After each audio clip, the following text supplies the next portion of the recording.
out this facility off the grid to train the next generation of Spartans. To be a Spartan, you must become the impossible. Greetings, Spartan. It would be my pleasure to serve at your side.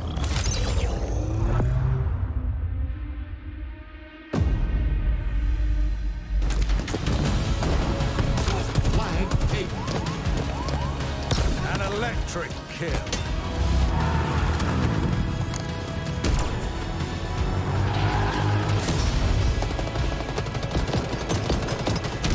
Cluster luck.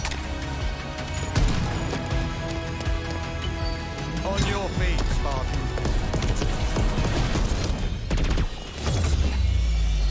Ninja.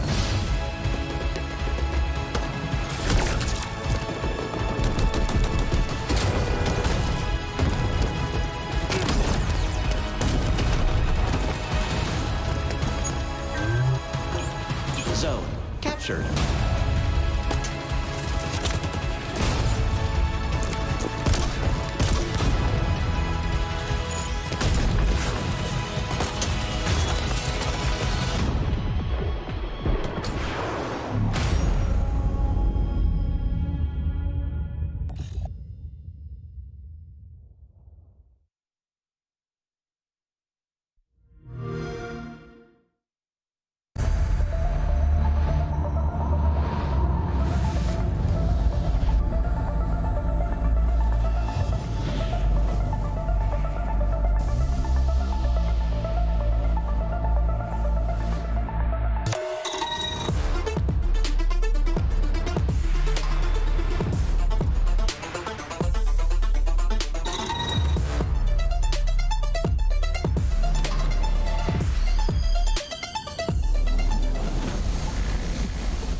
Master Chief recovered something. Sacred ring. Halo. When I touched the object, it felt different. What does one do with a superhuman you're not sure you can trust?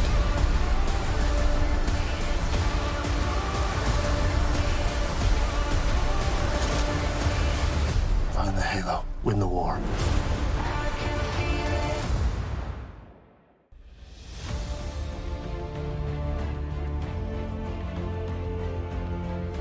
The HCS Mexico Super is presented by Astro Gaming, AMD, and Paramount Plus.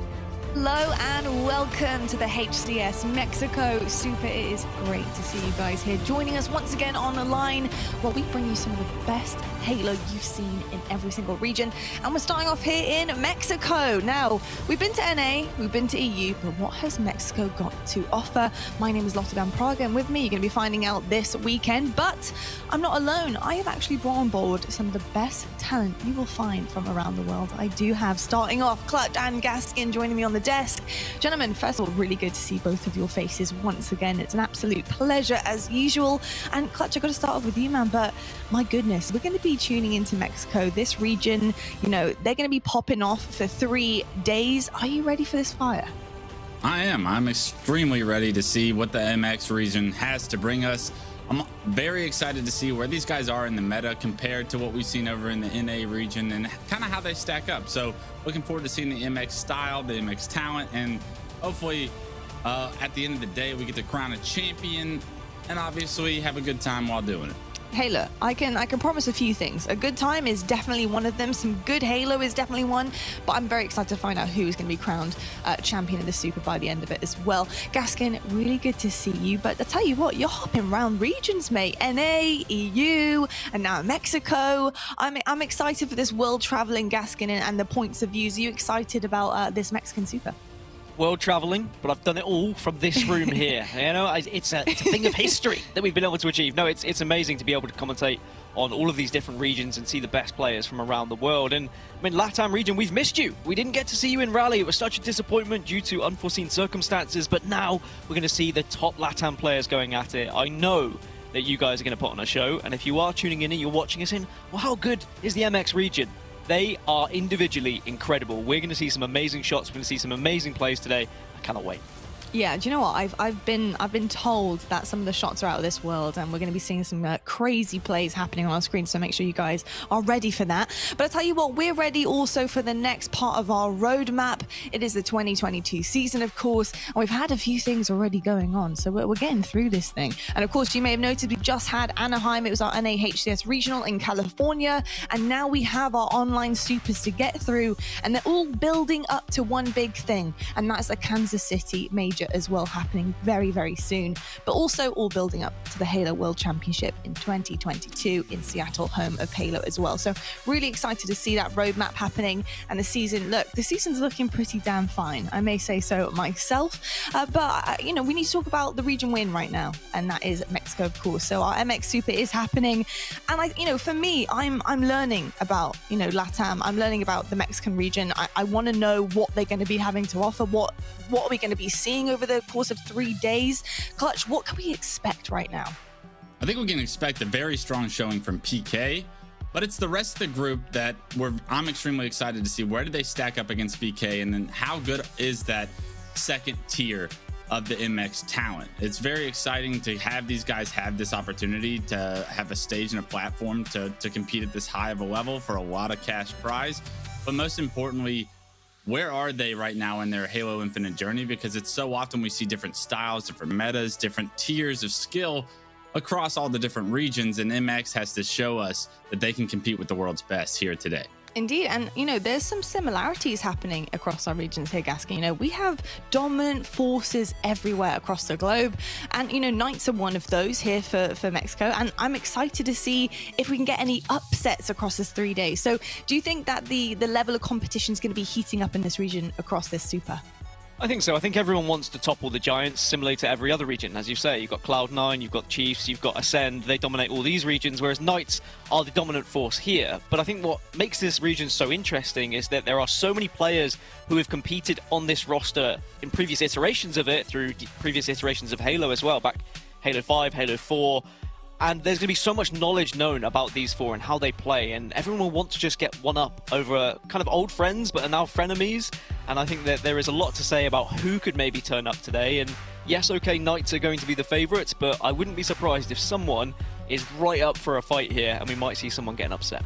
Ooh, Gaskin, that's music to my ears. I want the drama, I want the competition, I want all of the storylines. Give it to me. So I'm hoping that you're right there. But we have some fights to be had before we can find out who's going to be taking the Super as well. But let's talk about how we got to this point, though. So the Super, how does it work? What is a Super? You might be wondering if you're just tuning in for the first time this season. Now we do have lots of different things on board. We have online qualifiers and opens, but a Super is an online tournament. It's where players in a particular region will be competing against one another for cash money and prizing, but there's a little bit more to it, isn't there, Gaskin? They're playing for a little bit more than that prize pool. A chance to go to Kansas City, a chance to go to the major, to play against the best teams in the world, to prove yourself on the international stage. 3 teams can qualify from this tournament to be at Kansas City, which is an incredible thing and an amazing moment for all these teams to try and put themselves in a position where they can play against the best teams in the world and prove themselves on that stage. Because, as I said earlier, they weren't in Rally, it was a disappointment. They want to prove themselves in these scenarios, and now we're going to see 3 teams get sent just from this tournament alone. So even though, Knights are dominating at the top, there is a huge opportunity, for second and third to break through here. Very true. And true also, huge oppositions as well, Gaskin. So I'll give yourself that one as well. Let's talk about the format, though, and see exactly what's happening today for pool play. Now, it's 8 teams, single round robin tournament. Our top 4 qualify based on the HCS points, top 2 from qualifier 1 as well, and top 2 from open qualifier as well join them. And then we also do have our championship bracket to talk about and how exactly that part works as well. Now, Clutch, we do have 10 teams, double a limb, 8 pool play, obviously 2 open brackets. But the big thing for me there is the top 3 teams qualify for pool play. How excited are you about the champ bracket and how competitive this truly is going to be with best of 5s all weekend? Yeah, you want to talk about the biggest opportunity that this MX region has ever had in Halo? I think this is one of them, right? They get to compete not only for $50,000, but they get to compete for that opportunity to go and test their skills against the best in the world. And that's a big opportunity that a lot of these guys don't have. So these guys are going to be hungry to punch their tickets to Kansas City. Competing at the highest level is going to be what it takes from every team this weekend. I think we have a lot of talent, and I think that 3rd spot specifically to Kansas City is wide open. So I'm super excited to see which team plays their best and brings their A game and can punch that ticket to Kansas City as well. Very true, and doing so as well, the prize pool that is delivered on your lap if you do manage to place pretty damn high is crazy. $50,000 on the line here for this MX Super. First place takes home $20K. That is absolutely massive. So not only is there a chunk of change to be had here, but placing is everything for the future of the roadmap with Halo here competitively, which is really, really cool. Let's actually take a look right now, though, at the schedule to see exactly what we have coming your way, because of course we do have a 3-day event, but we do have pool play coming into today as well. We have a bunch of matches on the board here. As you can see, first one's going to be Cruelty versus Alter Esports. Then at 3:15 we got Rebel versus LLNM. That's a bit of a tongue twister there. 4:30 p.m. Pittsburgh Knights, the dominant force of MX, versus Alter Esports. Then we got Timbers Esports lining up against LLNM. 7 p.m. into your evening, we got Knights versus Cruelty, and to round off the day, Timber Esports versus Rebel as well. So a bunch of matches to be had, and basically to not miss any of this action, you just need to be tuning in all day. Have the tab open, get your food, make sure you're sitting down, just chilling out with us. We're going to be watching a bunch of incredible MX Super Halo all day. Now we have 2 pools that are here in this tournament, and it's coming into, of course, this Friday. Let's take a look at them, Pool A and Pool B. Now I got to ask you, Gaskin, usually we have 4 pools and it gets quite competitive, especially with seeding, etc. We obviously have our 2 top seeds here, but which pool would you say is the most difficult at this time? Wow, it's tough, isn't it? You've got the 2 Cintanegra lineups that are the kind of the wild cards here. They could upset everything in these pools. Naturally, you're terrified of Pool A because the Knights are in that, but you'd imagine that they should be dominating that pool, which makes Pool B a little bit more scary, because I think that Rebel and Legends Never Die, that's going to be a very competitive match. They both have a chance to maybe do something against Timbers as well. So I think for the fact that there are going to be closer games, I'd go for Pool B. But I do think that Pool A has a crucial match in Cruelty versus Alter to see who's going to finish in the top 2 there and who can maybe put up a fight against Knights. But it's Pool B that scares me just that little bit extra. Yeah, I'm really excited about Cruelty and Alt Esports. We'll get into that just a little bit later on. It's our first match of the day. But like you said, you know, Pool A, we got Knights. They are the dominant MX team coming into this one, being pretty confident about themselves. Clutch, what do you make of Knights overall and how they're going to fare, do you think, through the next 3 days? I think when you talk about Knights, you have to talk about the superstar in the MX regions. That's going to be tapping buttons. He's going to be the best talent we have here all weekend. He is an absolute monster when it comes to playing Halo. He's put himself together a nice roster with Atso and Drift. They've consistently been playing together for a long time now. They've added Gambino, and this PK team, this Knights roster, hasn't looked back since they put this roster together. They have dominated this region. I'm very excited to see them play at the highest level because they're going to be that top tier team at the end of the day here in the MX region. Now, obviously in Pool B, Gaskin, we have Timbers Esports to have a look at. You know, they have great individually skilled players. I'm really excited to see how they're going to fare here. They did actually join back in Open 3, but they've had great results. You know, what do you expect out of this Pool B Titan?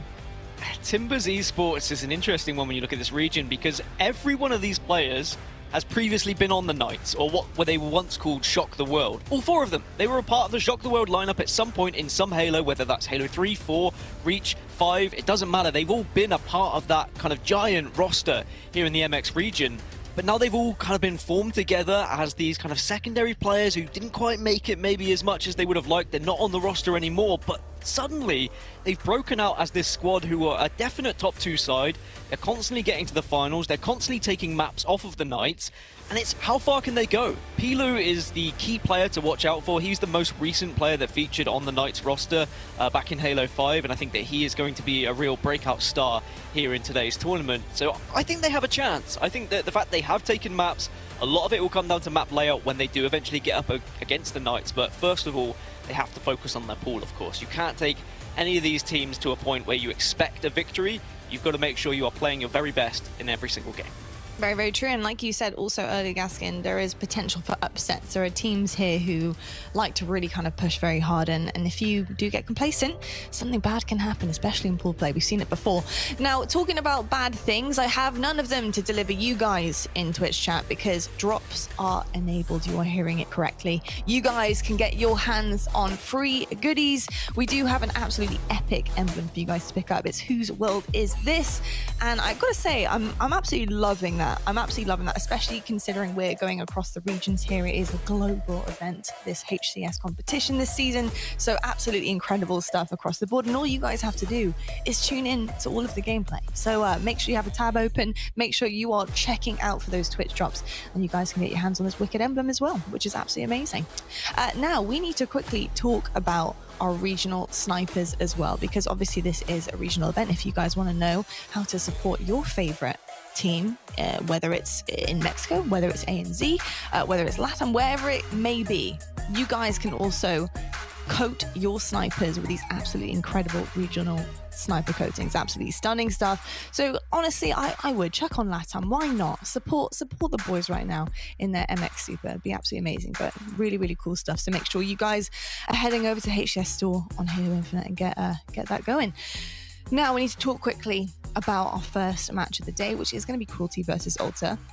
I'm really excited about this, and I'll tell you why, because it's quite close competition. We've got a 4th seed versus our 5th seed here, and honestly both of these teams, I think it could go either way. We do have a little bit more experience on one side of things, but I'm also really excited about Alter Esports as well, and I want to get predictions as well as kind of a general understanding from you guys, you know, what you're thinking about this matchup here. But Clutch, you know, talk to me about the pacing of this, because I have been told that the MX region really likes to play very fast, risky, especially in the best of 3s, and kind of hit some crazy shots, etc. But best of 5, you're going to have to be a little bit more wary, I think a bit more well-rounded strategy-wise. So what are you expecting out of this matchup today? Yeah, it's going to be interesting, right? The different styles that we're going to see as we go from region to region. We know what North America does, but the MX region is an unknown quantity for our broadcast, at least from my perspective. So I'm very interested to see how these guys play as far as the pace-wise. They were very fast in Halo 5. A lot of the MX teams love to play Slayers. We're very good at them. But now going into a best of 5, like you said, you're going to be forced to play 3 objectives in that best of 5. How are they going to play efficient objective around that play style? Are they going to be able to min-max as well as they should in order to be able to get the wins? It'll be very telling. But with this matchup coming up, we have kind of two conflicting styles. We have Young Guns that are coming up at the end of Halo 5, and then we have Cruelty, which has had players that are very known in the MX scene. They have a lot of history to themselves, but have they adapted to Halo Infinite as well as they should have? That's a big question going into the first one. Yeah, definitely. I mean, I think you put it perfectly. You know, Alter, I think, obviously don't have as much experience as Cruelty going into things. But I got to say, you know, based on their gameplay, they've had great map control for Young Guns. You know, they're not just going out there and taking risks and trying to, you know, individually show what they're made of. They seem to be pretty well gelled as a team. So I'm excited to see how they adapt to this best of fives. And then on the flip side of things, Gaskin, we do have Cruelty, who do have that experience. We also have personalities like Danny Knight as well. You know, really exciting team. How do you think they're going to be faring going up against Alter? I think Cruelty come in as the higher seed, but historically Alter have usually got the better of them in terms of the pro and open results, especially when it's been a best of 5, as well. Actually, Alter have been able to win when it does become a best of 5, so maybe Alter will be feeling favourites because of that. But most recently, Cruelty have won in the most recent open, so naturally, when you scrim a team or you play a team in a tournament and you beat them, whether it be best of 3 or best of 5, you are automatically going to go into that next series assuming that you are the better side. I think one big takeaway when we eventually look at the series layout, which the casters will look at, is these are a lot of maps that these teams haven't played against each other in a competitive environment. So I think that's going to create for a very exciting series that could go either way. But Cruelty should be confident just based off the back of their most recent victory. All right, love to hear it. Basically, what I'm hearing from this is hopefully we're going to be seeing a game 5. That's all hopefully. I want to know right now. First game of the day, I'm going to be praying for that. So I'm really excited to get into this one. This is the first match of our MX Super. I hope you guys are really hyped for this one. I certainly am, especially because we have Onset and Bravo calling the shots over here. So I'm going to hand it over to them.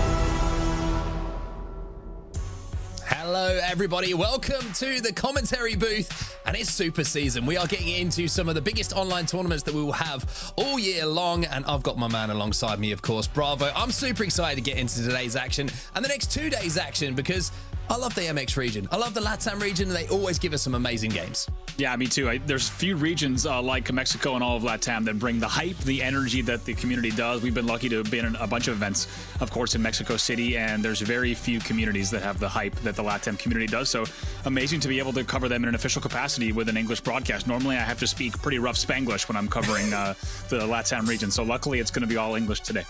I'm going to save everybody. I'm not even going to attempt it. Maybe we get Sunday. I'll try and throw a little bit in there. You can maybe give me a little lesson on the side. But our first matchup is going to be Cruelty taking on Alter Esports. And I think it's been set up beautifully by the desk. And I just want to kind of go off the back of something that Gaskin was just saying before it was thrown over to us to get into the gameplay. And that is, historically, Cruelty have beaten Alter Esports in the matchups that they've had, until most recently, where Cruelty did win a BO3 against them 2-0. So they're going to bring in all sorts of confidence into this matchup, which is arguably one of the biggest matchups they've had this season. Yeah, similar color palette between these two teams, but not necessarily a similar results for them. As you say, very different stories coming in. Cruelty team with the most recent head-to-head win. Also have had simply more HCS points. Keep in mind, Cruelty did come in through Mexican HCS points. They're kind of called the new kids on the block. We'll take a look at the maps and modes now. And of course, Alter Esports also coming in off of the qualifier. So you kind of have an underdog story from the qualifier, but a little bit more of an interesting storyline. Here's a look though at the maps and the modes. Well, this is going to be our series layout. We're going to start off with a little bit of Oddball on Live Fire. Then we get to Slayer Aquarius, Stronghold Streets, CTF Bazaar, and Slayer Recharge there if we need them as well. And I think something that Wes was kind of talking about before we got the show underway as well is, you know, we know these guys can gun, right? We know how well they can take those individual fights, pull off some crazy stuff, and certainly put on a show. But I think the objective game types, especially across the best of 5, Andy, is where we're going to see how these teams might stack up, not just in the MX region, but on an international level as well. Yeah, it's great to see, as you mentioned, starting things off with best of 5s and the supers. And a lot of the broadcasts that you folks have seen from home, we do start early on with the best of 3s, but instead we're going to jump right in with the best of 5. And as you said, and they talked about it on the desk, these are going to test the teams a little bit differently. You need to be ready for a distance. It's going to be a long 3 days of play. It certainly is. I cannot wait to get it underway, and the wait is over, everybody. You can see we're already into our first game. It's going to be Oddball Live Fire. It's Cruelty taking on Alter Esports. And Andy, as we see the first bullets being fired in vain here, we're going to take a second. Who have you got your eye on as a player who might be a little bit of a game changer in this series? Yeah, I think with these players on these teams, I think a lot of people are going to be looking at Danny Knight as one of the community favorites in Latin America. But I got to say, Deco, a player we've watched in the Latin American community start to make more and more of a name for himself. And we have to say, you know, dare I say it, who's going to be really the next tapping of the LATAM region? Who's going to make a name for themselves on the global stage? You have to wonder if it might be someone like Deco. We'll have to see what Deco can do, if he can be that player like you mentioned. But early on here, the first little bit of oddball time is going to be being scrapped up here by Cruelty. A little bit of a back tower setup for the meantime. And oh my word, the overshield just gets deleted as soon as it shows its presence on the map. The green gun hits, however, you can see it's not going to be that easy to take these players down. You can see the oddball still in the hands, 14-6. The lead at the moment for Cruelty, but unfortunately, as the oddball falls, so do all 4 players consecutively. Yeah, that'll be a play ball. We'll have a few players up, though, off of this play ball. Will be an immediate grab, though, for Alter with 2 dead, though, so that's going to be a risky time to grab that. 2 dead again, so we should see the ball switch hands yet again back into the hands of Cruelty. Now, I'm interested to see how these rotations work for the teams as well. We know at this point in Halo Infinite how you have the garage setup, which is exactly what Cruelty are trying to put together now, but it's not just the setup, it's when the pieces start to fall apart. Where do you move that oddball to, Andy, and how do you get the play balls when you need to as well? Yeah, that's really the question. You have to remember, you know, we talk about how oddball is now 3 rounds, and that gives you a little more time, but it's actually still a marathon. You need to be ready to play 100% in all 3 of these rounds. Nice little win there for Reaper there with a Mangler going up against the wave, but so far pretty back and forth. The score essentially is tied up, even though you see 25-16 on the board. As you mentioned on set, really teams just trying to get a feel for each other, get a little bit more control before they start to put points on the board. Overshield going to be popping in a few seconds as well. Danny Knight with the ball in his hands, and it looks like Cruelty are set up on this side of the map as well to maybe get that power up in their hands. Good shots coming in from Danny Knight on the player who's going to be dropping down to scoreboard. Even better one to clean up the kill as well, and doing a fair amount of damage, and now making sure that objective efficiency is there as well. 3 players fall. Tenuis is going to be the last player. That's 4 dead now for Alter. Cruelty should have a decent amount of time on the board, as well as the overshield in the hands of Reaper. That's right. There we go. That's what we were talking about. That's what we're waiting for to see, is really that control. When you have 3 dead and you're just about to pick up the ball and you find the 4th with no shields, it's a perfect opportunity to start really racking up the time, and they have taken advantage of that almost at the 50-point mark here. Yeah, I love how they're set up across the map as well. Unfortunately, 2 players do fall, but you can see they were kind of trying to control both of the plats. And when those spawns come in over at green, or maybe for the sandbag side of things, you can kind of collapse and you can kind of get different angles and maybe make it a little bit more difficult to move off of spawn. But for now, Alter Esports have actually managed to get a break, and they have the oddball in their hands. Danny Knight, the only player alive, the only player in the death screen for Cruelty, 4 alive for Alter Esports. So I think something we're going to be saying a lot this series is it's pretty tight, Andy. And at the moment, with this oddball in hand, you can see the score is getting closer and closer between the 2. Definitely is. Great holds here coming in from Alter. Really impressed with what we saw. Only 2 dead that entire time for Cruelty, but they're able to put a lot of points on the board, bring this one back within 15. Danny Knight going to pick that ball up, though, and you can see that even with 2 dead, Cruelty are going to be able to scrap up a little bit of ball time here, but recognizing the numbers, so vital in Halo Infinite. And Danny Knight not only recognizing numbers, but recognizing that his BR ain't missing too many shots at the moment as he picks up yet another kill. He's currently 10-3, a great start for one of the most popular players in the region. So far impressed with what we've seen from both of these teams, specifically because neither of them have played that desperate. Neither of them are trying to get scrappy time that's going to cost them big in the long run. Instead, they're playing pretty Slayer-heavy gameplay. They're making sure they get at least 2 dead before they get the time. And so far, keep in mind, these 2 teams are going to be close all series long. This is your 2nd and 3rd seed in the group. Of course, Cruelty in the lead there, or your 4th and 5th seed in the entire tournament. So this is going to be quite a series here to start the day off. Well, Cruelty is just trying to make a play on that overshield. Reaper is going to rip, as his name would suggest, as well as he hits the body shot to take down the player. Another player going to be challenging from up high. There's a body shot as well, and I think that Danny Knight might have either burnt the overshield there for Cruelty, or maybe it will be down on that power up. By the looks of things, with Reaper going for the oddball, it would be actually picked up by Danny Knight. So they are going to have overshield. They're going to have the ball back at Garage once more, and with a couple of kills to their name, you can see they're already putting pressure on these spawns. I love what I'm seeing here. Yeah, it's honestly a little bit of deja vu, right? This is the 2nd time we've seen about 3 dead for Alter, with top mid overshield control coming in for Cruelty as well. So they are running the playbook, and they are running it very well. They're going to rotate back to house as well, and just like that, less than 30 points away from closing out the round.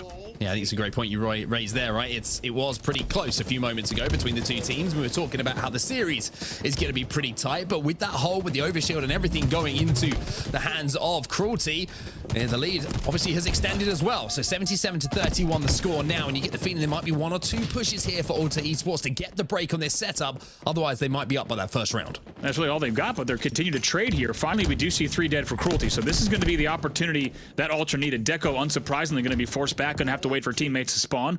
We'll have to see. Ultra, as you said, they only have a few more opportunities. Nice job here from Deco. Started off. Let's see if he can turn 2. Oh my God, 2. Will he do a 3rd? Oh, almost did it. And that's what we're talking about with Deco. The man could pull off some incredible plays. Almost turns a triple there, but the skill that he has, certainly a big reason why we see a lead here for Cruelty. And you're going to get that odd ball in their hands here as well, Cruelty. You can see it's just down at the moment. Maybe making sure they get a couple of kills before they get that odd ball and the objective working, because of the fact they have lost a couple of numbers. That's going to be a big play, though, coming in from Riddigan, which is going to make things a little bit more comfortable for Cruelty, as his teammates are now going to move across the map. That's 3 dead for Alter Esports. Last player alive is on the scoreboard. With that win, that should be another couple of seconds at least going into the hands here of Cruelty. With that, they move closer and closer to that first round win. So much to talk about there as the time ticks down. Only 10 seconds left. We'll have to break that down. This could be the final hold of the round, Onset. It might well be. You can see maybe they're going to go for a play ball, maybe throwing it out just for a second as a couple of kills don't go in their way. Zaron with a win, though. And actually is with a big double kill actually in the feed is going to mean that this is not over quite yet, this first round. Alter Esports have got the goodies to play with. Now, they're not going to be able to make a mistake just because of the fact that they don't have the time to do so.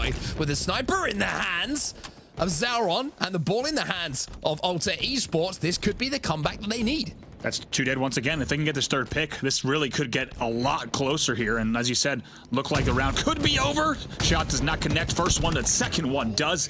Deco will go down. Take a look at the scoreboard. Now it's a 30-point game. Oh my. Zauron's starting to heat up a little bit here. He's hitting some nice body shots and he's keeping his opponents off that oddball, which is the most important thing to do, but it is looking just a touch scrappy. But Paradise with that final kill onto Reaper makes it look a little bit more organized inside of the garage here, as most of the action has gone down. Holding on this side of the map for both teams. Sniper's still in the hands of Zauron here, so if anyone tries to poke top middle, he's going to be able to rip some faces. Let's see, he needs to hit it. That was the last shot, though. Still going to get the clean up here. Once again, 2 dead again for Cruelty. This is proving to be quite our final round here. That's 3 dead for, 4 dead for the side of Cruelty here. Alter with the comeback. I thought for a second there that heatwave was going to be the difference maker. You saw the player flying in from Cruelty with a heatwave in his hands, and when you see the heatwave kind of bullets finding their way across the map, you usually see kills following up as well, but it was taken out of their hands. The kills were picked up, and what a turnaround this has been. We thought this first round might have been over, but what a turnaround for Malta. They will go 1-0 up, and Cruelty have let that one slip through their fingers. Have they ever? They're a lead of, I think, 93-50 or so, maybe even more, and they will fall in that first round. So Alter Esports, as we said, the common head-to-head winner, but the most recent team that found themselves on the receiving end of the loss right there. They'll also lose that first one here, and Alter Esports up 1-0. Well, a couple of kills being traded, and I tell you what, that was one of the craziest comebacks we've seen in quite some time on oddball, as Paradise is going to let a couple of extra safety bullets out. We've all been there, right? When you get that kill, you want to make sure the gun's still firing well onto the dead body of your opponent. And also, I like that, trying to get inside the heads of his opponent. They've just thrown away a huge lead, Cruelty, in that previous round. You got to let them know when you get the opportunity. And definitely, every single match, every single round is going to really count here. If you're just joining us, this is our 2nd seed and 3rd seed in the group. Cruelty with the higher seed, and also our 4th and 5th in the tournament, as we said. So this is going to be one of the most important series. Even though we're only in day number 1 with pool play, this series is absolutely enormous in terms of which team will move ahead here.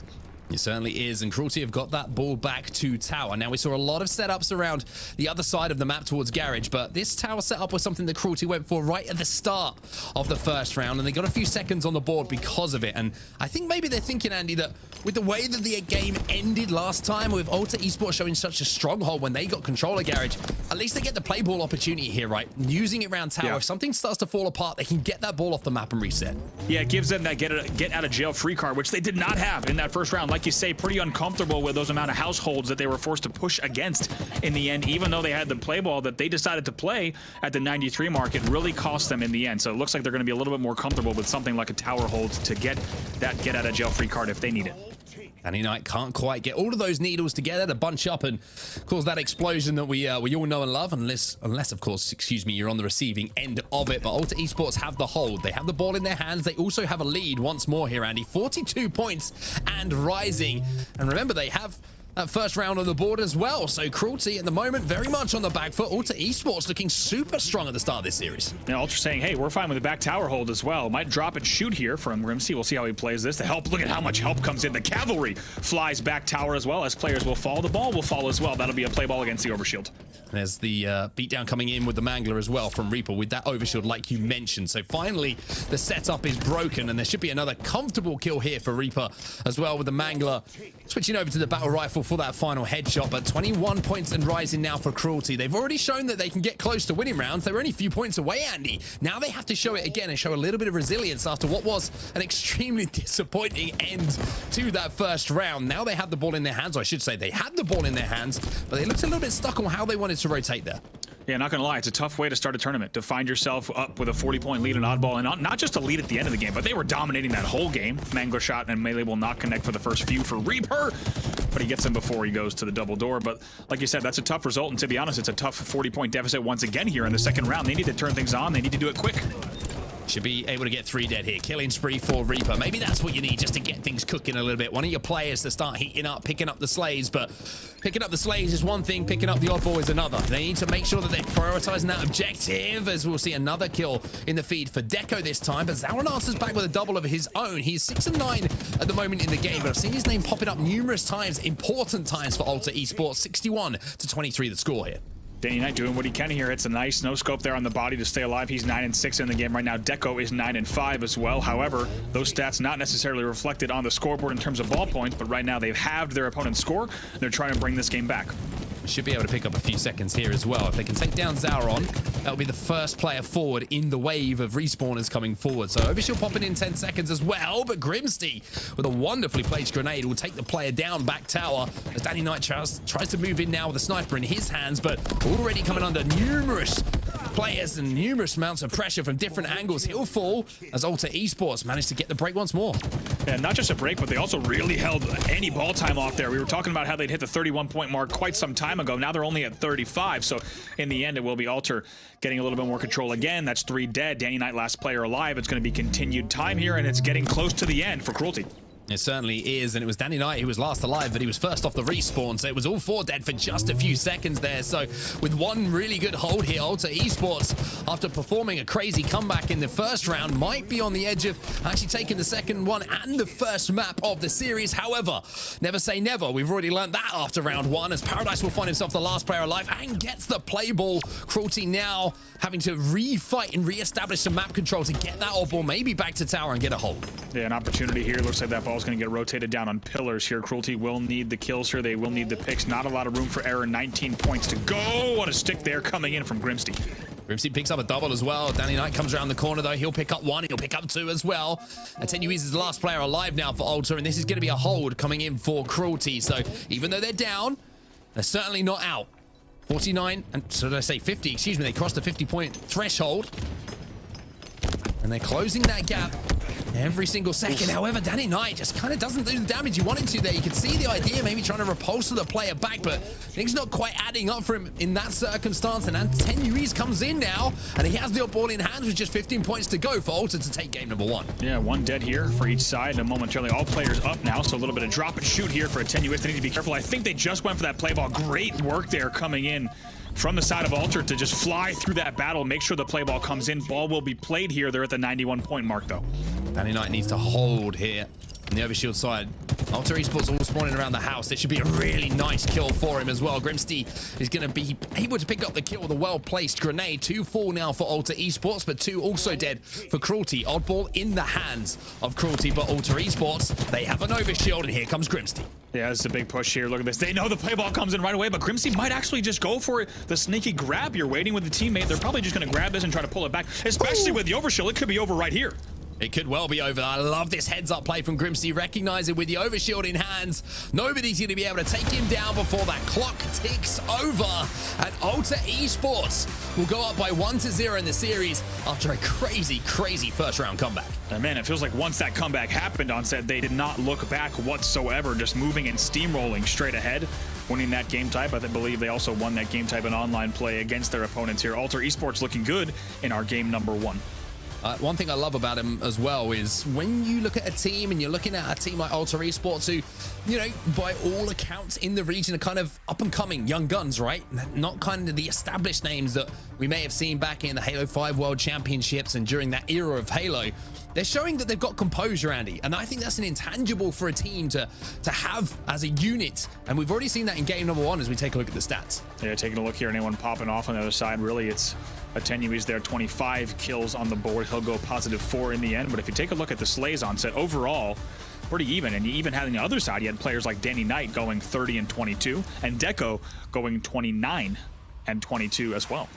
We'll take a look at the damage dealt as well, just to, I'm sure it will back up those stats. Huge damage done by the two players that you mentioned, but objective efficiency is what it's all about, Andy. Yeah. Wes was kind of alluding to it before we got things underway here, and you have to say the holds, when they had the odd ball where they wanted it, were absolutely superb coming in from Ultra. Yeah, and I think maybe that last play ball that we saw was pretty indicative of the overall just objective awareness. That play ball, you cannot really fault the side of Cruelty for playing that ball. If you take a look at some of the highlights here, you can't really fault them for playing that ball with an overshield push coming in, but really also not able to predict the fact that that overshield player would just go bottom mid and be able to grab that final ball. So far, Ultra Esports, like we said, once they caught fire at the end of round number 1, they really did not look back. And objective game types, obviously we're going to see more of them. The fact that this is a best of 5, so this is good news for Ultra Esports. However, let's look on the flip side of that, right? We looked at the statistics, we looked at the slays that were being picked up by Cruelty. With a Slayer coming up as game number 2, you have to think that maybe that is going to favor Cruelty a little bit as we see the highlights towards the end of this round as well, the end of the game, which really did start to solidify things here. Cruelty are going to know they're not out of this one yet. They certainly can fall back onto the huge amount of slays they picked up as some kind of, you know, comfort, so to speak, as we move forward in the series. That's right. There's a best of 5s for a reason. And like you said, not only historically, looking at Cruelty's performances, should we expect them to perform in the Slayer, but even in the game number 1. We talked about Deco and Danny Knight putting up pretty big numbers that were bigger than any player on Alter in game number 1. Of course, that doesn't matter in that objective mode, and potentially, depending on how you're slaying, it might even hurt your team. But here in game number 2, it's going to be quite different. We'll have to see if Danny Knight and Deco can once again put on the performance and the slaying numbers that they're known for. Well, let's see if that's going to happen as we head to Aquarius, which is obviously going to have that camouflage up top middle. You have the sidekicks to play with as well as the heat wave, which has certainly been impactful for a number of reasons. But one thing that I think has stood out to me as well on Aquarius Slayer in general is the use of the commando. I think we're seeing the commando rifle being picked up more and more by some of our top players, especially in North America. Not only for the amount of damage that it can do at range, if you can control that recoil and, you know, control the pattern of fire pretty comfortably now. The teams and players have got their hands and their heads around it a little bit more, but close range, you can fire those quick shots and get those beatdowns. I think it's becoming a weapon that everyone is picking up almost immediately as a go-to to do the damage across map.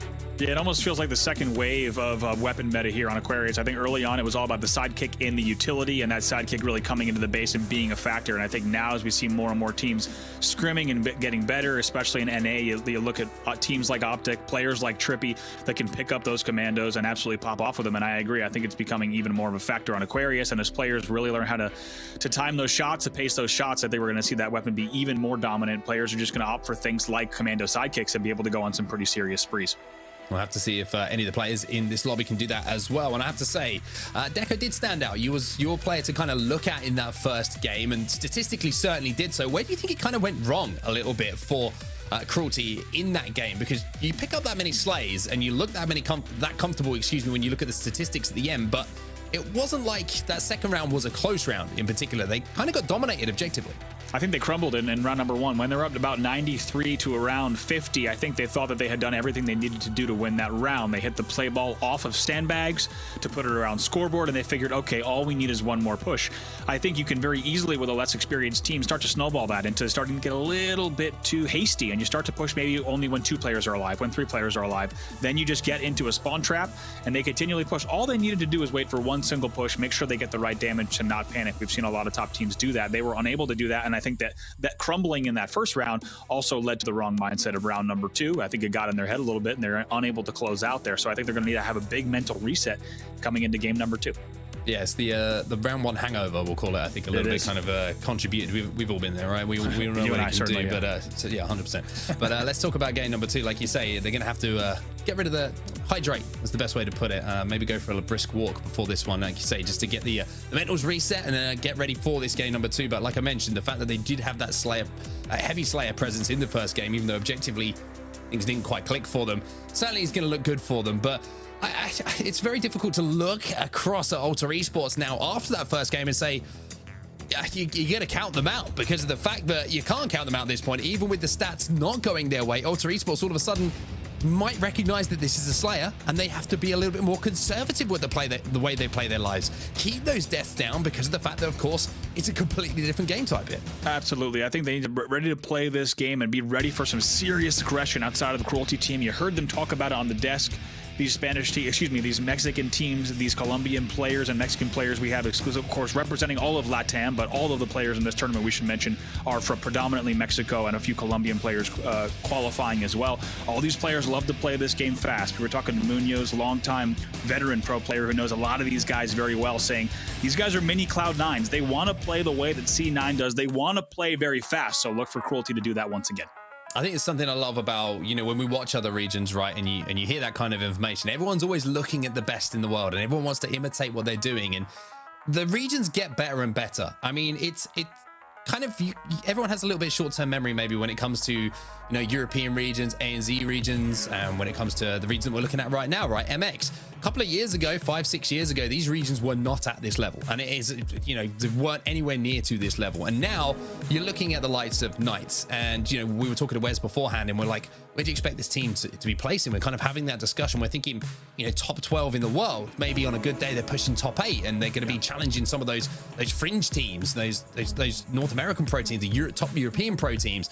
And it's just great to see this development. I mean, we're watching the first game now. This is the 4th and 5th seed, and you're seeing so much, obvious things and patterns of play that we're seeing in our North American teams. And it's wonderful to watch the regions develop, new players coming through. And I think we're going to see more of that as the games go through and the competition continues over the next 2 days. I couldn't agree more. I think a lot of fans of North American Halo are used to seeing scrappier play outside of North America, right? Whenever you're watching Europe, Australia, Latin America, you're used to seeing scrappier play that is less coordinated and that is just overall less impressive, less cohesive. And I think we're starting to see that narrative really change, especially here. You're not even watching the highest seeds in the tournament, but they're already playing it's a great Halo, and also not rushy. It's not scrappy. It's not panicky. Instead, we're seeing a lot of great teamwork coming out of these teams. And like you said, we're only looking at the 4th and 5th seed in our first round, so certainly a lot more to come. But back into our series now. It's game number 2. Ultra Esports with a reverse comeback there in game number 1. They'll lead the series 1-0. Cruelty team with an opportunity to tie it.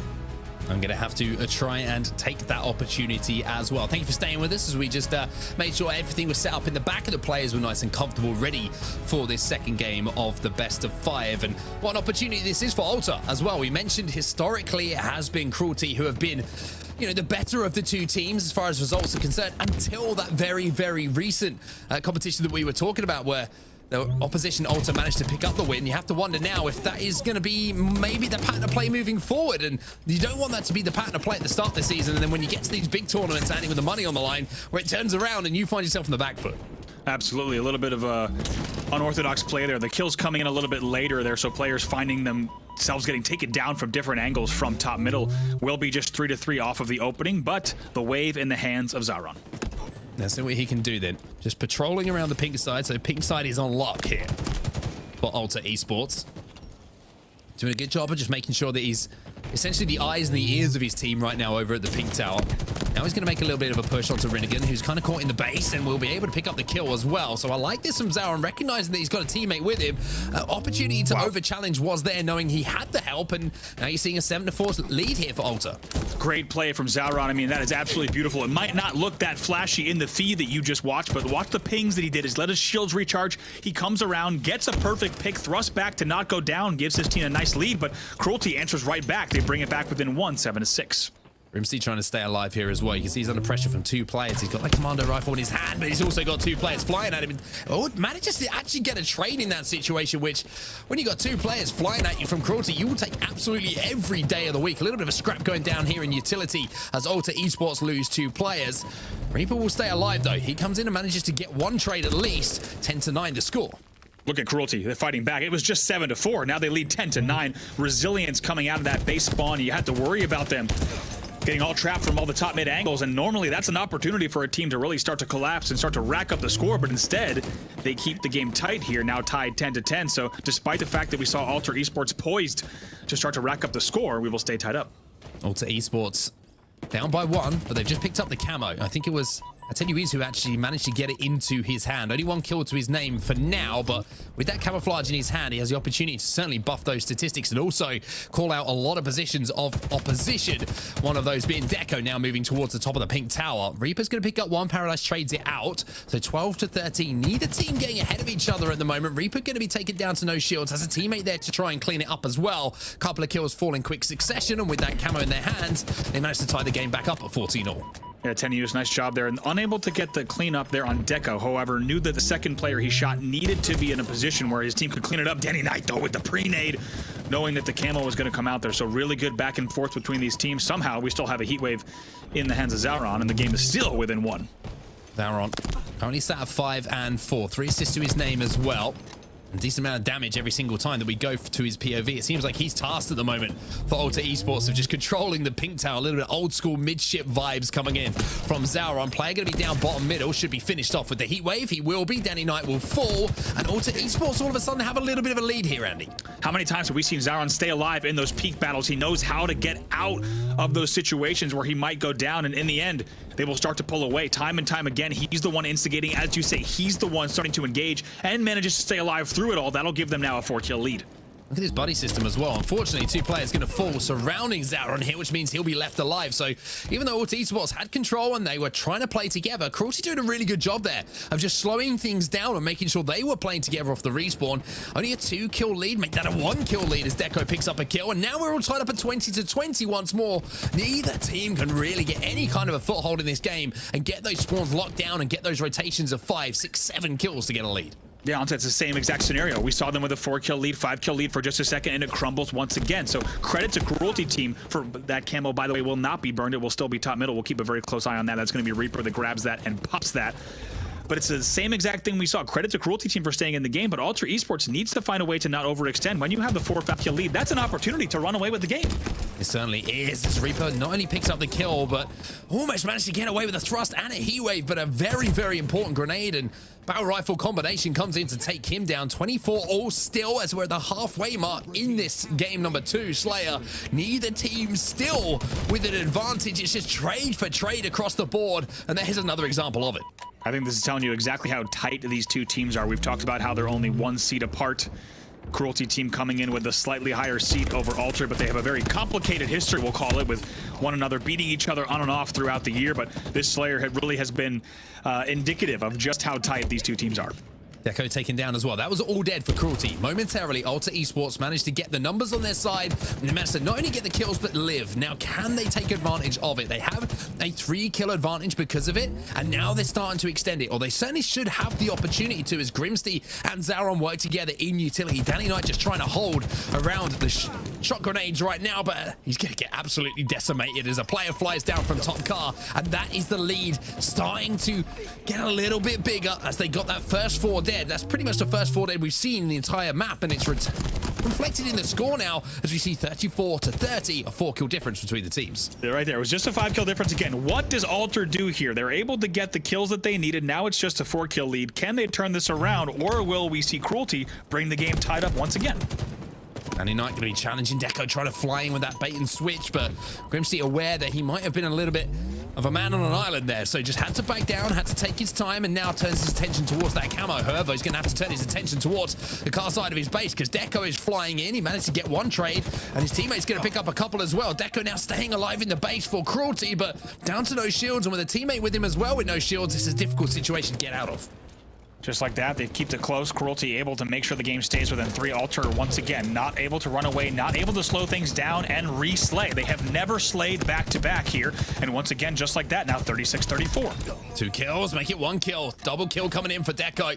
36-36, we're tied up once again. Ultra Esports this time on the back foot. 3 dead for them. Grimsty last alive, as we're going to see the sizzle sticks being picked up here by Deco, and all of them fall. Ultra Esports, they had a lead, but now they're down by 2. When it gets clutch, you need to make sure you're getting your trades, and at the moment it's Cruelty who seem to be pulling through strongest. And look at this, Reaper now with the wave camo as well, a 3-kill lead. This is a film that they will need to go back and watch regardless of how this ends. It has been the same thing over and over and over again. It's very rare that we see a team continue to make the same mistakes with a 4 or 5 kill lead 3 times now, back to back. Now they need to step it up and try to see if they can close this game out. But Cruelty is continuing to rack up the kills. Yeah, they ain't letting it go very easily this series, Cruelty. It's 44-37. The first time they get 3 or 4 dead, they have just started to run away with things. All players now respawning around the fridge. Reaper's going to have eyes on it. He's going to have all of the comms going to his teammates saying, hey boys, I'm holding pick. Everybody else push in. I'll do the damage if needed. 45-46-37 as there's another player taken down. This is looking like game over.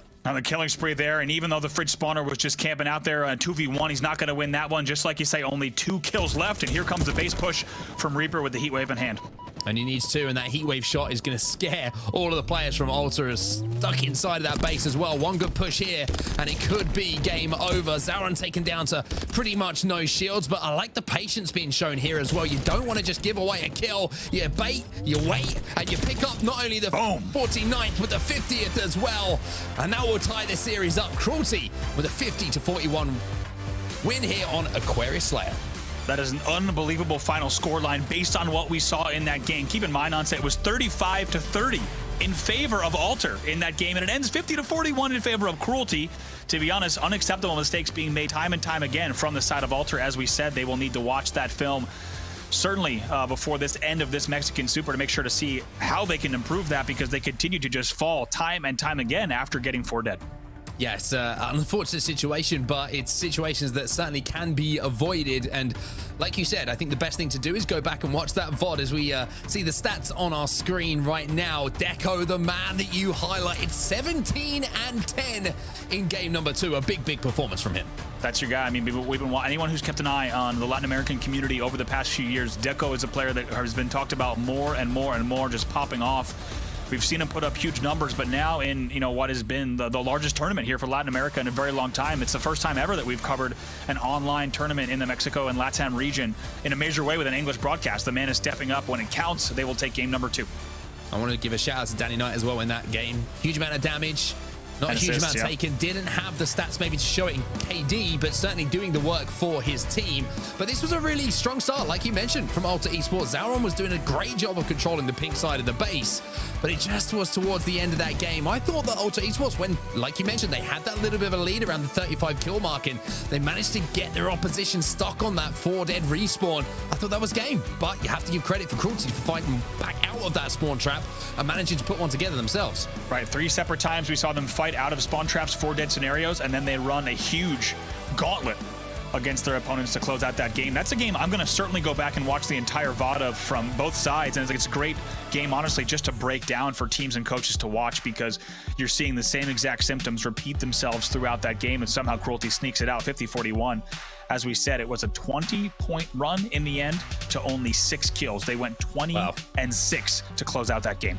Yeah, that's pretty devastating, and that is what can happen on Aquarius Slayer if you do get that 3-4 dead situation. It's something you need to keep your eyes on, not only here in the MX region, but certainly in North America, Europe, and ANZ as well. Teams are starting to get so efficient at getting around the map with the drop slides and curb slides to get on those spawns and really make you suffocate into a situation where you find yourself, like you mentioned, going 20 for 6 on the back foot. But now we move back towards objective, and we see Stronghold Streets as our next game type. Talk me through your thoughts on this one, Andy, because Ultra Esports obviously won that first objective game type pretty comfortably. Yeah, interesting layout of the series so far, just because you had teams that were in the lead and should have won games, and they were unable to close them out. That's what we saw in both games with each team respectively. Now, the question is for Stronghold Streets, this is even more of a marathon than our first 2 game types. You need to be ready to play this entire game, and Stronghold is going to be unforgiving. So I'd say if you are on one of these sides, you need to not just strike first, but strike heavy. Make sure you're getting a lot of points on the board. And for both teams, we've seen them both panic now after having the lead in some aspect, in some regard. When you do get that lead and when you find yourself 4 dead, just slow down, reset, make sure to push with confidence. You can get the control of the map once again. I think one thing to keep in mind here as well, with the pace that both these teams are looking to play at, is if you're under a triple cap, you've got to play for kills. You cannot be jumping in those strongholds and giving away positions. You have to slow the game down, like you mentioned completely correctly. And now for Cruelty and Ultra Esports, one of them will take the lead and go up 2-1 in the series. But as we head towards Streets, you got to wonder who it's going to be. That's right. Tough to say based off of what we've seen. I think objectively, we have seen that Cruelty knows exactly what they need to do, but Ultra answered back so strong. So we have to say, whichever team gets early aggression here, going to need to make sure they capitalize. If they don't, I'm going to be worried for them throughout the entire game. Danny Knight, who put up some decent damage numbers in the previous game, is going to be the first POV that we watch as well, as he's trying to keep his eyes on those rockets. Nice little grenade kill is going to allow him to move forward. Goes for the YY with the rockets as well, and great cover fight coming in from the teammates. That's what you want if you're the player who's going for that power weapon, to know that your teammates got your back.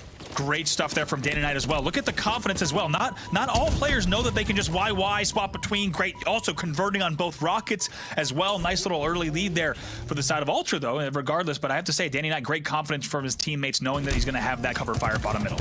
Oh, big win as well up on the commando. Gets taken down with the grenade being dropped at the feet just to make sure that trade was made, but a triple cap momentarily, only for a few seconds here for Cruelty at the start of the game. They will be scoring 13-7 the score, but Ultra Esports at least have a hold over here at A. Cruelty certainly knows that they need to have a little bit of a mental reset in this game. Need to make sure that after that game number 2, need to make sure that doesn't go to their head. Just continue to play the game that they need to. They had such a strong finish in game number 2, and if they want to close out this series, they're going to need to keep that mental fortitude.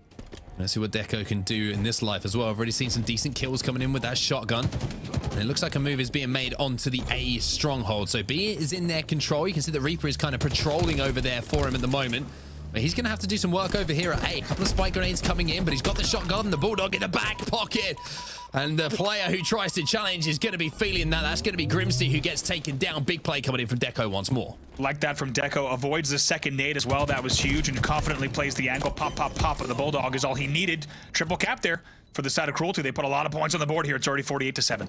And you can see that Ultra Esports already jumping into A. That's going to give that position away. And look how quickly Cruelty now make that rotation. The frag grenades coming in. Rinnigan's going to pick up 1. He's going to pick up 2. Danny Knight picks up another. And that means that A spawns are going to be split. And that Cruelty can maybe move towards this A stronghold and recap almost instantly.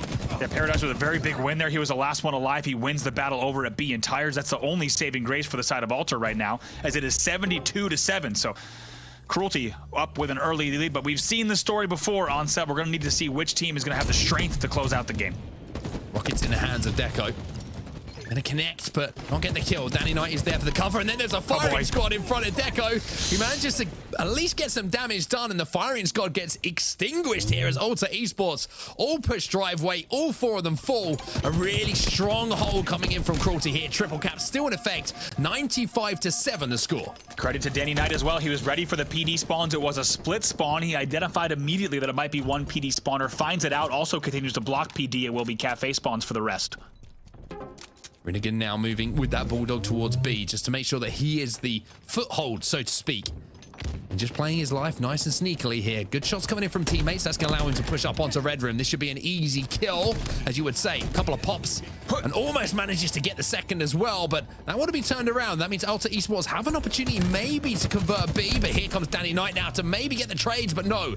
Attenue's once again in position to get the kills that he needs to. Yeah, Tenny's there just trying to just dodge and dip around B, stay alive, and using his teammates there right around tires to try to still stay alive, but eventually gets taken out from Red Room by Reaper. Lots of alliteration there that I wasn't quite ready for. 2 dead on the side of Ultra Esports for a moment. You just had to unroll your tongue for a second there to really wrap it around all of the R's. Hey, look, there's almost a little bit more alliteration this time. Not meant to happen, but it happened. Anyway, Zaron, let's see what he's doing. He's picking up kills in the feed as his teammate Paradise is going to be trying to convert C, as Ultra Esports will finally get a little bit of a hold in this game, as the rockets will be popping as well. Paradise should have a route towards them. Spike grenade going to go out just to cover him, and now he can move on B to try and help out his teammate. Not going to connect with that rocket. I'm not sure if he's aware there's a couple more players there as well. Really going to be feeling the pain of that one, but he gets taken down almost immediately. Ultra Esports trying to make this play towards B, but Danny Knight, he's going to be on the flank here to try and get that reset, but doesn't come in. Yeah, Danny Knight Knight is still probably going to get this kill. Didn't know there was a Bulldog in play. Never mind. That's going to be Grimsky there that brings the Bulldog to the party. Perhaps uninvited if you're on the side of Cruelty, but we got to take a look at the stats already because there is a man on your screen. The community favorite, Danny Knight, is already 12-5 in this game. Keep in mind, everyone else on the other team doesn't have any more kills than 6. So right now to be popping off with 12, pretty big numbers from Danny Knight. Make that 13. He picks up his 13th of the game. Unfortunately, it takes him to the death screen almost immediately afterwards. But 132-59, the score. Make that 60. As once again, Ultra Esports are showing a bit of heart here. As soon as it looks like things are starting to go wrong, things are starting to slip through their fingers, they make a little bit of a rally. They make a comeback. And there's one thing we've learned about this team, Andy, is you can never count them out in any of these game types. That's right. Cruelty makes sure to get that one as well. Once again, we just need to see from both teams not to panic off of these respawns. Strongholds, as we said, it's a marathon game type. It's a very long game type. Often runs the longest of the games outside of CTF in Halo Infinite, and you just need to make sure that you're pushing with your team. You have the time, even though the score is ticking. Most times, if you're not in the late game, you do have the time to wait just a few moments for your teammates and coordinate a better push than if you went with only 2 or 1 player. Yeah, it's always the one, isn't it? It's like, do we take an extra 10 seconds to maybe convert it into 40 or 50, or do we get a little bit rushed and take 5 seconds and it costs us 30 or 40 instead of 10 or 15? It's a little bit of a toss-up, but it's a decision to be made, and sometimes you got to just slow things down, which is exactly what Ultra Esports are going to have to do now, because Deco on Cruelty is flying towards B. He's got a Bulldog in his hands while his teammates are converting A, and all of the respawns now coming in for Ultra around C. Paradise with a big pick for them to maybe give them an out, but you can see that Danny Knight's already moving across to the pillars here to try and put pressure onto Zauron. So much info from Danny Knight there. Also, very nice play on the pillars to stay alive. Notice how he knew he had the help at B, stays alive there in tires. That's going to allow him to maybe get these rockets. No, those will go down. 2 dead for both sides for just a moment. Rocket's still down, although they will be recovered by Ultra Esports. Tenny is with the player. Is the player, excuse me, with the rockets in his hand. Still 2 in the chamber as well. Reaper with the double kill himself, but Zauron also managed to pick up a double kill, but there's Danny Knight again to take the rocket player down. And Danny Knight with not only the double, but there's going to be a present for him as he decides to celebrate by throwing a frag grenade into a pillar in front of him. It happens. We've all been there. The rocket's still down, a little bit cursed at the moment. Yeah, at least 1 rocket there. As you said, there was 4 dead for a moment for Ultra Esports, but they got a little bit out of jail by that, a little bit of a mistake there, as you said, on the pillars, but right away it's cleared out. Great stuff there from the side of Deco and Renegade to make sure they clear out PD. Something to highlight once again, though, even though it's 182 to now 100, I should say, if they do see them cross that 100-point threshold, look at the kills, and objective efficiency is a concern here for Cruelty, not only in this series, but maybe looking forward as well. Danny Knight, he's 21-10. You've got Deco, 13-4 for him. You've got Renegade, who's even. Reaper just -2, but heavily outslaying, but the score doesn't reflect that. And even with Deco picking up this kill, it's going to be a triple cap now for Ultra Esports. There we go. We'll have to see if Ultra could bring this one back. Right now, down by about 60 points, but right away, BC converted almost like a synchronized swimming team simultaneously. The B stop comes in for just a second, but Cruelty needs to make sure they get back in this, because like we said, we just saw Cruelty up by about a 60-point margin. We'll have to see if they can hold on to that and close out. We've seen them fold once before in this series. Well, Cruelty are picking up all the slays they need to succeed here, as Danny Knight doubles back and will move his attention back towards B. You can see, I think he might have just caught a player on the driveway, although it looks like he's going to be playing Red Room instead, as they're going to have to try and move back to C here now. Ultra Esports, as a triple cap was momentarily there. 2 kills for Ultra Esports, though, as maybe you can see Cruelty got a little bit over aggressive here, and Danny Knight, who was first player forward, now finds himself as the last player alive in Red Room. No, Danny Knight might do it still. Gosh, what's the on earth? My God, online just happening all sorts of nonsense there in the Red Room. I don't even know. Might have been a ninja, might have been a kill. In the end, it will fall. Both of those players will eventually trade out. He will fall, but still now 208 to 131 in favor of Cruelty. And as you said, Danny Knight and Deco just putting up enormous numbers in this game. I'm stealing that one from you. Online just happening. That's what it felt like. That's all you can say about it sometimes. Yeah, well, one thing that we can definitely confirm is that A and B are in the hands of Ultra Esports, and we are seeing once again a comeback in an objective game type from the 151 and rising to 208. They're moving towards C now. Deco's going to be trying to get a little bit of purchase on A for Cruelty, but you can see Paradise is now making the play front of C to try and get some kills and maybe get that one back in their hands. A little bit split from Ultra Esports. It's costing them kills, and now it's costing them a stronghold. Yeah, you have to think from the side of Cruelty, if with the slaying numbers they have, that they would expect themselves to have an even larger lead. But once again, they'll get a momentary trip cap. Paradise, though, and company are on C, so C will flip. However, the time will continue ticking, and now Cruelty is only 30 points away, less than that, make it 25 away from closing out the game. Reaper going to be moving B stairs to see if he can take this 1v1 inside of B, but he's not going to be there in time. The conversion will come in, but here comes the cavalry now. A and C in their control, but you have to give a huge amount of credit here to Atenius, who's managed to get into that B stronghold, cause somewhat of a distraction, and C will now be turned over. Battle going down on the pillars, but I tell you what, that microwave makes your skin a little bit crispy if you get a bit too close to it, as Cruelty pick up yet more kills, and they will pick up more points as well. That might be the dagger. You think Ultra really needed to get that B stop there, because AB will now continue scoring for the side of Cruelty, and we might well see Danny Knight double the score of anyone else on his opposing team right now. He's at 29 kills.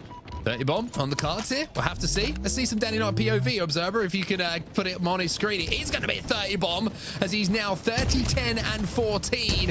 A huge ratio for him, but Reaper, stay with him, because he is picking up the kills that he needs to. Looking for a trip ski maybe as well. He'll pick that one up, and maybe even an overkill to close things out. If he can get there just in time, not going to happen, but the trip ski is good enough here for Team Cruelty.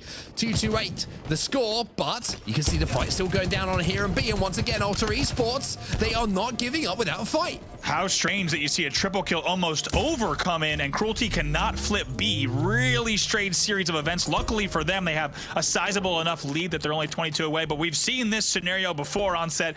Game is not over yet. Cruelty will continue scoring for just a moment, but A starts to get flipped as well. Great shots coming in from Danny Knight as well on that driveway. Really not missing a beat at the moment. Deco trying to give him some support, and Deco not only gives him support, picks up a kill of his own. AB in the control of Cruelty. They only need 7 more points, and they need a few more seconds of this hold to close out game number 3 and go up 2-1, which is exactly what they will do. Cruelty, they'll go up 2-1 after being 1 down in the series.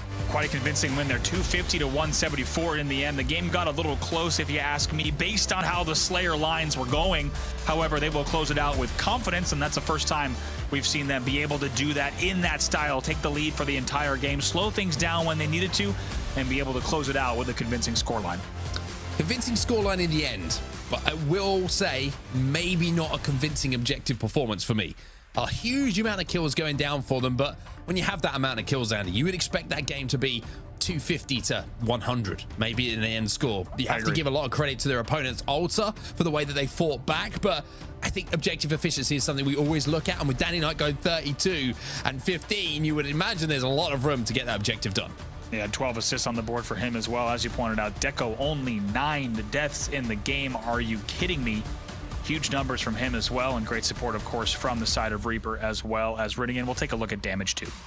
Let's see who put up the most damage. Hey, surprise, surprise. Just came up a little bit short, though, on the 8K. Come on, Danny. Step it up next time, my friend. Only joking, of course. 7,971 damage is a stat line that I think anyone in the world would be happy with after a Strongholds performance. Absolutely. Take a look at some highlights from that. And Danny Knight started things off. Some really nice work with that rocket efficiency, converting on both of those, and that's something we'll keep an eye on throughout this entire game. Deco here with the pop, pop, pop. The Bulldog as well for that early control, and this is what we wanted to see on set. We wanted to see a team get an early lead and find ways to maintain that. Now, I agree that they could have been more efficient, but overall, it's a much more convincing performance than we had seen from either team in terms of an entire game. Yeah, I agree with you. I think it's certainly control for the most part of the game was certainly in Cruelty's hands, right? They never really seemed like they were ever under too much pressure. Things didn't flip too far away from them at any point. They always had the game within their reach, and I have to say, control of the power weapons was certainly something that was in their hands at all time. We saw numerous kills with the Sentinel Beam, Rocket, whatever it might have been, and of course the Bulldog, like you mentioned. But now we move towards Bazaar Capture the Flag. Sometimes this can be somewhat of a bizarre game type itself, and the way that it plays and the way that teams can kind of pull off upsets a little bit. I feel like Ultra will be looking at this game type and thinking, hey, maybe we can put a game on the board here and send this to a game 5. Yeah, I normally might not say this, but I do think Bazaar CTF is actually the perfect game type to have right here in game number 4, just because, you know what I mean? We've seen a lot of crazy back and forths, a lot of chaos, and a lot of, in the first 2 games, a lot of choking, to be honest, with teams unable to close out their game. Bazaar CTF allows us an opportunity to slow things down. You're actually going to see some really detailed, thought-out, strategic play, because this is not about scrappy flag pulls. This is not about getting a lucky run. This is about how do you slay, not once, but at least twice, to get the flag across the map and run this back. We're actually going to see the series slow down. Teams are going to be forced to make very strategic decisions, and the teams that are going to be able to come out on top there will get the lead here. So you have to wonder which team's going to get the edge, because it's not going to be easy in game number 4. Yeah, I'm looking across the maybe the statistics of this series as well, and I'm thinking about who's been putting up the most numbers in the slaying department, right? Who's going to be able to create the most space, and it has been Cruelty so far. Ulta Esports haven't been able to match them in those slays, and on a flag game type where control, like you say, you got to pick up 1 set of slays, 2 set of slays, maybe even 3 on the way back. You're always looking at those numbers, and I tell you what, Danny Knight, if he continues performing the way that he did in the last map, I mean, the 30 bomb was impressive, but if he has a good game here on Bazaar Capture the Flag, you never know, Andy. We push 40. Yeah, what's going to be interesting also is just too much. I don't think so. I think we can see a 40 bomb, but I think the way that we find out if we get there or not is the style that we see both teams bring, because keep in mind, in these first 3 game types, these have all been run and gun game types. You can just keep sprinting forward and shooting everything you see, and you will put at least the slays on the board. The objective points are going to come differently, but you will at least put the slays on the board. As we know all too well, that is not how Bazaar works. You cannot just fly out of your bar, off of your bridge, and hope to string together kills, because you're going to have, if you don't have control, you're not going to be able to actually get the kills that will lead to your own team's positions on the map. So teams are really going to have to slow this down. Could we see a 30 bomb plus from Danny again? Yes, but it's really going to come down to team coordination, whereas on the first 3 maps that we saw, you can kind of get away with just being a run and gun kind of player and getting away with those kills. That's interesting you say that, actually. I just had a flashback to a memory. Dan were playing some matchmaking earlier, and there was a player who was doing exactly that. Every time I saw him on Bazaar Capture the Flag, flying out of treehouse, literally like curb sliding off of his balcony to bottom middle, and I was killing it I was like, what are you doing, man? Like, come on, it's like the free kill. Got to the end of the game, and he went like +4, and I was like, maybe it does work. I was like, maybe it does work. Maybe I'm doing something wrong. But well, to be honest, yeah, go ahead. Sorry, no, you go. I was just going to say there's a lot of parallels. Like there's game types where you didn't think you could do that. For example, Onslaught and Halo 3, it didn't seem like you could just fly out, but you kind of can if you have the team supporting in the right way. So it's really going to come down to how are these teams supporting their aggressive players? Will that pay off in this game type? That's the question. Cruelty, a team that could have easily swept this 3-0, but instead Ultra Esports comes with a heartbreaking game number 1 reverse on them. Ultra Esports needs to win this to stay alive.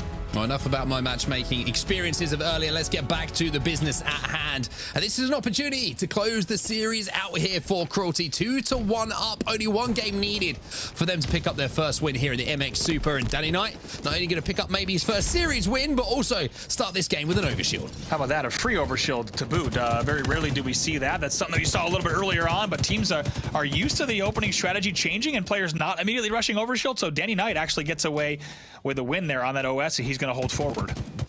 Going to hold forward, and he's going to be already causing problems here for Ulta Esports. His teammates are going to be there to pick up some kills. Deco with a nice flank through the bar is going to mean that Danny Knight, after the damage is done, is going to get that flag moving. Can he get into the bar without dying? No, that was just a second away from getting that flag almost past the 50-yard line. I want to see Reaper maybe try and run this one before he goes for these kills, but maybe a lack of objective efficiency here. The kill's good, but where's the flag moving? He's got the grapple. He can get right back up if he needs to try to run that flag. Whoa, wait a minute. Okay, that works too. Worked out. That works too. He's going to go again. In the words of Lunchbox, the great Lunchbox, everything I do is calculated. Reaper showing exactly that. I thought we lost control of the aircraft there for a moment, but it turns out everything was going according to plan. That flag, though, will be reset, so the flag will not continue. Their flag was pulled, but once again, looks like everything will largely slow down here. Reaper will finally be taken down in the hut. All right, take deep breath, everybody at home. Woo. And deep breath, Andy, as well. It's like a little bit crazy at the start of the game, but the end result is a flag opportunity that maybe should have at least got past the 50-yard line in this game type, didn't. Basically, some missteps, some miscommunication, maybe a little bit over looking for kills, I'll say it. Maybe getting a little bit stat hungry in that situation. The kill could have been left and the flag should have been prioritized. I agree. Keep in mind where Reaper was when he had the opportunity to run a flag on the bar door. Paradise was all the way back on the flag stairs and like missing jumps back there. I think that flag could have been ran at least to bottom rocks. You could have maybe even tossed out bottom double doors from bar. I do think they had the time to run that flag, at least advance it a little bit further before going for the kills. Well, Zauron has got the overshield in his hand. He's also got Rinnegan in his face, and this time he's going to pick up the kill that is required to create some space for his team. At the moment, he's going to be picking up kills inside of the treehouse. Now, let's see what objective efficiency does here for Ultra Esports. Respawn's coming in towards the back of the base. Rinnegan going to be re-challenging. A couple of frag grenades going to go down. Good teamwork coming in this time from Ultra Esports as the assists will be picked up and converted into kills. But Grimsty now going to have to slow things down. He's got an assault rifle in his hands. And I tell you what, it's an early for Halo 5 player that everybody hated playing against. Sit in a corner with an AR. Absolutely. That's the last thing you want to see when you're trying to corner. Actually, maybe you'd prefer the AR over the Mangler at this stage. Tough to tell. You'll have to ask each player their position on that. 2 dead for the side of Alter. So Grimsy is just going to know to slow this thing down. Based off of what we've seen on set, you have to think that this is going to be a very long game. We haven't seen the cleanest objective efficiency from either team. Right now, Cruelty leads in the objective efficiency category by just a bit. But I think this one could go the distance here. I wouldn't be surprised if there were fewer flags than more scored overall in this game. Yeah, I'm going to take what you said there. And he's like, based on what we see, I could have told you this would be a long game as soon as I saw Bazaar capture the flag. Right? Yeah. Regardless of who's playing it, it's going to be a long game, Andy. It's Bazaar capture the flag. Whenever we had a quick Bazaar capture the flag, but to your point, a little bit more accurately, you are completely right. I think it's certainly going to be something which the teams are going to have to convert on. But look at this, all of a sudden, you said there might be a little bit of a sneaky flag cap going on here. We haven't really kept our eyes on this. Cruelty lost 3 players here, and it's going to have to be a hero play coming in towards the end, and it won't be. Cruelty will put the flag in, and just as we're talking about a long game, the first flag goes in, 1-0 to Cruelty. Yeah, Grimsy, the only player alive there trying to make a Hail Mary stop. Not going to happen. And as we said, based off what we saw in that convincing Strongholds game, I think you have to bet on Cruelty for being the more objective efficient team at this point. Maybe also just not warmed up, not ready for that game number 1 as they were unable to close out that first game in that first round. But wouldn't be surprised if we continue to see them apply pressure. But now Alter with an opportunity with this overshield. Yeah, needs to go forward here. Need to be aggressive with it as well. Deco's going to be trying to play slow inside of the base, but a great grenade from Grimsty is going to open things up. He's also got that thrust to work with. He's also got teammates with him, so they should be able to get this flag into the treehouse, maybe out towards the mid-map as well. Great teamwork coming in again. Look at that. All 3 players fall from Cruelty. They're now coming on the respawn. 1 player actually respawned on the thrust. You can see the shots coming in from the back of Grimsty, so he's going to know that he can fly this one across map. And as fast as Cruelty got the lead, it might be an opportunity here for Alter to answer back, but there's Deco on the OE. Doesn't hit the slide he wanted to. You could see his slide was just a bit short there. It actually cost him. So Deco and Reaper are going to fly in and maybe get this return together now. That would be a heartbreak for Ultra Esports. He's getting a touch on this flag. It's not going to happen on the looks of things, but yes, it is at the last second. Now Paradise picks up another kill, but a counter cap opportunity is also coming in. And there's the difference, right? Grimsty, last player alive coming off respawn. You hit that slide, that little second difference, that little frame you save. Trying to get across the map could be the difference in being 1-1 or being 2-0 down. Flag not back yet, though. Take a look at that. That flag has not come back home. In a scenario where it looked like there was only 1 alive there. I don't know how this happened. It was only Grimsty alive on the flag. Of course, we've been staying with the flag POV, so we didn't see what happened on the other side, but somehow they get a touch. And it looks like Cruelty maybe sent more players back than staying in the base to try to get the re, so we will now have a flag standoff. Rinnegan's going to be first player forward. He's going to fall, though. Teniers is going to be there to pick up the kill and pick up the pieces of the damage being done by Zauron. And now Zauron with the Mangler in his hands is going to start leading the charge. Now, I like this position he's taken up here because you can see that not only are Cruelty respawning on the rocket side of the map, but also those rockets are coming up. And what a thrust that is. Wonderful play coming in here from Zauron. Now he might be able to take a 1v1 if he's quick to get that flag return. Yeah, great stuff from Zauron to avoid some clunky backwhack scenario. Instead, just thrust to win that Mangler battle. Gets the help as well here. Like you say, Overshield going to be big at this moment. Also going to be able to hold the treehouse and maybe even the bar with the Mangler in his hands. His teammates should be able to move in and actually pick up that overshield. Now he might be able to move in and pick up the flag return. Great shots coming in from him. A double kill has opened the doors for a return. However, they've got to make the play. They've got to hop on that thing and they've got to make sure that they keep Reaper at bay. That is going to be the flag sent home and that is going to be the flag put in. 1-1 now we find ourselves. Yeah, they even thought about running it as well, as you see. Use will fall down in the end, but Zauron, great stuff there in the end with that Mangler to lock down the base. Grimsty still thinking about making something happen with the flag. Might be able to. Unfortunately, it doesn't connect with the player. It connects with the flagpole. And that is going to be a little bit of a heartbreaker there with that green gun not quite working in the way that maybe he was hoping it would be intended to. But as we see Reaper taking the scenic route through a couple of chickens down by the rocket side. He's got the Mangler in his hands. He's also going to have a kill to his name. Very nice stuff here from Ultra to make sure they maintain composure through that. Take a look at another flag run coming here. 1 dead for each side. Paradise picking up a double kill. 3 dead now, Cruelty. 3 dead, no, excuse me. He picks up 3 kills, so now that should be a flag going back home as Reaper will now be able to overextend and get up into that bar. Now, there's one thing that's difficult to deal with. It's a player in your bar. It's even more difficult when he's got that Mangler in his hands, as we see him pick up the first one, the beatdown counting, as it always does with that Mangler in your hands. 2 dead for Alter. Cruelty, all 4 alive, though, so Reaper's going to have to do some work. Cruelty, a lot to think about there. I really don't understand how Grimsty, as the last player alive in the base, was able to get that flag touch, given what we saw about the information that the team had. Lots to think about there. You have to think they really should be up 2-0 here. Now they're not. They've got 4 minutes left to try to close the game out. Should be an easy kill here for Reaper as well. Picks up the first kill. Renegade falls, though, which is going to slow things down ever so slightly. Grimsty going to be challenging and challenging pretty well as well. Zauron's going to pick up a kill. You can just see maybe waiting for his shadow to creep around that corner, but Paradise is going to be there to get the clean up. Zauron with the overshield in his hands. An opportunity here for Alter. Zauron with the overshield Mangler once again. How many times have we seen this? He's going to make the hut push, and last time we saw this, it started to spell disaster for the side of Alter, but Cruelty's quick to shut it down this time, and wisely so. Yeah, maybe just getting a little bit overzealous there, trying to get into the flag, get the flag pulled, knowing you have the overshield. Sometimes you still, even with that extra layer of shield, you got to wait for your teammates, right? You're not going to be able to make the hero play, especially with the spawns being timing-wise a little bit staggered. You got to just make sure that you're still setting up properly. It's just going to give you the opportunity to win that extra individual battle, that overshield. So things maybe not quite clicking here as we approach the 3-minute mark left in this game. As we also see Reaper connecting for a killing spree with the plasma pistol, maybe looking to turn 6. Yeah, got to give a shout out to Reaper here. A lot of you might have noticed already, but the man is 25 and 10 now. Huge numbers from him, stepping up really in the biggest way in this series so far.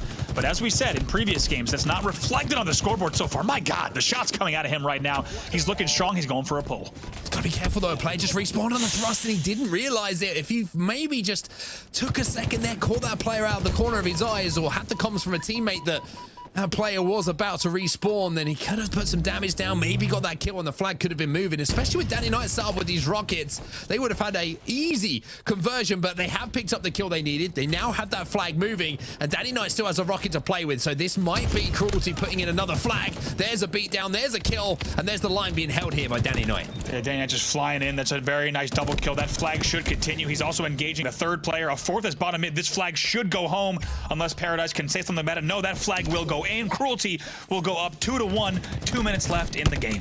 2-1, and there was 2 minutes and 11 left on the clock here for Alter to try and get another flag moving. And we know how difficult it can be to break into the base when a team knows all they've got to do is hold the line.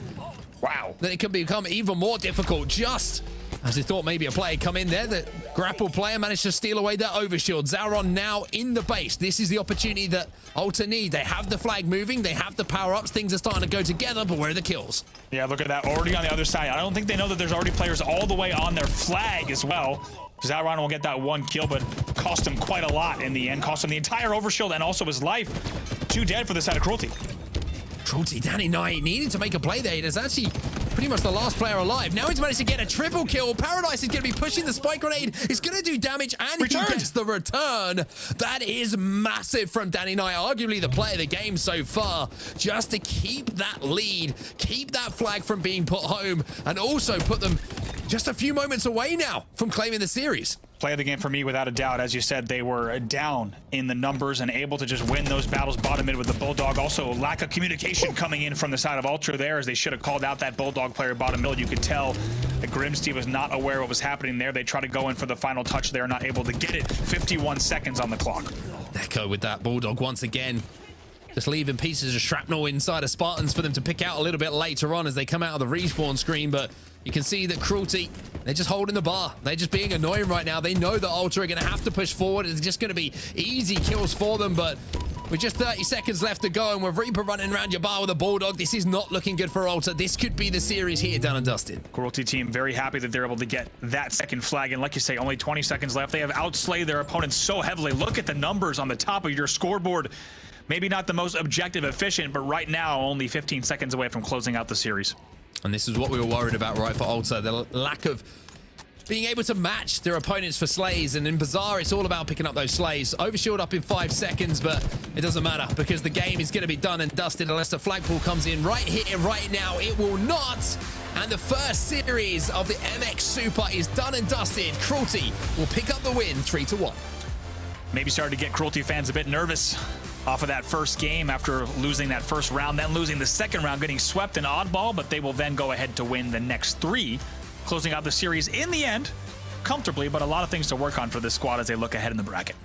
I mean, slaying-wise, absolutely dominant. We saw these guys not missing many bullets and making so many crazy individual plays, but maybe just a little bit more selflessness needed as they move forward in the bracket, looking for those objective opportunities, but getting the win on the board and certainly starting off with confidence is what you need to do in the MX Super. We'll take a look at the stats here. You highlighted the man Reaper with 29 kills, but Danny Knight not too far behind, 27 kills on the board for that man as well. Yeah, great numbers from them, but it's the first time we've seen Reaper really step up in that series and prove that he's a name that should be talked about as well. So great to see that from Reaper. On the other side, players getting outslayed largely. Zauron there, I think, goes +1, but taking a look here at the damage, 2 on the side of Cruelty. Good, nice 7K once again coming in from Danny Knight.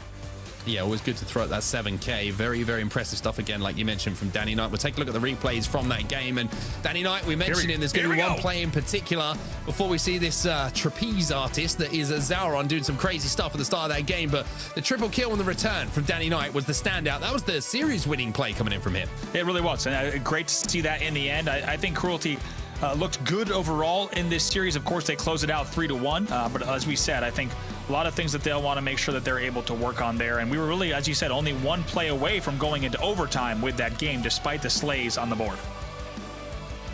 Once again, Reaper showing that he was hitting some crazy shots in that game. Reaper, unfortunately, that was the situation, but he didn't realize that spawn was coming in. But this, I mean, I think he was last player alive here. I think everyone was coming off of respawn, a triple kill, and also managed to get damage as well as the return onto that final play. A huge play, excuse me, coming in from a player who had a great series, Danny Knight. But this is the series after it's done and dusted. You can see it in front of you. The first game did go to Ulta Esports 2-0 after a crazy round 1 comeback. But from then on, Andy, it seemed like Cruelty just started to click a little bit, and they took the next 3 on the bounce. Yeah, and sometimes you see that with the team. I think there's a lot of teams that I've been lucky to be a part of where we would lose game 1s really regularly. Even on some of the Triggers Down rosters, we would always lose game 1 of a tournament for some reason. But then you just kind of bounce back. You start to wake up a little bit. I think we saw a little bit of that from Cruelty.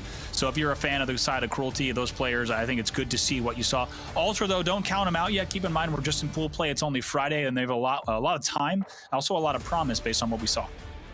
Well, it's time for us to throw it back to Lottie, Clutch, and Gaskin to break down what was an exceptional series to open things up. So with that said, congratulations to Cruelty, 3-1 winners in the series.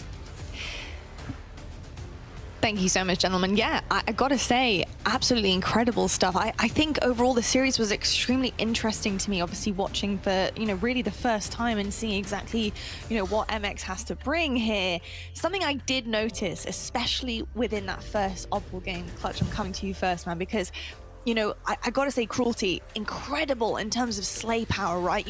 So heavily. I mean, Danny Knight, for example, just unbelievable, absolute powerhouse. But their objective efficiency makes me wonder a little bit in terms of what they're doing with that slay power. How did you feel like they balanced, getting those kills, but also trying to make it meaningful on the map as well?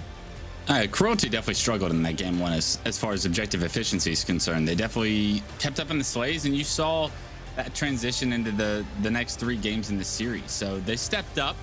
You got a little bit of work to do on oddball, and sometimes oddball can play funny like that, where it's very difficult to catch up with the rotations, and you just can't find your footing as a team in that game 1. I mean, Andy said it best there at the end that some of the best teams in the world have always started off a series slow, especially their first series of a tournament. And then the next 3 games, you see some pretty good performances all around, even objective efficiency wise. So I don't take too much with a grain of salt from that game 1, but I do look at it like this could be an opening for us to improve, maybe get off to a better start in a series that's more important against a better team. But they got the job done no matter what. So I don't look at it too much, but there is a question there of can they improve on oddball as well. That is definitely a question going forward. It could be a thing like Bravo said, it's just a bit of a slow start for them, but look pretty dominant in terms of slaying power through the rest of the series there. Gaskin, what did you make of it overall, especially on the topic of objective efficiency, especially after that game one? Did you feel like the balance was there for you in terms of slaying and making sure the objective was complete too? Yeah, I just think game one was Cruelty's one of their worst game types. We've seen them lose against Alter in previous tournaments on that game type, so I think that was one of the guarantees for me when I was looking at predictions, looking at who was going to win. I think I had Alter with a higher percentage of winning this series, especially with game one. And when we saw what happened in game two and the kind of drop-off in the slaying ability that suddenly kind of just came to fruition from the side of Cruelty, I was like, all right, well, this series is going to be a very interesting one indeed. And I think the fact that they were able to constantly pressure Alter over and over again to a point where Alter were kind of backed into a corner, off spawn, having to rethink strategy, it just meant that Cruelty were on top at all times. Even when they kind of fell behind and a couple of players went down, they always had a great chance. I tell you what though, let's actually take a look at the pools right now and see exactly where we are at the moment and see what all of the what all of the action is brought to us. First of all, Pool A, as you can see, we've got Knights with a 1-0 at the moment, and Cruelty also with a 1-0. A couple of losses below right there with Alter and Cinta Negra. So interesting stuff and how this one is shaking out. I think the seeding right now is looking extensively correct. I mean, Clutch, are you surprised that Knights have already taken their first game? I'm really excited to see where Knights are going to be at when they're on our screens.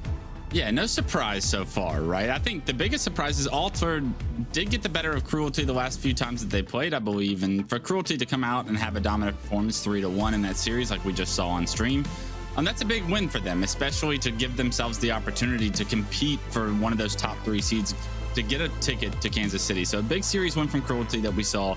Knights doing their job as likewise. So Pool A, all according to plan from my perspective so far, but I expect things to be a little bit more highly contested as we go on in this and more series are played out. Yeah, I've got to agree on that one as well. Gaskin, you mentioned earlier on Cinta Negra, the way that they can be kind of dark horses of this competition, the fact that you can't sleep on these guys. How do you think they're going to fare for the rest of their pool? I think that Cinta Negra will probably be looking at this pool and expecting to drop down into the lower bracket and face off against the other teams that they competed with in the Open. But they'll look at that performance from Alter and say, hey, maybe there's something to be said about actually getting an upset here against an Alter who are probably going to be feeling a bit dejected after that loss. And if they can get a victory, if they can push themselves up into third place, then they can start from that winner's bracket instead of the elimination bracket. And that will give them such a good chance of progressing that little bit further in this tournament, because it can be difficult when you start in the elimination bracket. You don't get that extra loss that sometimes other teams will be able to benefit from. That is very true. The safety net, as I like to say, is not there for you, so you don't have that second chance. But hopefully they can have a little bit of a rebound so far as well. So we'll see. We'll see how that one pans out. We're actually going to head to a quick break right now, but when we come back, we have plenty more MX Super action for you guys. And our next match is going to be Rebel versus Legends Never Die, so you don't want to miss it. We'll see you right after this.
Master Chief recovered something.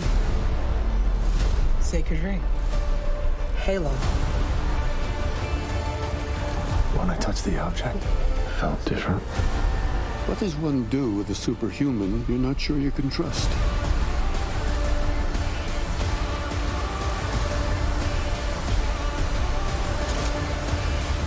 Find the Halo. Win the war.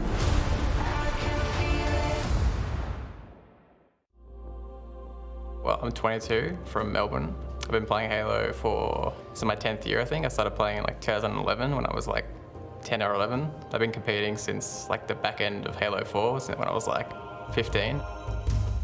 It's like you network and you just find people online and then they tell you originally about like the MLG days, and then you watch stuff online and you think, oh, that's so cool, they get to go to these tournaments and whatnot, and then you slowly integrate into the competitive community. We're always Team Unchi.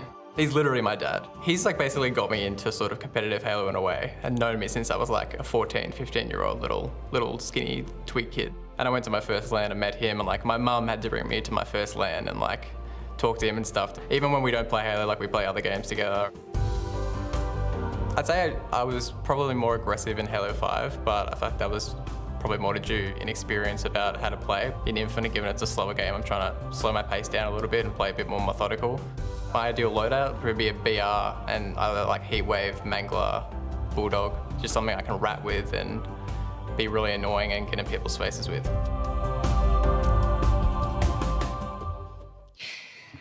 Hello everyone and welcome back to Pool Play, the MX Super. It's so good to have you guys joining us, of course, as we're into the next portion of our roadmap here in the HCS. Really excited to see MX and what they're delivering today and across the next 3 days as well, because we got a hefty weekend for you guys of Halo action here in the Super, and obviously a lot of these count towards Kansas City and where you're going to be at and if you qualify or not. So make sure you're staying tuned to find out who's going to be going there as well.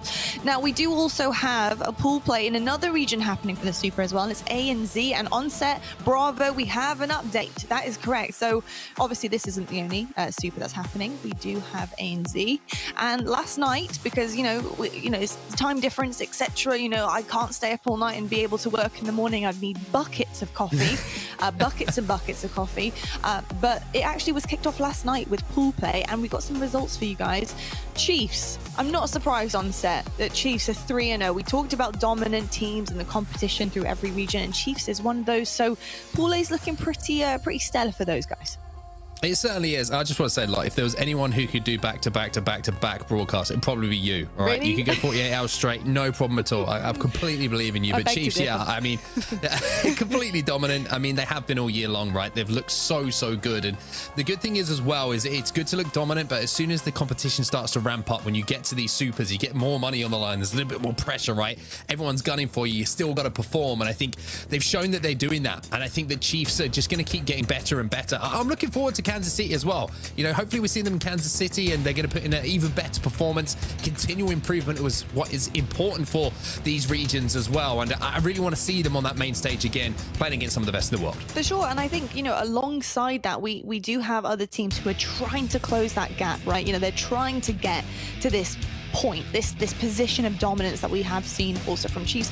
We had an incredible victory here from BBR, who took a 3-0 sweep over Team Immunity. But they're hungry, right? They're hungry for this win. They're also a force to be reckoned with. They just need to prove themselves against the best in ANZ, and hopefully the next 2 days for our ANZ region, we can see some upsets. We can see some teams really going neck and neck and really trying to close that gap a little further as well, which is amazing as well. So really cool stuff on the side of ANZ at the moment here. And Bravo, looking at the likes of Direwolves, they're also fighting tooth and nail, etc.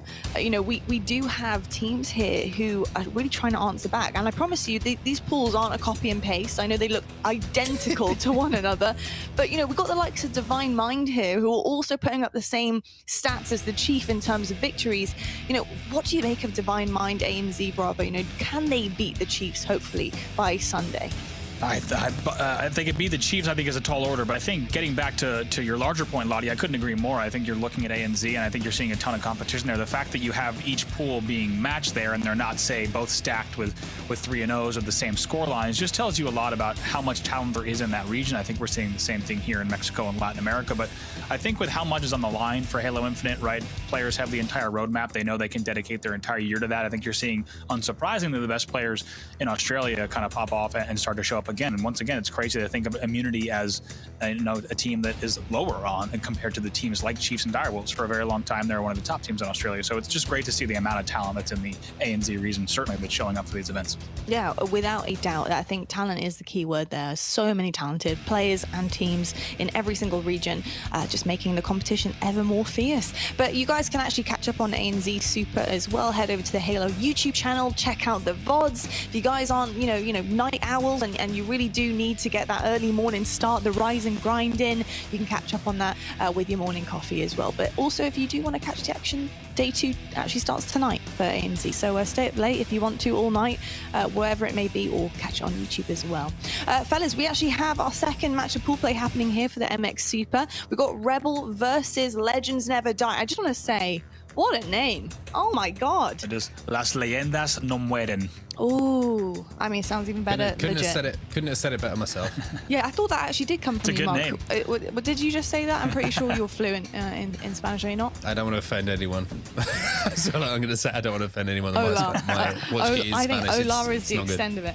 Absolutely incredible name there. But also, Rebel, I think this is going to be a really interesting kind of matchup here. And talking about this onset, we have two differentiating teams. We have new talents on the side of Rebel. They apparently are the dark horse of the competition. They have fantastic individual skill, and they're likely trying to break down barriers here and trying to get into that top 3 position. They've had pretty good results, but it is kind of touch and go for this team. And then on the other side, Legends Never Die, major roster changes. What does that do to a team when you are consistently rotating, changing rosters, and the synergy there? I mean, it does one of two things, right? Obviously, it's difficult to get your game plan down and how you want to play, especially objective game types. There's so many nuances that need to be discussed between the team. What happens in this situation? What happens in that situation? And when you're constantly making roster changes, it can be extremely difficult to do, especially in situations when you're on the back foot. On the other side of that, if you're making roster changes all the time, sometimes you hit the honeymoon period, right? And you go into a tournament and all of a sudden everything just clicks. Everyone's communicating wonderfully well together. I've got your back, buddy. Don't worry. I've got a few extra shots. I'll die for this stronghold. And all of a sudden you play crazy. And I was a part of a few teams where you have, that first week of scrims and everything is amazing. So hopefully for them, that's going to be the case, but it's certainly going to be tough. I mean, when you're making that many team changes, it always is difficult to go into a big tournament and really push those top teams right to the edge. That is true, but they do have 3 days to do it. I'm excited to see exactly how they're going to fare going up against Rebel. And with that being said, it is time to head over to our second match in pool play here at the MX Super. And we've got Clutch and Gaskin on the mics. Who better to do it? So let's go check them out right now.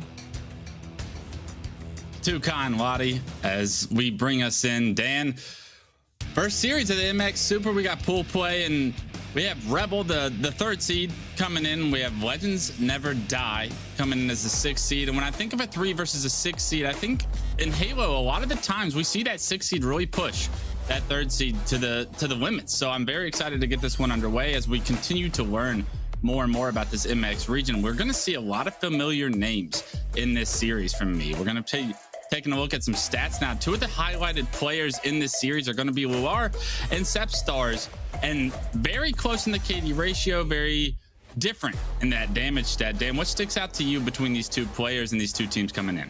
You know me, I love stats, and damage statistic is always a big indicator of how a player is playing, how they contribute to a team. And considering Sepstars is the newest addition to this roster, when they talk about roster changes, the fact that he is having that much impact with that much damage maybe does suggest that the 6th seed here could potentially upset the 3rd seed. I mean, what a way to start the day. We had 4th versus 5th and now 3rd versus 6th. This is probably as close as we're going to get in terms of competition today. And I think that Sepstars being the newest addition, what he adds to the team is always going to be a question mark. Is he going to be an objective player? Is he going to be that damage dealer or a main slayer? And just looking at those stats, it does suggest that he might be one of those anchor players who sits back, just barrages the other team with shots. That's why we're seeing the accuracy maybe being a little bit lower, but he is just hitting those shots when he needs to, getting the damage done, and it will really help out the rest of the team. Yeah, I like that you pointed that out. But on the other side, when we look at Team Rebel, they have a lot of talent as well. These are a lot of individual players that I've actually had the opportunity to see towards the end of Halo 5 put in a lot of work. And usually, I say it almost every broadcast, I feel.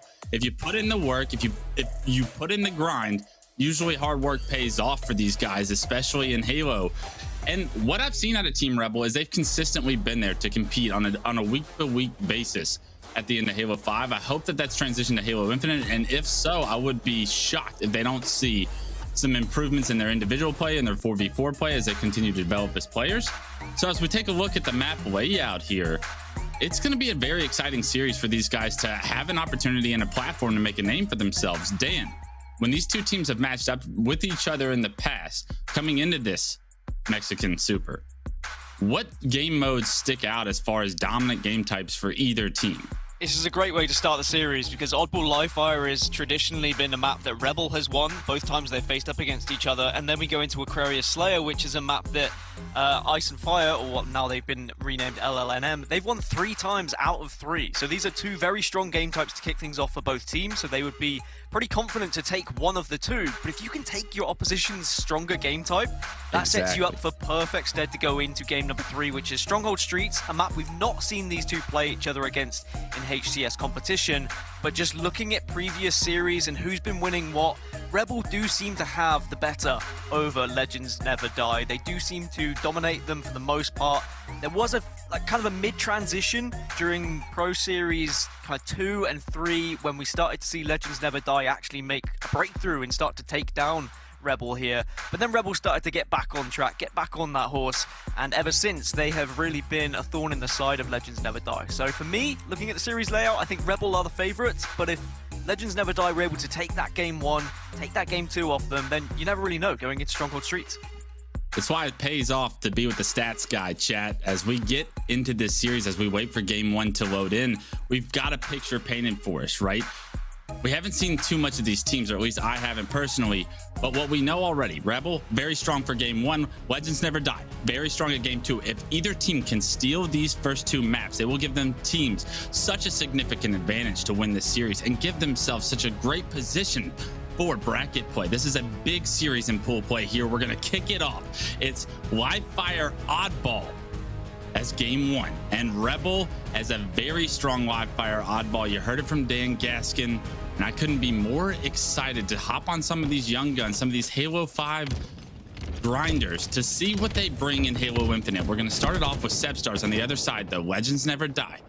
Gonna relocate to bottom middle. He's gonna have a lot of pressure here. He ends up going down, and already you're seeing the dominance from Rebel early on for Livefire Oddball. I just love the fact that every roster that we get in this region, it seems to be one player who is at one point featured in Shock the World. Nugget featuring in this 8-man game that we're seeing in front of us. He's played in Shock the World back in the day. He's been a part of that current Knights roster, so it's not like he is short of playing in these really high-pressure scenarios. I'm excited to see what Nugget can do, but at the moment, Overshield is going to be in the hands of Lua, and Rebel are looking to try and take some control with it. Yeah, we saw some quick kills go in the hands of Rebel, but unfortunately, Legends Never Die.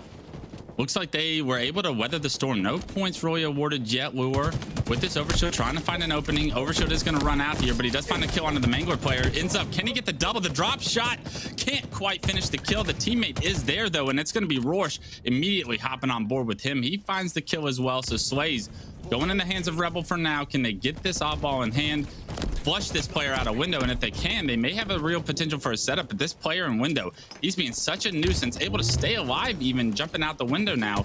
Now the pressure is on Rebel once again. Definitely have noticed that a lot of the teams, or the 4 teams we've seen today, like to hold the ball in this area of the map rather than taking it to tower. They like the scrappy game over towards garage, and I feel like it's easier to get the ball to this position but far more difficult to actually hold a setup. But if you can hold it correctly, if you can watch those angles, you can make it so tough for the other team to transition from spawn to try and take you down, and that's why we're seeing a good amount of ball time being picked up here. We have Nugget on screen right now. He's got the ball in window, racking up some significant time for the first time. I love this play by Nugget. He loses a teammate. What does he do? He immediately drops the ball, understands that overshield's the priority here for the team. Able to secure that overshield, even though he gets knocked to no shield from the brute grenade. And now with this overshield, what's he going to be able to do? Unfortunately, forced to run with his tail between his legs for a brief moment, but I actually like that reposition by him. He's able to stay alive, wait for numbers, and now that they have numbers, let's see what they're able to do. Ball not in a difficult spot for either team to really accomplish much, but kills need to come through first, and yes, they do. Rebel lose 3. It's a one-on-one right now. Laylocks versus Nugget. The ball resets, and you see both players starting to position towards bottom middle, and I love this. Nugget realizes the situation. That ball gets left by Laylocks. That's Nugget's opening to bring this to tower and set up a new opportunity for Legends Never Die. Always really important when it is a 1v1 and that ball is being reset, just to watch bottom middle. Make sure it's not going to be an easy pickup so that final player can escape with the ball, but instead, it was only one player went down there. It was Nugget who went to watch it, saw there wasn't going to be anyone challenging. He gets away with the ball and his life on a killing spree now, and Nugget, with those 5 kills without dying, eventually falls to a grenade, but some really good time being picked up by Legends Never Die. A very good start for Nugget as he was 7-2-2 as he gave his team that 30-point cushion. Right now, the ball is going to be down top tower, and it's going to be Laylock's job to go and get that. But unfortunately, right now, Laylock's taking some damage, needs to play his life. But they do have numbers advantage, right? You want to keep this numbers advantage in hand, and when Laura gets a kill, that's a big one. It allows the opening for this setup to become a reality. Now they have an opportunity here to hold this setup for a significant amount of time, get right back in this game, and just like that, only going to be down 10 points. You got information. Players are on nest. The rotation is just a tad bit late, and because of it, he's going to lose his life. All 4 down, and that's a great break of a setup right there from Legends Never Die. They're quick to get the ball and already bringing it back to tower as well. They get the ball, but they've got a decision here. Do they want to play for the power-up, or do they want to play around the ball? Rebel need to be quick off the spawn, which they are. Strikey gets the opener and gets a double. So important that he found those kills. Otherwise, this could have been very detrimental, as now Strikey continues his tear through the Legends Never Die roster, and Rebel will secure not only breaking that setup, but also an overshield. Yeah, look at that. The timing of the kills couldn't have been better for Rebel as they're able to get this overshield. A few kills, no ball in hand as of yet, but with this overshield, they should be able to slay out 3 in the kill feed. Look at that, 4 dead for Legends Never Die. Rebel do it all with that overshield, and that's what a power-up can do. It can work wonders. It can create so much openings, so prioritizing those. They've given Rebel the advantage they need to take the lead here. If they can get just a few more seconds, and just like that, Strikey in the kill feed with the double kill. Strikey absolutely popping off at 14-6 right now. On the other hand, Rorsch at the moment only with 3 kills, but still plenty of assists and getting that objective time, as you can see. It's always important to have that one player on your team who is prepared to hold that ball and knows where to position themselves and knows how to rotate. And rotation might have to come through with this push now arriving, but 3 kills in the kill feed for Legends Never Die. Rebel down to just 1, but at least it's Strikey. We've seen him have some fantastic breaks of setups already.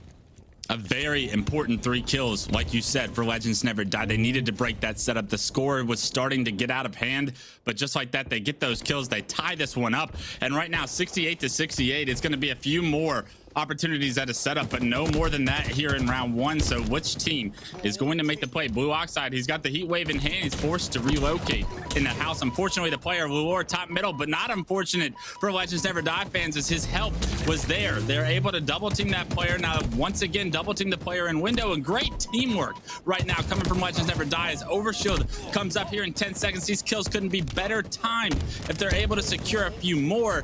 Trades do come through, but it looks like Rebel might have an opportunity to compete for this overshield now as they've come off spawn. Sebstar is doing everything he can to stay alive, but not going to be in the spot to get this overshield secured just yet. But the rest of the team, are they going to be there? It doesn't look like anybody's there yet. Strikey thinks he has a free overshield. Sebstars comes right back, able to deny that for a brief moment, but somehow, some way, Rebels have repositioned off respawn, and it looks like they are going to once again secure the overshield, and that could be where the game was made. And someone's got to get a touch on this ball soon. Oh, yep, there you go. It's going to reset, and after getting the overshield, after getting positioning, if no one's going to be there to touch it, even though it's in a scrappy area, suddenly it gets put in a far worse position. Only 1 minute left on the clock. Such a close game between the two, but the overshield allows Rorsch to get an overshield and get a double kill, and now look towards ball. So everything's looking pretty good for Rebel right now, but Legends Never Die off spawn. They've all got to push together here. Rorsch with only 6 kills in the round, but 2 of them could have been the biggest 2 as of yet. That overshot allowed his team to secure this ball, gain the lead 81-70. The clock starting to become a factor as well as the ball sits on the ground ever so long. 81-70, 45 seconds and ticking. And you're going to see this 11-point lead continue to climb in Rebel's favor. Unfortunately, they do lose number leads. Legends Never Die. Look to push. That's 3 dead for Rebel. Legends Never Die immediately on the ball. And that's Sepstars once again with a great rotation here to get it back in the house.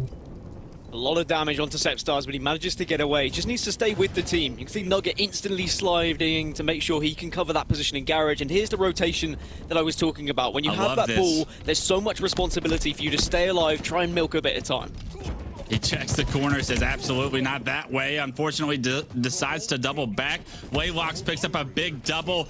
It's a 7-point game, 91-84, and you're seeing Legends Never Die with a real opportunity to take this round 1. It looked like Rebel with that past overshield was going to have everything they needed to finish this one off, but no, Legends Never Die have come back. They've done it. Great job by Nugget here at the end with the ball, and that's going to be round 1. Going to Legends Never Die, the 6th seed, looking to upset Rebel in their strong game type with just 1 more round win here.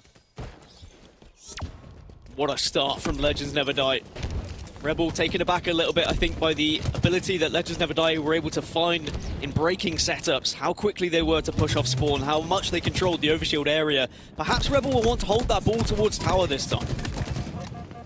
Yeah, we didn't see any play balls necessarily towards the end of that. We saw balls being reset all the time. We didn't see any balls being brought towards green, and that's something we're going to see, I think, throughout this weekend is how does this MX region like to play? We saw both teams bring it to house. Unfortunately, that's going to have benefited Legends Never Die in that first round. We'll see if the same mistakes are made by Rebel if they decide to switch it up. But early on, it's a battle for overshield that Rebel once again wins. They dominated the power-up story in the first round. Unfortunately, couldn't get the round win. Let's see what they're able to do with it the second time around. Blue Oxide, though, finds a snipe on the ground. Not often you see a snipe just bottom middle there. He's able to put it to work already, finding one, found the opening, and that could be how you break a setup right there. Blue Oxide doing it all with a nice body shot, finishes off, and those 2 kills have broken the setup before this one got out of hand. Only 16 points for Rebel. So much confidence on display with the sniper rifle in hand. He was thinking about positioning, thinking about where he could go to stay alive, and said, you know what, screw it. I'm just going to go for the shots, try and hit the worldies, hit those bodies. And that 1 kill could have made a big difference, really, to stop any real time being racked up. But now the ball is going to be escaped with, or attempted to anyway. Sepstars, again, having that responsibility here, Clutch, to move that ball to a position, but also knowing when to drop it, help the rest of the team. I'm liking what I'm seeing from Sepstars. Remember, we saw in the statistics, he's a big damage dealer, but it looks like he's very objective-minded as well. Yeah, absolutely. One of these guys that really started to make a name for himself at the end of Halo 5. His name started popping up everywhere. Every weekend I was casting a tournament. He was in that tournament, starting to place even better and better every weekend. So it's no surprise he's elevated his gameplay to be here today to put on a great performance. And Sepstars wisely loses 2 teammates, immediately throws that ball off the map. So a heads-up objective play, like you said, it's not just the damage, it's decision-making as well that makes Sepstars a growing talent in the scene. Again, that ball is just going to be picked up too comfortably, but maybe a little bit too early as well, because Rebel got to make sure they're not just jumping on this ball randomly. They're not allowing Legends Never Die to have too much control. There's a lot of confidence and we're witnessing here from Legends Never Die. They're walking around the map, strolling around the map at times, taking these 1v1 engagements, just so assured of themselves that they're going to win these fights. Yeah, Blue Oxide in a very tough situation down here. Actually gets a melee. It makes it an easy trade for his team to get those kills. Ball being down bottom middle is not something you want for either team, but Rebel having the advantage in the slays momentarily may be able to get some significant time, but just like that, it's actually being rotated away from Legends Never Die in house. Unfortunately, that ball carrier, he peeps out for information, no shield, and that's going to be a nice double kill from Sepstars. So objective play, slays, the opening picks to break setups. Sepstars is doing it all, and Rebel just had 4 dead. So Legends Never Die, they have ball in hand with a complete setup, a tower here. If they can get the information that players spawn brutes, they may be able to rotate this once again towards green, and Nugget needs to realize this because he's hot under pressure right now. Under pressure, but gets the kill, stays alive, and will continue to have ball time. So even though Rebel were able to get a player out to back tower or tower ramp, whatever you want to call it, the fact that he doesn't get the trade is so detrimental for them, because now they fall over 25 seconds behind, and they have to try and make yet another push. But look at this flank. Yeah, look at Nugget though. Oh my God, 2 players passing by like ships in the night. Nugget somehow gets away with his life for just a brief moment with that ball, able to actually play it as well. So Rebel tried to deny the play ball, tried to get to that carrier, and somehow, some way, the play ball still comes through. Legends Never Die doing such a good job with the objective efficiency here, and that was something I really wanted to see out of these MX teams coming into this weekend. We're seeing the best from the 6th seed. That bodes well for the talent we have here in the MX scene. As Slays come through, 3 dead once again for Rebel, and Overshield actually going in the hands of Legends Never Die this time around. So when it rains, it pours, and when things are going well, things are going great. Legends Never Die now, not only up 40 points, not only Overshield in hands, but on match point to take game 1. Something that I've really noticed, and it was something I touched on right at the start of this game as well, was when Rorsch was kind of diving on the ball, trying to get that objective done, and he has been picking up the points for his team, but struggling a little bit in the kills department. I know he's got assists, so I know it's not too much of a disheartening sight for him, but at the same time, he really hasn't been able to get into this game maybe as much as he would like, because he's just been focusing on getting that ball so much. And because of that, Legends Never Die have taken advantage of having players on the map positioned in a way that they can get proper ball control. Yeah, 70 seconds is great, but I need kills out of your Rorsch if you're going to come back in this game. Rebels need you now more than ever. Unfortunately, you're back in respawn. Sepstars with the killing spree gets his one before he gets taken down. And is it enough for Legends Never Die to continue the setup? A great job by Ludirk to just slide in and get that play ball, because his carrier did not quite get that off the map. But that's just phenomenal to give your life in that situation, the heads up in real time, understanding of what that means. That opportunity to deny a green setup for Rebel was massive. Yes, it does look like Legends Never Die have been there to get the ball, and they will win round 2 and will take game 1 2-0. We talked about it, Dan. Rebel was undefeated against Legends Never Die in this game type coming in. Everything has changed here at the MX Super, and it looks like Legends Never Die have come to play. And I'm going to be that guy. I actually made a massive mistake, Clutch, and I'm sorry. That's Legends Never Die's best game type. I got it the wrong way around. So this is a good thing. This is a good thing, right? We bring it back. I apologize. My fault, not your fault, right? Okay, I said it wrong. I read my notes badly. Yeah, you can blame me. It's I'm not one to point fingers. No, you can point your finger as hard as you like, because that was Legends Never Die's best game type, and they have won it. But that means we go into an Aquarius Slayer, which is, and I can say that factually, Rebel's best game type. So things are playing out how they should when it comes to statistics. We don't have that kind of storyline of a team losing their best game type just yet. But when you look at these stats and you look at how the players actually played, I mean, there was a clear difference in who was actually picking up the kills on the side of Legends Never Die and Rebel. I mean, Rorsch did struggle a little bit, but 16 assists. You know, he was playing the part. He was going for that objective. On the other side, Sepstars, so much ball work, so much objective time from him, and I love the rotations that I saw.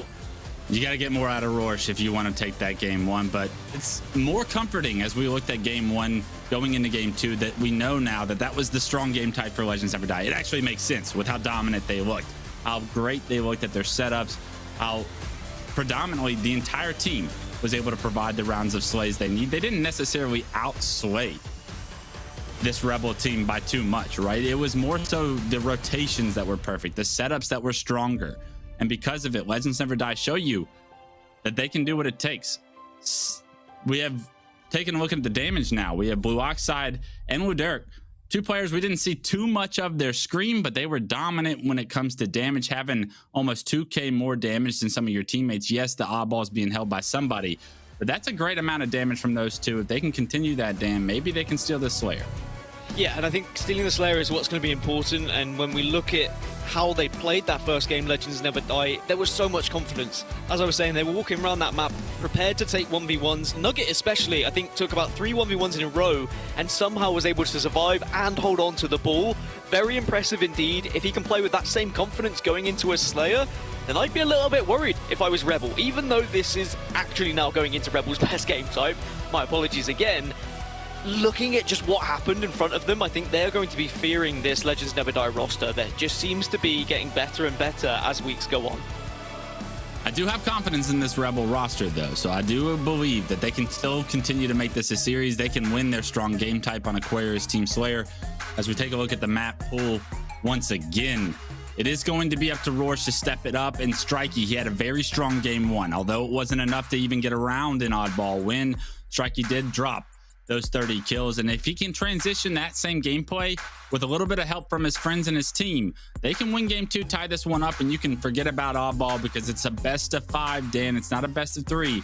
So those games significantly mean less. And you have to, in a competitor mindset, you have to shift your mindset to the next game very quickly. Hopefully they're able to do that, especially with a lot of tournament experience under their belt now that they've had a little bit of Halo 5 to go as well. But as we look at game 3 through 5, Dan, I know we had talked about it coming into the series, and these maps and mode combinations hadn't really been played between these two teams. After game 1, after watching how dominant of a team Legends Never Die were in the objective, do you think that they're going to have an advantage in every objective, or do you think that live fire oddball was just one of those? I think live fire oddball is one of their stronger game types, but I also do think that they seem to have the better against Rebel when it comes to these more rotational based game types. So Strongholds could also play a factor in that depending on how Rebel play.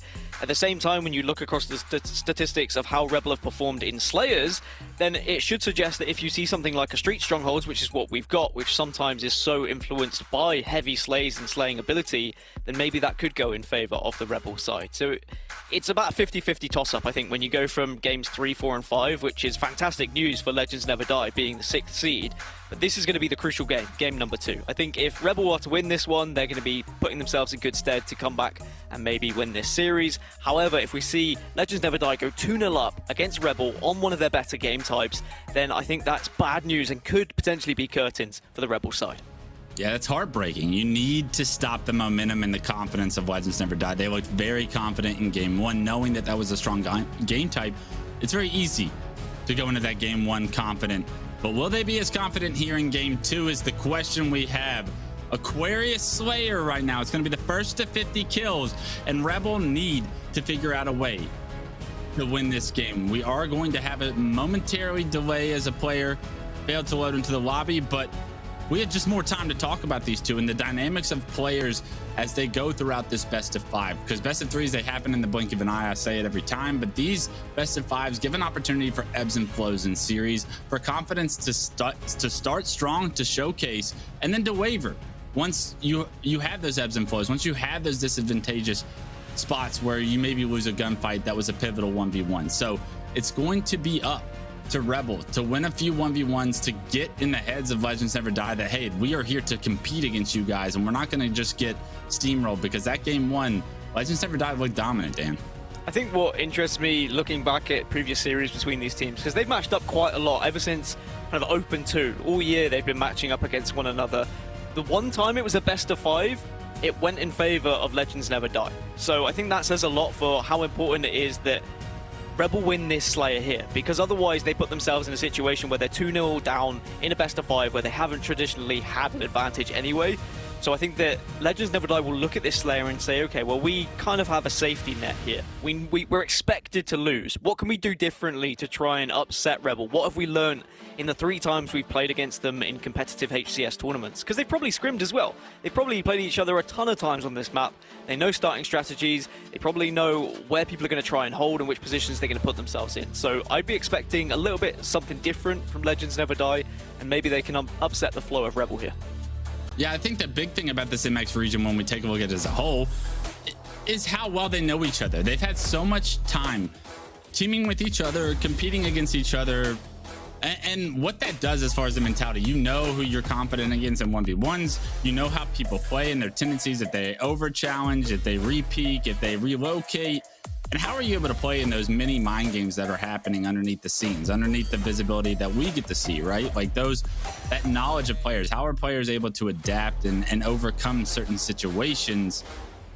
It'll be really interesting to see how consistently, once teams get that practice, once teams play against players that they've teamed with before, like these two have, how it affects their series going forward and their tournaments going forward. So Legends Never Die, having a ton of tournament experience like we talked about before the series started, it probably bodes well with their opportunity to learn from previous teammates and previous mistakes and to have been there and to have done that. For Rebel, yes, they've competed at the end of Halo 5 at a high level, but maybe they lack a little bit of that tournament experience. And is that going to come back to bite them? Are they not going to be able to catch on to the same cues that we see Legends Never Die catch on to?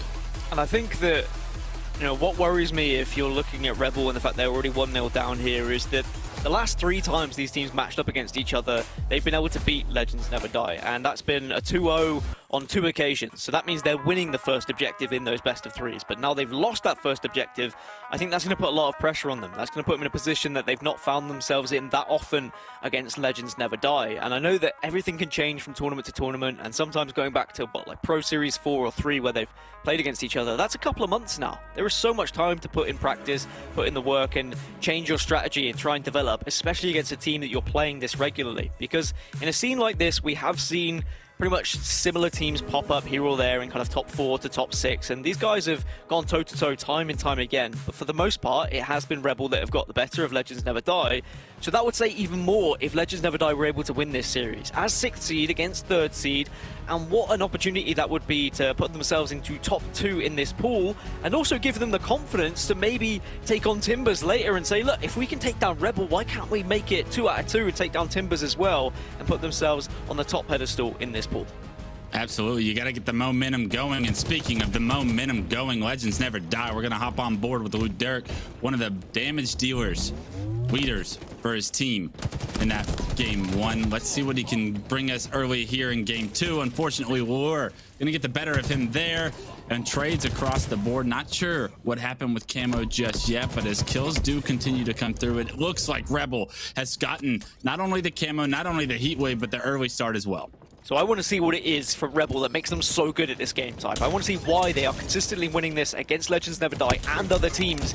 Is it just confidence? Is it controlling the power weapons like the heat wave that you're seeing? Are they getting camouflages consistently? And if it is, what can Legends Never Die do to try and combat that? Do they have to change their approach for these camos? Do they have to watch them a little bit more? Maybe be a little bit more passive and keep Rebel from being able to pick them up so easily? Yeah, sometimes it might just be, is it the arena style map that Aquarius is compared to the asymmetrical map that we see Livefire to be, right? Like sometimes teams are just more comfortable in these situations, and looking comfortable is Lure on screen. 5 kills already. He's had camo, he has the heat wave still. Can he get a 6th? The answer is no, but it's immediately traded out. And great job by Rebel to finish up those kills. Good job by Lure to keep his team at a hot start, and in this series now up 10-8. What can they do with this map control?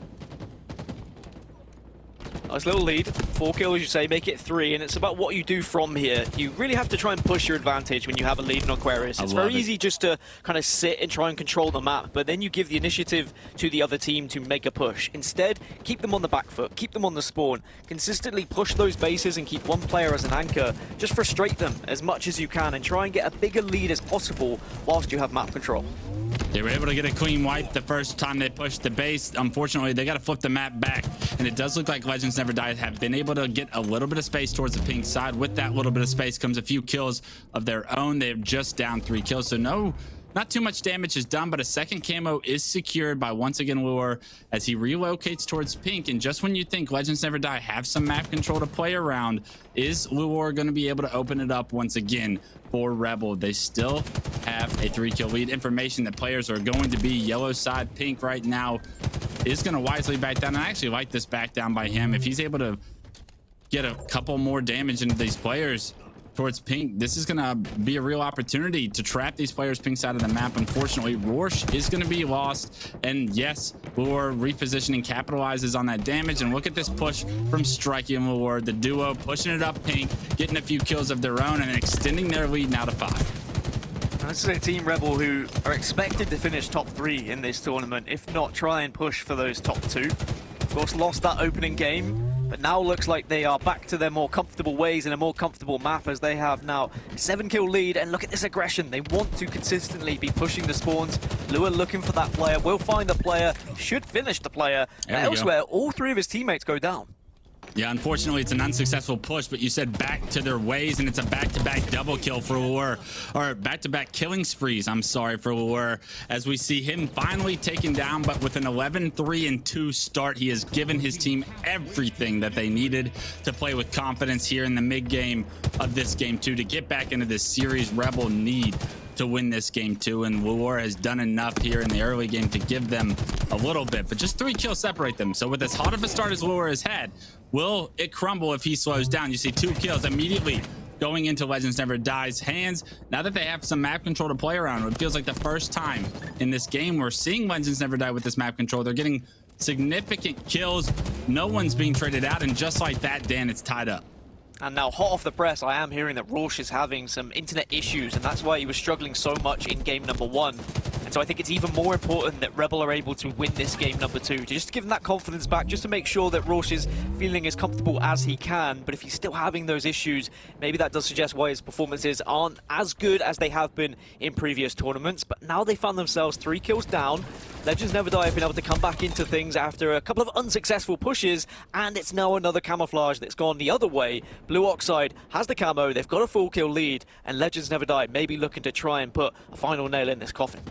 Yeah, look at this. Legends Never Die with the first set of map control that they've had. They've ran away with this game, now up 5 kills of their own. So it looked like it was all Rebel early on, but now Legends Never Die. Once they've had this control, they have stolen this lead. They have built it up to a significant 6 kill advantage. You see Rebel try to slow this down. They're hiding in the engine, but the heat wave could be exactly what the doctor ordered for Legends Never Die fans. Unfortunately, trade does not come through, but 2 players do get taken down from Rebel. The damage was enough. Even that melee, even the distraction and the focus that was forced onto that heat wave player was enough for the rest of the boys to come through, get the slays, and just like that, an 8-kill game for Legends Never Die. Look at this.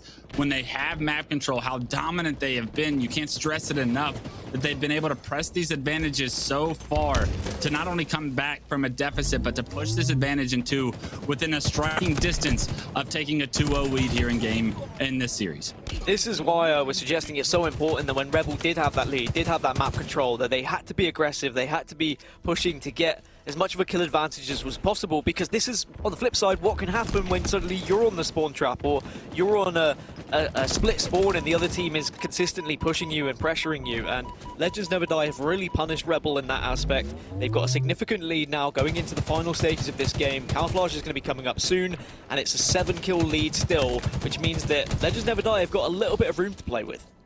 Yeah, Luor is still 13-5, but unfortunately, it's just not enough to keep his team in the lead right now. Down 8 kills, doing everything he can to chip away at the lead that Legends Never Die have now built. Unfortunately, he's going to get traded out there with a great grenade and great communication. You can tell how well Legends Never Die are communicating with each other based off that kill alone. As soon as he comes up the stairs, he's finished off. And as these kills continue to be traded out, 46-38, it's only going to give Legends Never Die the advantage as we continue to press towards 50. We are going to see Blue Oxide taken down as well, but we're hopping on board with Sepstars, the man of game 1. Can he do it here in game 2? He doesn't have the most kills, but you know his impact is being felt. Legends Never Die only 3 kills away then from winning. Going 2-0 up here against Rebel on one of their better game types.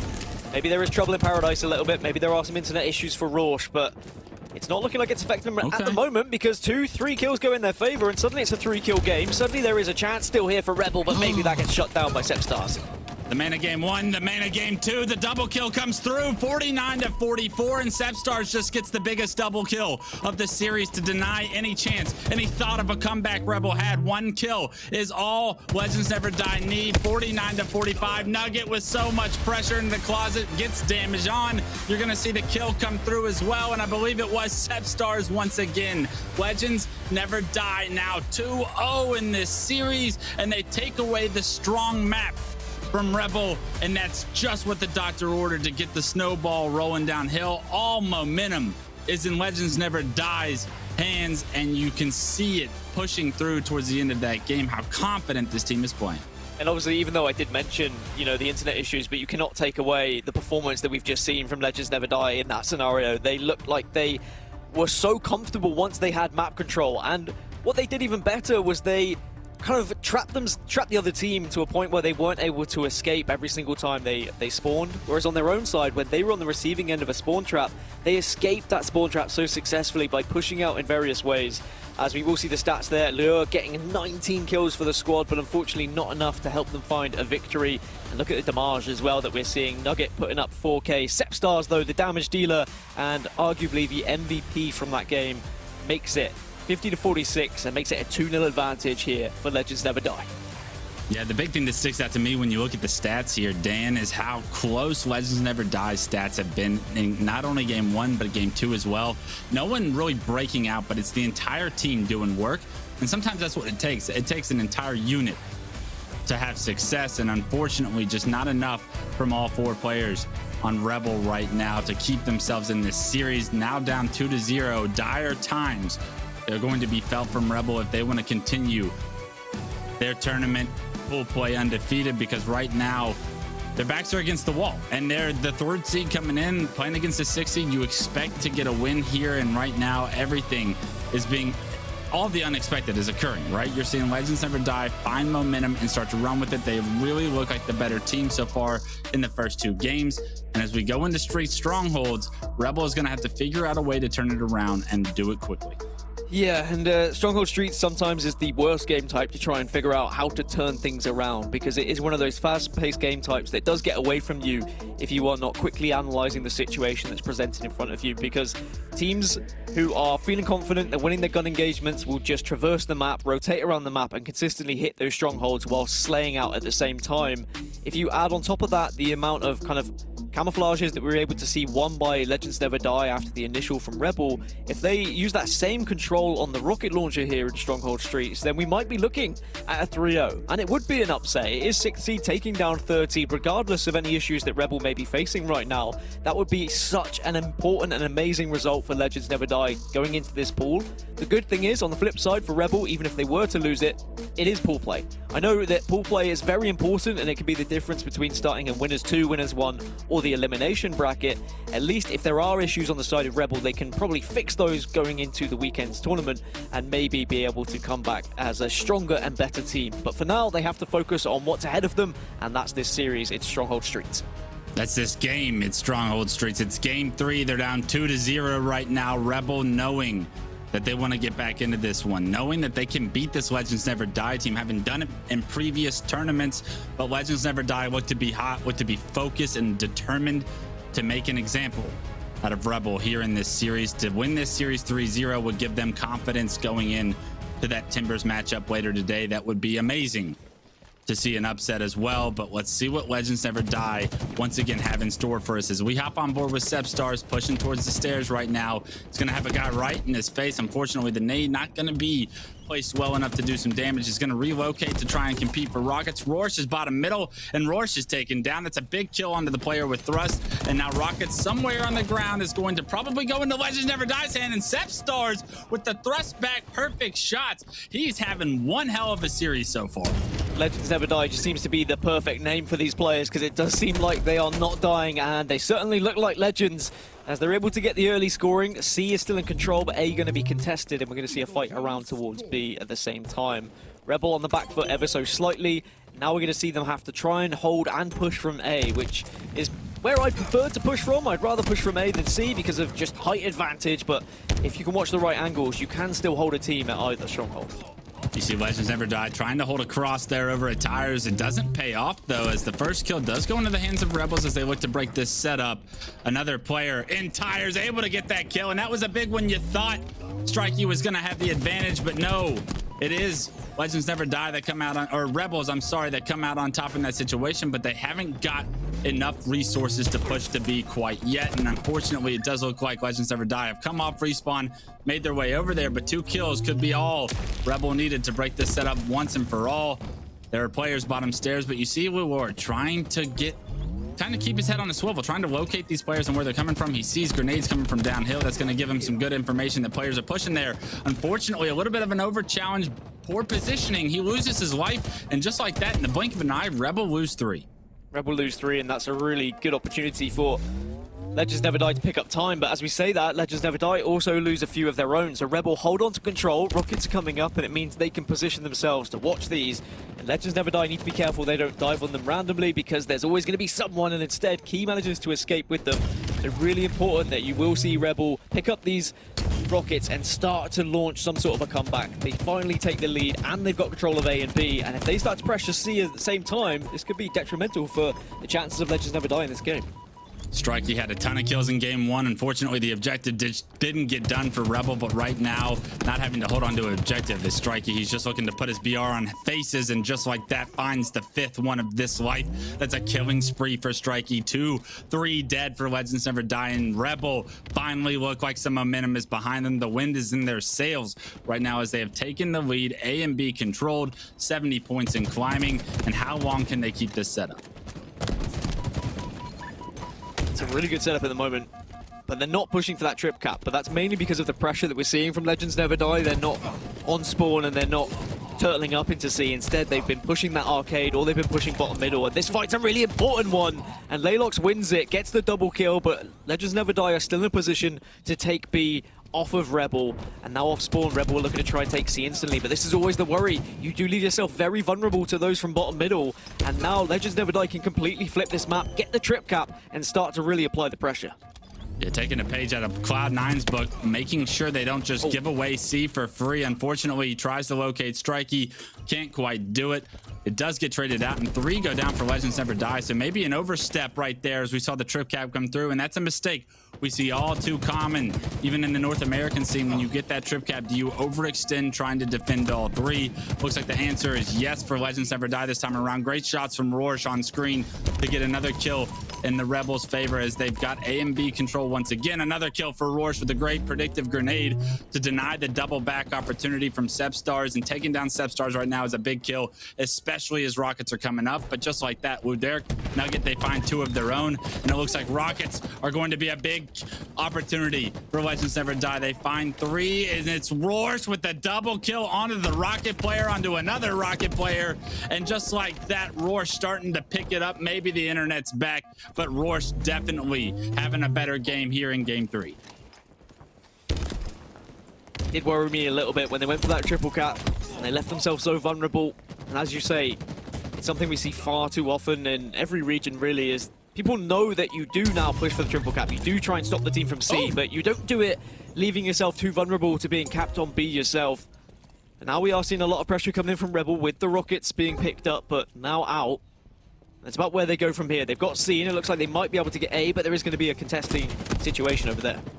Yeah, it's briefly, momentarily denied right now. Are they going to be able to finish this off? The double kill from Laura, great angle from Tires, unexpected from Legends Never Die. Can he get a 3rd though? That would be big. And a killing spree now. So not only the 2 big kills that we briefly saw on C, but he goes into Tires. He makes his statement and his presence known. He finds 3, gets his team A, B, C control. It was a trip cap momentarily. If they can deny A, that would be massive. But Rebel really looking like a different team right now in game 3. Yeah, they're looking far more confident now, looking more like a team that wants to take these fights, and they're not scared of taking the individual fights as well, but they just have to be careful that how they play around B, because what I have noticed that Legends Never Die have successfully been able to push up ramp far too often up to driveway, and that maybe is a little bit too easy for them.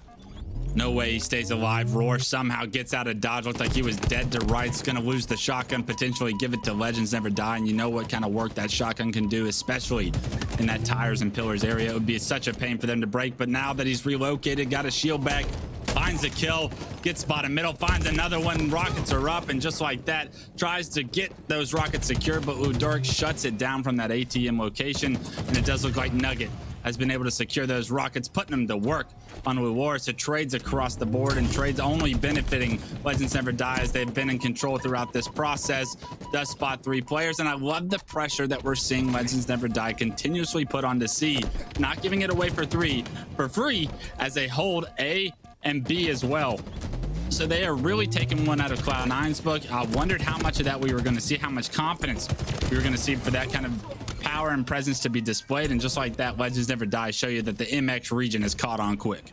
Yeah, they know how they want to play it, but we saw previously when they tried this, they overextended, they left themselves vulnerable, but now this is a bit better. They're transitioning from A to C, then back to C, then back to A, and they're working as a team. They need someone bottom middle trying to fight C right now, but because players have gone down, you have to just leave C. You accept that you're not going to get C, and instead you start to defend what you have instead, which is what Blue Oxide is trying to do here, but loses the engagement after taking some damage prior.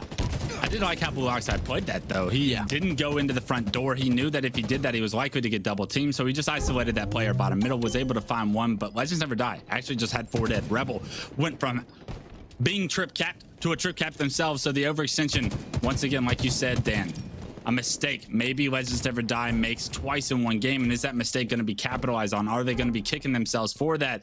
Unfortunately for Rebel fans, A and C both being converted right now, but Laylock's the play of the day with shotgun and top tower, able to get that kill in the kill feed. A Strikey, he's able to trade in tires, and trades are great when you have control, and Stronghold's down 40 points, 2-0 in the series. Rebel have to use these lives in this control and play it to a perfection if they want to get back in this series. And that's why it's so important to pick up that Bulldog, pick up the Sentinel Beam, the Disruptor. They can all make a big difference in different areas of the game. And if there wasn't a Bulldog in the hands of Laylox, that could have been A going in the hands of LLM and M, and then suddenly that could be a very different game. As if he can get away with rockets here, this could be a huge moment, but some good grenades coming in from Legends Never Die. Once again, Nugget denies the rockets. The last time they were up, Nugget did the same. Can he put work in with these rockets? Wastes both, but finds a kill at the same time. So using a win condition for Rebels in his own hands. But look at the score, Dan. A and B still controlled by Rebel, and we're looking at almost a tie game. The comeback is a very big reality right now for Rebel fans, as 2 dead for each side. And just like that, B is transferred over, but C actually going in the hands of Rebel. So even though the red room spawns came through, Nugget with perfect shots on screen looking to push into C are going to change everything. Can they get C quick enough to rotate back to B to deny it from Rebels? It looks like they've got the kills in order to do so, and just one player over here being a pesky player is not going to be anything Nuggets trying to deal with, as he's going to rely on his teammates to find that kill, try and deny B himself. But unfortunately, Strikey gets the better of him, and with that, they get control back again. Huge kills and huge fights going down every single time. Every 1v1 matters at this point, and as I say that, that's another member of Legends Never Die going down. So it's going to be 3 pushing, but Sepstar's replying, also going down. They have to push now. They've got 25 seconds, 15 even, to try and get back in this game and try and take one of these strongholds. One incorrect push and they'll lose this game. I love that position from Strikey in heaven. He gets the information, they're pushing downhill, immediately flies with his teammates there. They get 3 kills of their own. It's a one-on-one Laylox versus Sepstars, but no, he can't get in it. And Rebel have done it. They have created the comeback. They were down 70 points in the mid game, but they came back with an overextension from Legends Never Die. And just like that, Rebels are going to make this one a series. We're going to a game 4 because Rebels, and most importantly, Rorsch, picking it up there in game 3. Originally, when I looked at this series layout, I was thinking that Street Strongholds would go to Legends Never Die because they are a team who has been so successful on Street Slayer or Streets Ball, but it seemed like Rebel just had a little bit of extra something there. They came from nowhere, they stopped those trip caps so successfully, and I wonder whether that was down to Legends Never Die maybe overcommitting to a particular stronghold, maybe leaving themselves too exposed when they were trying to hold on to that triple cap, because it was on 2 occasions they had the triple cap and they let it slip. They allowed Rebel to get back into it, and on the second occasion they couldn't come back from that point. So amazing play from Rebel, maybe slightly disappointing from Legends Never Die. Is that going to be a missed opportunity for them to win this series in a quick 3-0 fashion? Are we going to now see Rebel really come to life? One of the big things that stuck out to me throughout this entire game 3, Dan, was how many killing sprees we saw. Every time we were on someone's screen, it felt like they were going on a killing spree. And to go 5-0 is physically for everybody to be going 5-0 is impossible because someone has to be dying in the process. But it really is, when these teams have control, when they have these power weapons in hands, they are making plays. They are getting kills with the rockets, the shotguns, everything being used at their disposal. It's who can control these better. But I think the big mistakes, if you're a Legends Never Die fan, as you're taking a look at that game 3, if you're looking back on it, is those 2 trip caps that you had. Did you overextend? Because both times, Dan, we saw them go from total control to being totally controlled very quickly. And those kind of moments are the ones where they're great learning lessons, but you don't want to do those during tournaments. And when we look at objective efficiency and being able to play correctly, objectively minded, going into Bazaar, capture the flag, maybe that does give the advantage to Rebel a little bit. And when I look across it, you know, previous game types played between these two, Rebel have got the better on Bazaar Slayer. So perhaps they are going to be more comfortable when it comes to this map. It's just about how you get that flag from one side to the other. We see so many teams struggle when it comes to Bazaar capture the flag, of being able to actually get in that base and pull it, but then actually getting it to the other side and knowing how to stop those spawns and where to position yourself to block spawns yourself. Even though the game's been out for quite some time now, it still seems like this is the hardest map for any of these teams to master. Yeah, it's how do you deal with the overextenders? Does everybody come back with the flag? There's so many different things that you can do to be successful, but everybody's got to be on the same page, and you have to keep track of names. So a big thing with Bazaar CTF for me, Dan, is how well are these teams able to communicate? Who's the first coming off spawn? Are we looking for him to be our side, our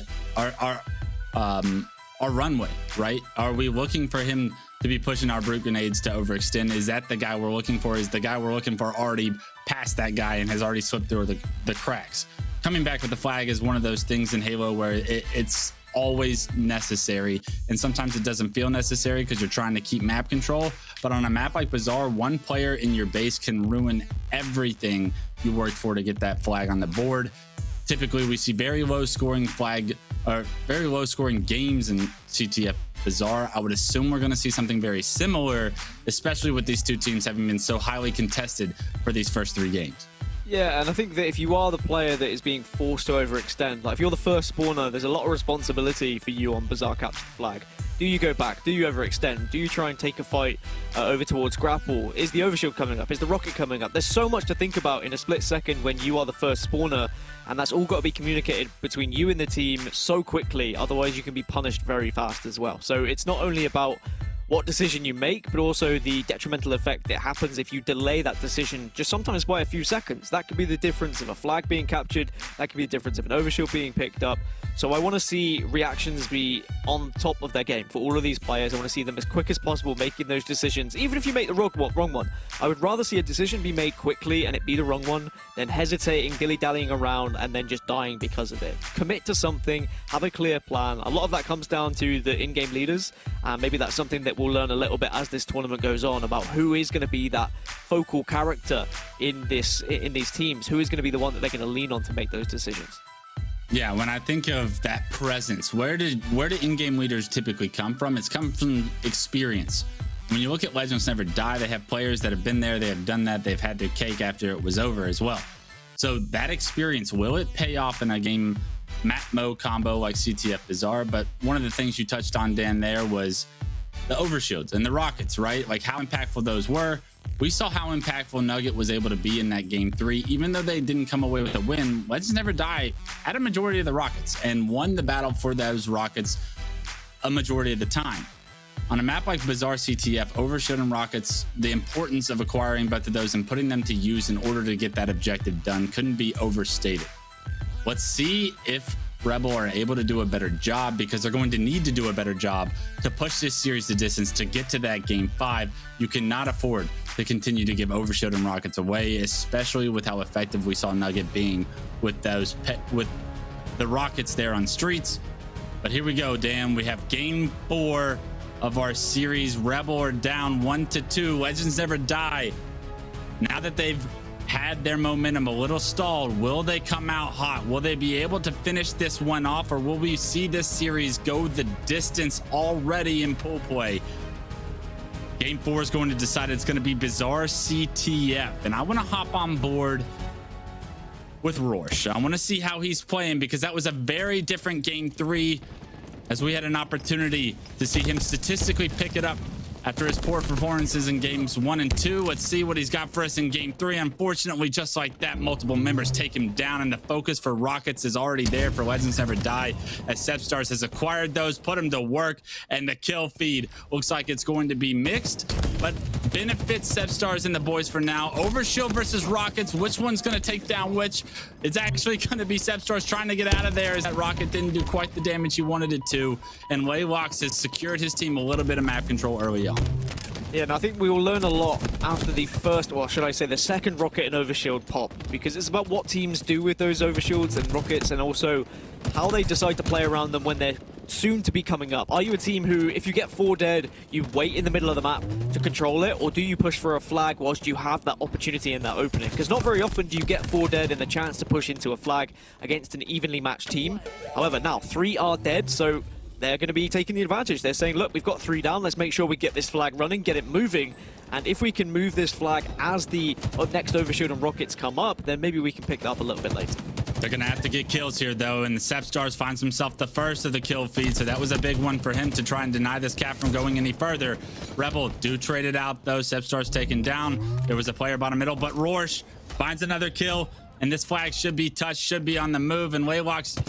I'm not sure about this play because there are still 2 members of Legends Never Die at your base. Your flag carrier is taken down. You see the assassination in the kill feed, and that player's pillars is going to be the one that did it. This flag being down big doors is going to be so difficult for Rebel to try and continue to cap. Nugget has done it, and the rest of the boys from Legends Never Die have gotten the return, and Nugget in a great position to potentially get a flag run of his own.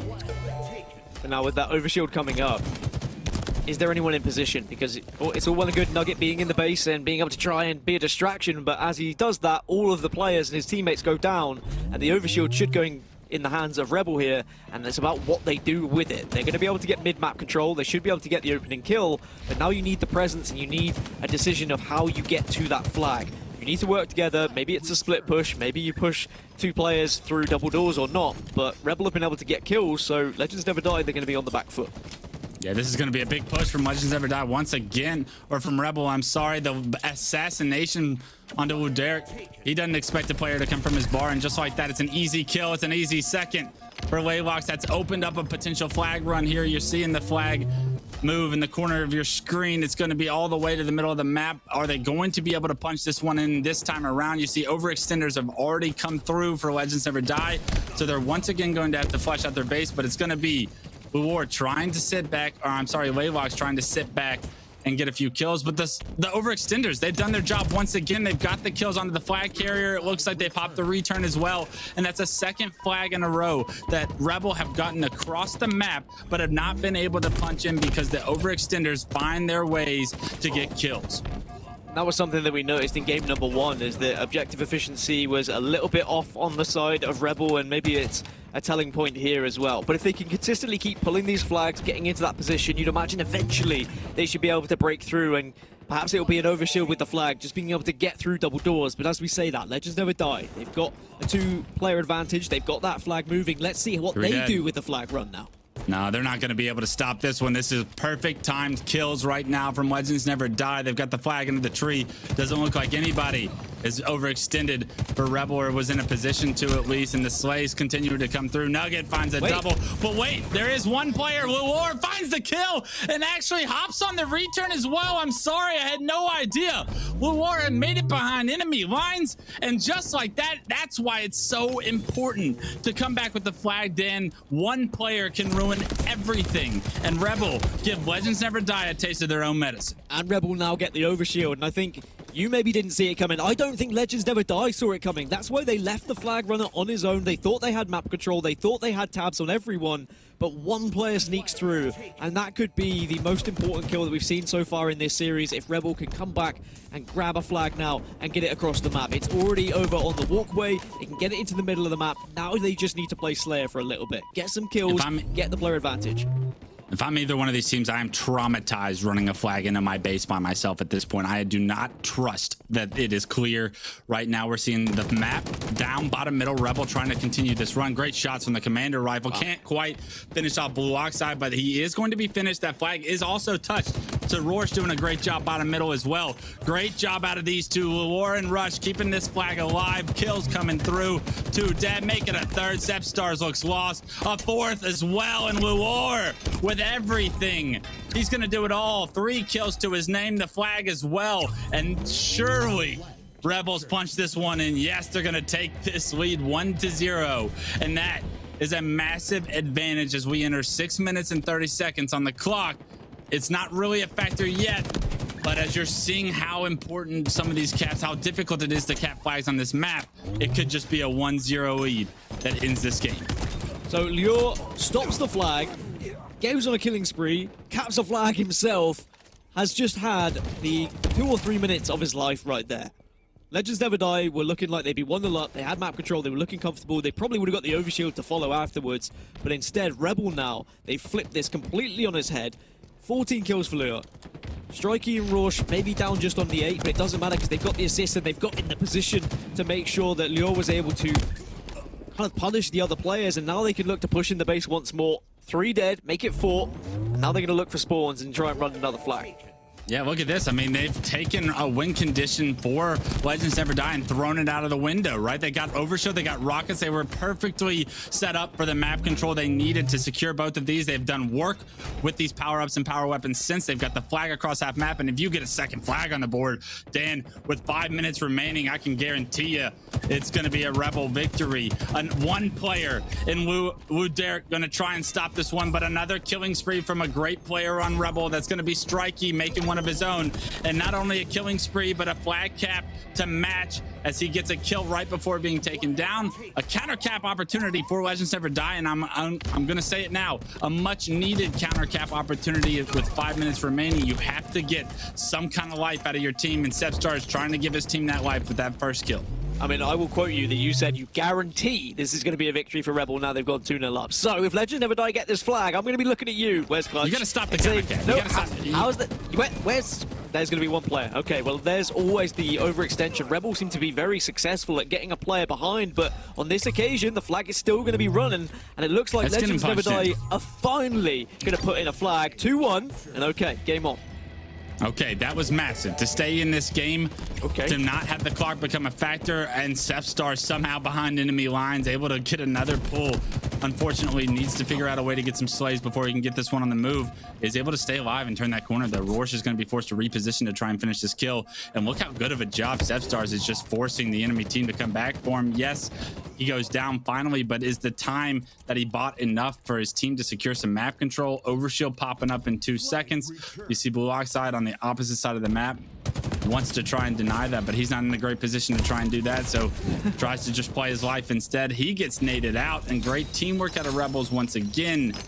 And Dan, you're seeing Rebels, although the counter cap came through, it's been all Rebel in control of the second half of this map outside of that counter cap, and I love what I'm seeing out of this team now that they have this control and the confidence to play around it. Well, a kill there, and the flag also being moved, and you're completely right. Rebel have been outslaying Legends Never Die. Even though it looked like they could have gone 1-0 down if it weren't for the heroics of Lure, they're now moving a flag and looking to put this game to bed. As you said, a 2-0 advantage with only a few minutes left usually would be a guarantee. But they've still got to put this one in. There's still a little bit of trouble happening elsewhere, as Nugget and Sepstars will get some kills, but also for themselves. So Rausch now in a position to take a big fight here. Yeah, they need to dodge these nades. The Rausch knowing that if they go down here and the return comes through, a counter cap opportunity for Legends Never Die is a realistic possibility. So he's going to relocate, just play his life, give that one up, knowing that he's got that one cap lead to play around. But 3 minutes left. You see Sepstars just picking up rocks right there, I believe. He's taken down, and good job by them to not overextend to try and punch that flag in. You usually see amateur teams overextend to try and get a touch on that flag to keep it alive, to try and force that third cap lead, but they don't need that, and they understand that that shows a little bit of experience from these guys, a little bit of competitive veteranship from the side of Rebels, and that's what they need to stay in this series right now. And with 2 minutes and 20 seconds left, I love what we're seeing as far as decision making goes from this Rebel team. Unfortunately, they do lose 2 players, and Nugget looks to be aggressive now. Just got to be really careful that you don't turtle up too much and play too much of a defensive game, because you can then leave yourself vulnerable to being pressured by the other team and giving Legends Never Die the opportunity to get a flag pull. But we are seeing some good individual kills coming out from Rebel to consistently shut down Legends Never Die every time they push. So this next overshield could be important. As I say that, it looks like it was grabbed but then taken down. So Legends Never Die are going to have to try and find a different method of trying to break through this setup from Rebel. A great stick as on his way out from Luor right there to trade that kill to keep his team in numbers advantage. 3 dead for Legends Never Die. Luderic actually coming off spawn, so that was a complete reset of the map as you see him flying towards bottom shotgun on Rausch's screen. But a great job by Rebel to once again control the map. Even though they lost the battle for overshield or didn't acquire that overshield, they melted that thing right away. And right now Rausch, every single one of these kills with 1 minute and 20 seconds left, pushes you one step closer to a game 5 and a destiny of a reverse sweep. Can he get into the bar and make some noise? He gets in there, and a trade is exactly what you need on their side of the map from Rorsch, and a good job by Rebel overall to once again not turtle up, like you said, Dan, not find themselves too comfortable. They need to fight for map control to make sure Legends Never Die don't get one last attempt at a flag run. Yeah, you can play defensive without sitting in your base, right? You can just hold mid-map control, very actively not look to push into your opposition base and just try and dominate in that aspect. And that seems to be what Rebel are attempting here. They just need to be a little bit careful they don't lose these engagements. So I'm seeing big kill after big kill. Leo puts his 29th on the board. Is there anyone from Legends Never Die that is able to get behind enemy lines here and even think about a pull? This is their last real attempt at a push. Rebel are setting up their defensive. They're putting up the barricades. They're going to try and hold it here. Yeah, this is a big decision by Laylox to go back to his base. Fortunately for him, 2 teammates find 2 kills, so it's 3v2, and it's going to be probably the last opportunity we see Legends Never Die to try and push into this base. Luor finds a third, and it's going to be one player, I believe, sneaking across. Yes, it is. It's Sepstars. He eats 4 shots to the dome, and Laylox says, I'll see you in game 5, because that's all that's going to be she wrote here in game 4. Rebels are going to tie this one up after being down 0-2 in the series. We're now going to a game 5. Have those issues that we saw in the opening 2 games been rectified here by Rebel? A game 5 is what this series deserved when you look at how they've gone up against each other in previous tournaments and how close and back and forth it's been.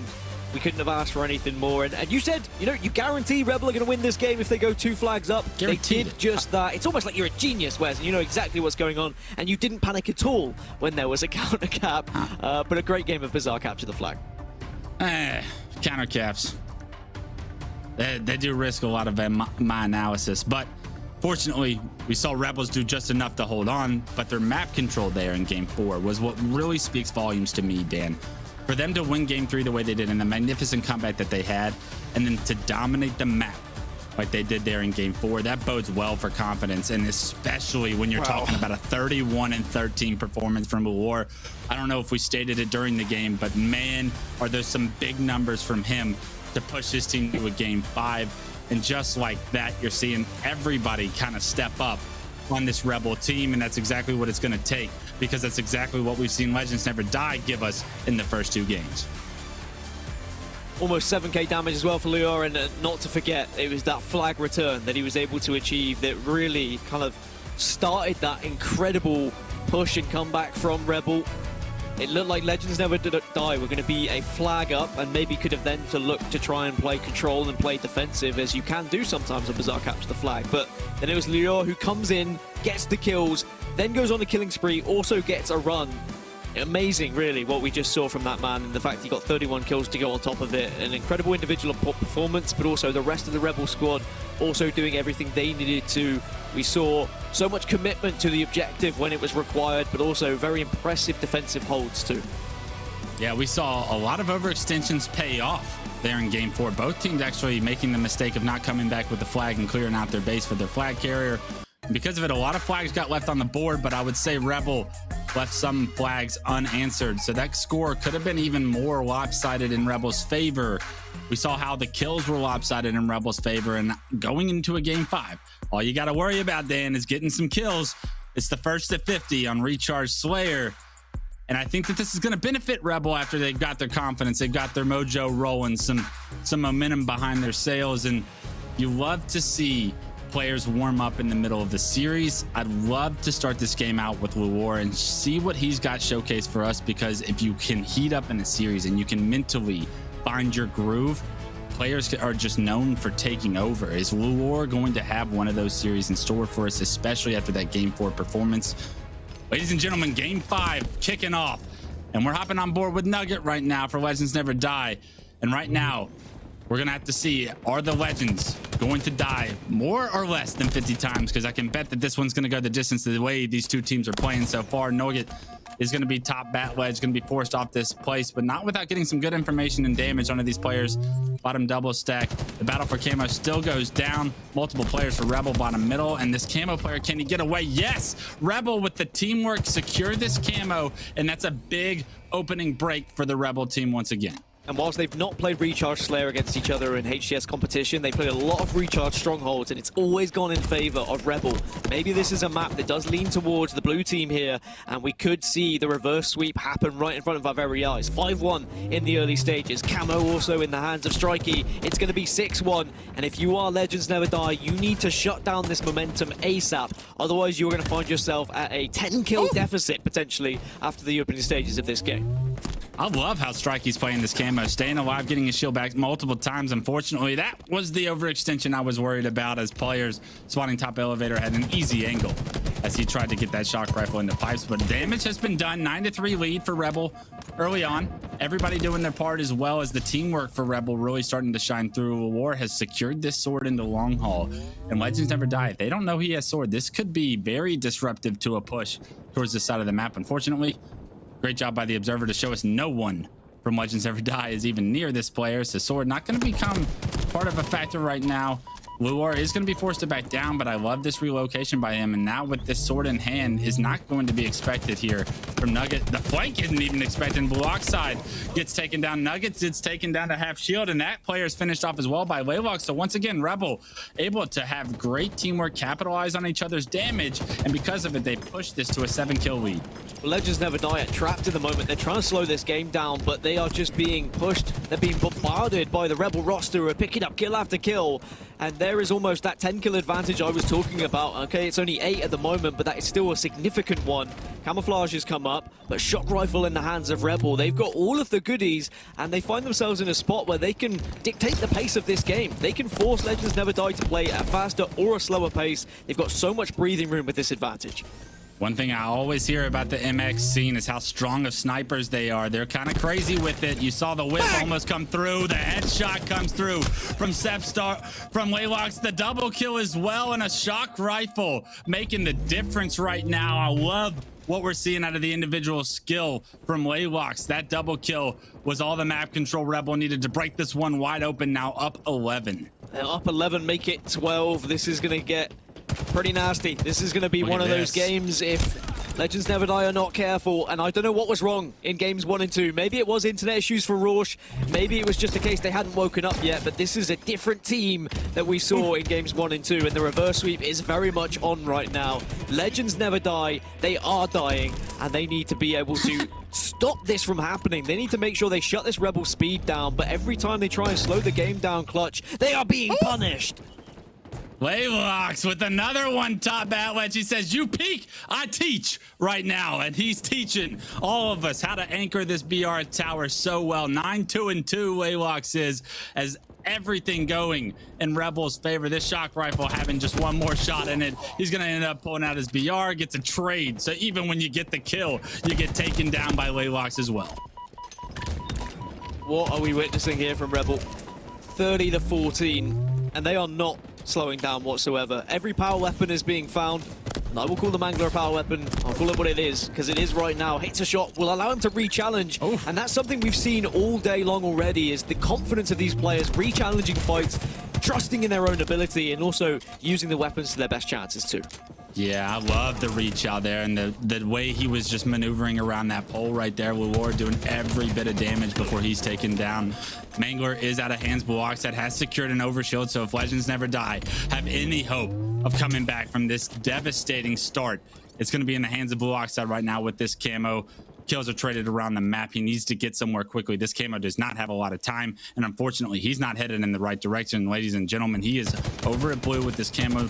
Nobody within striking distance, no one looking like they're going to lose their life, just as if, yeah, good damage on these players, but as he's by himself right here, none of this damage is going to be capitalized on. One player is going to push bottom middle or bottom tunnel, and he's taken down. So a good job by Blue Oxide to anchor this. You're not going to be able to create a comeback of this magnitude all in one time. So a good job standing his ground there, and Blue finds a double to reward his team with, but unfortunately, as he's taken down, trades are not going to benefit Legends Never Die in this situation. It does look like they've done a little bit of damage to make this just a 10-kill game, but 10 kills is a lot as we approach the 35-kill mark. 10 kills make it 11. It certainly is doable. We have seen comebacks of this magnitude, but at the moment, I can't really see it happening just based off how Rebel are controlling this map and how they're not allowing Legends Never Die to push out into those really priority areas like top gold, like top mangler, where you can put down so much damage onto the rest of the other squad. And now 13 kills behind with another camouflage popping, and the sword now in the hands of Lure as well. Maybe this is the beginning of the end. Yeah, that's a tough scene when you turn the corner and all of a sudden you got a sword guy in your face. He finds two before he gets taken down, and Luor is very happy with how that situation played out. Unfortunately, Rorsch is going to lose that shock rifle for now, but 14 kills make it 15 as Strikey and Laylox find two of their own. And this game looking like it's going to be all Rebels so far here in Game 5. And everything going wrong for Legends Never Die. And right now, I love how Rebels are playing this. They are not slowing the game down. They are not allowing Legends Never Die to get their footing. They're in the face right now. Unfortunately, damage just come from the side of the map right there as he thought he was in a one-on-one. That was Rorsch on screen, but I mean, the trades always coming through. You can tell Rebels is really starting to feel the momentum. I think this was probably the worst Slayer that Legends Never Die could have had. Rebel seemed to be a different side when it comes to playing on this map, and it seems like whoever's got the shock rifle, they're finding the heads with it. Laylox makes it 48, and now we're so close for Rebel completing the reverse sweep. It's not whoever, it's Laylox once again with this shock rifle. It's what the doctor ordered for Game 5. Laylox showing you he can do it with the best of them so far here in Game 5. The headshots have all come through. Lakin, the 50th. Laylox does it again with the shock rifle. Puts a punctuation on the reverse sweep, and Rebel have done it. They've taken this series 3-2. They have defended the 3rd seed, and they look forward to a series with Timbers later on today. They needed it. I mean, it has to be said that it was looking a little bit dicey for Rebel, and Legends Never Die maybe will be kicking themselves a little bit that they weren't able to close out the 3-0. They had such a big opportunity to do so going into Game 3 of Street Strongholds with a 2-0 advantage, but Rebel prove why they are the 3rd seed with that reverse sweep, and they pummel Legends Never Die right into the ground and lower down into this pool. Recharge just seems to be the home of Rebel, it would seem. There are definitely sides and maps which benefit some teams, and Recharge is a map they have never lost to Legends Never Die in HCS competition, and they carry on that here today. But it has to be said, the shock rifle made a big difference, but at the same time, I think the damage was already done in the early stages of the game. Yeah, that shock rifle did put a punctuation on it though, Dan. I mean, it was Laylox just knocking players down left and right. And if your Legends Never Die, you got to do a better job of not giving Laylox those opportunities, because he was heating up.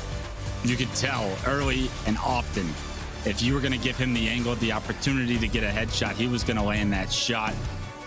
And as we take a look at the highlights from this series, we saw ebbs and flows. We saw Legends Never Die look like a dominant team, and then we saw Rebel come out with all the confidence in the world there in Game 5, but there was really so much to break down here, as strengths and maps and modes really did play into the difference between these two teams. There's a lot to take away from this series, though. We could look at the gap between 3rd place and 6th place. Clearly doesn't seem to be that much, which is going to create for a lot of exciting series throughout this tournament, but also the kind of grit and determination we just saw from Rebel is going to be an indication of how they might be able to match up against the top 2 teams, which is what they're trying to break through. They are that 3rd seed. They want to push themselves into the top 2, and Timbers are in their pool. So now they've been able to get that reverse sweep, give themselves that confidence. Maybe they can perhaps find a result against Timbers when they match up against them a little bit later. But for now, they can just focus on the fact that they did the unthinkable at times. When you're 2-0 down, it's so difficult to try and believe that a reverse sweep is on the cards, but they played so successfully, and that Recharge Slayer was just icing on the cake. There's a series layout for you just for confirmation, and it does show how close Legends Never Die came to winning it 3-0, only losing out by 26 points on Stronghold Streets. Yeah, those middle 3 game types extremely close. You got to be kicking yourselves for losing that Stronghold Streets. Even keeping Rebel just a foot in the door in this series is all they needed to break this one wide open there in a Game 5. And Dan, one of the things I actually want to touch before we go back to the desk is how these players were not only down 0-2, but what they were dealing with. You say they were dealing with a little bit of internet issues, and how that can really frustrate players at times. Like when you're in the middle of a tournament and you're experiencing these technical difficulties that are out of your control, it's really difficult to mentally stay in it and to be like, we shouldn't be down 2-0. I can't even play the game fairly. And to know that your backs are against the wall. Yeah, and to know that you have no room for error it was so impressive for me that how resilient this team was. Amazing resilience. I had the CEO of Rebel DM me say, hey, we're having internet issues. That's why we're losing right now. Trust me, if we didn't have them, we'd be winning. Well, I guess they proved it. They fixed the internet issues. They came back. They get the reverse sweep, and Rebel are still the team that we thought they were. They're the team that are a third seed, looking to try and push into the top 2. Still, we won't take anything away from Legends Never Die. It was an amazing performance from them in their opening 2 games, but they will kick themselves, as you say, for not making it a 3-0 victory and being able to take an opportunity that was presented to them. But an amazing series to watch, and it just leads into our next one. I'm sure this is going to be more and more exciting as the day goes on. I mean, Dan, I'm not going to say it's early. I'm not going to say it. But we've already seen a Game 5. It's going to be a long weekend, ladies and gentlemen. I'm going to throw it back to the desk because we just saw one of the best series we're going to see all weekend, I think, but we know we have more action in store. Thank you so much, gents. You're damn right, Clutch. I mean, we saw a Game 5, but not only that, we saw a reverse sweep happen already. It's the second game of the weekend, and we already saw something as striking as that. I mean, I got to say, what an incredible series. Amazing resilience from Rebel. And what a tale of 2 different stories in that series. I got to say, I was so impressed with Legends at the beginning, being able to kind of fight the odds there in the first 2 maps and really being able to take that Slayer. And, you know, I got to say as well, you know, Aquarius Slayer for them going up against Rebel, they were 0-3 in that. I mean, they hadn't won an Aquarius Slayer against Rebel at all. Being able to do that so well I was getting a little worked up there. I was like, oh my goodness, I think they're going to be taking this, and the odds are not in their favor whatsoever, looking at seedings. And then suddenly they come out of the mist. They have awoken a complete boss coming out of Rebels there. I want to know, Onset, from your perspective, you know, how much can you read into that in terms of the unknown entities that are Street Stronghold and Bazaar CTF for Legends and Rebel in terms of their matchups, and, you know, how that kind of played into the Rebels' favor? I mean, it was super impressive, the whole series overall. I think, yes, maybe there were some internet issues, which we should obviously highlight. Maybe that had an influence on those first 2 games. But kind of on reflection on the series overall, I'm kind of looking at it and I'm going, outside of the top 2, and we haven't seen Timbers on broadcast quite as yet, it seems like it is really tight between all of the teams. Maps and modes are certainly going to play into it. As you can see, that some teams have better strengths on some maps and modes than they do others. But just as impressive, I want to say, is Dan Gaskin's ability to jump onto LinkedIn and his connections with CEOs from different organizations to get the updates. I mean, the man does it all. He is, honestly, I know he loves his stats, but I didn't realize he was that connected. Such a networker. Awesome. Such a networker. It's definitely awesome. I've definitely got to pick Dan's brain with his connections for sure, considering he's just got CEOs in his back pocket here. But bravo, you know, looking at, you know, the 2 tails, the tails of this reverse sweep, which were absolutely incredible. Where did you see the main shift? I know obviously we had the internet issue problem for Rebel, but where did you see the main momentum shift in this series in terms of gameplay? The way that, you know, Rebel kind of came out of the gates quite slow, but then totally changed things around. It's very dominant in the second half of the series. Yeah, it certainly is. I think what you saw from Rebel is the fact that they just realized, okay, we'll take this one game at a time, and that's what they did in Game 3. I think all of us watching from home, too, are thinking the same thing. We're looking at the scoreboard going into Game 3. Okay, this might be a 3-0. Let's get ready for the next series. But I think they took it one game at a time, and when they closed out that game, and when you saw the other team unable to close out that game, when you saw Leyendas unable to close out Game 3, I think that's really when the shift happened. As they pointed out, Gaskin and Clutch, that, you know, the fact that they lost that game by about 27 or 28 points, I think was the real shift. And from there, you just saw them able to run away with it. Yeah, they certainly were running away with it, especially in that recharge Slayer. I mean, insane stuff. Don't let Laylox have a shock rifle. That's the end of that story. Let's take a look right now, though, at the pool results and see exactly where we're standing after that second match we've seen on broadcast. Things are happening behind the wings, people. As you can see, there are shifts happening in Pool A and Pool B. We have a few results on the board. And coming up next, we are actually going to be seeing Knights versus Alter Esports. And Alter, earlier on, did actually take the L against Cruelty. So I'm excited to see how they can kind of rearrange themselves and get into a different mindset coming up against the dominant Knights of Pool A. And in Pool B, we still have Timbers Esports there with a 1-0. We've got Rebel looking pretty damn happy right now with that reverse sweep. But we do have Legends and K9 Sintra Negra with a 0-1. So they need to bring things back a little bit, I think, here as well for them.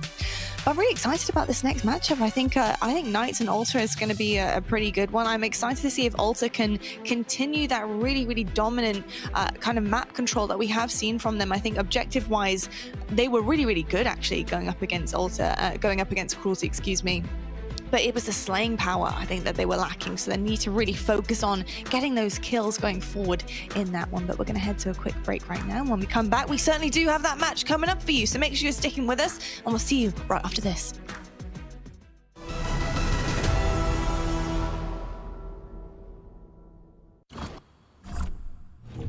I've got you under my skin.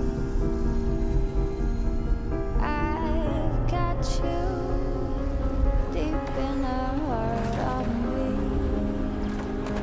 so deep in my heart that you're really a part of me.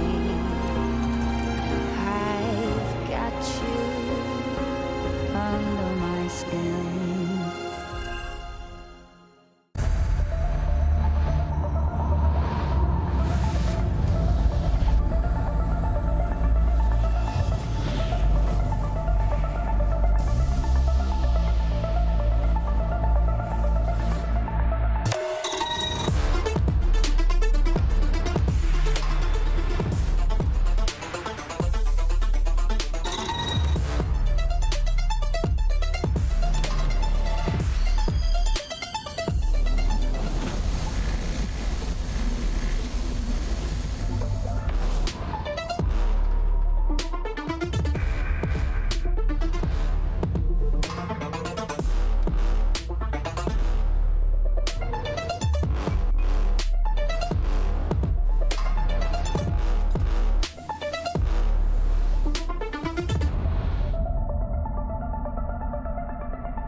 Master Chief recovered something.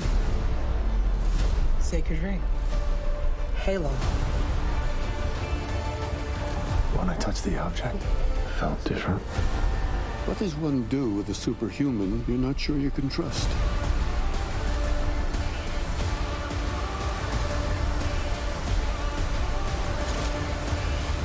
Find the Halo. Win the war.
Hello, wonderful people, and welcome back to day one of the HCS MX Super. We're into pool play today, of course, to get into the champ bracket, and that's exactly what we're aiming for, and getting into the best spots in the champ bracket. Joining me, I have Clutch and Gaskin.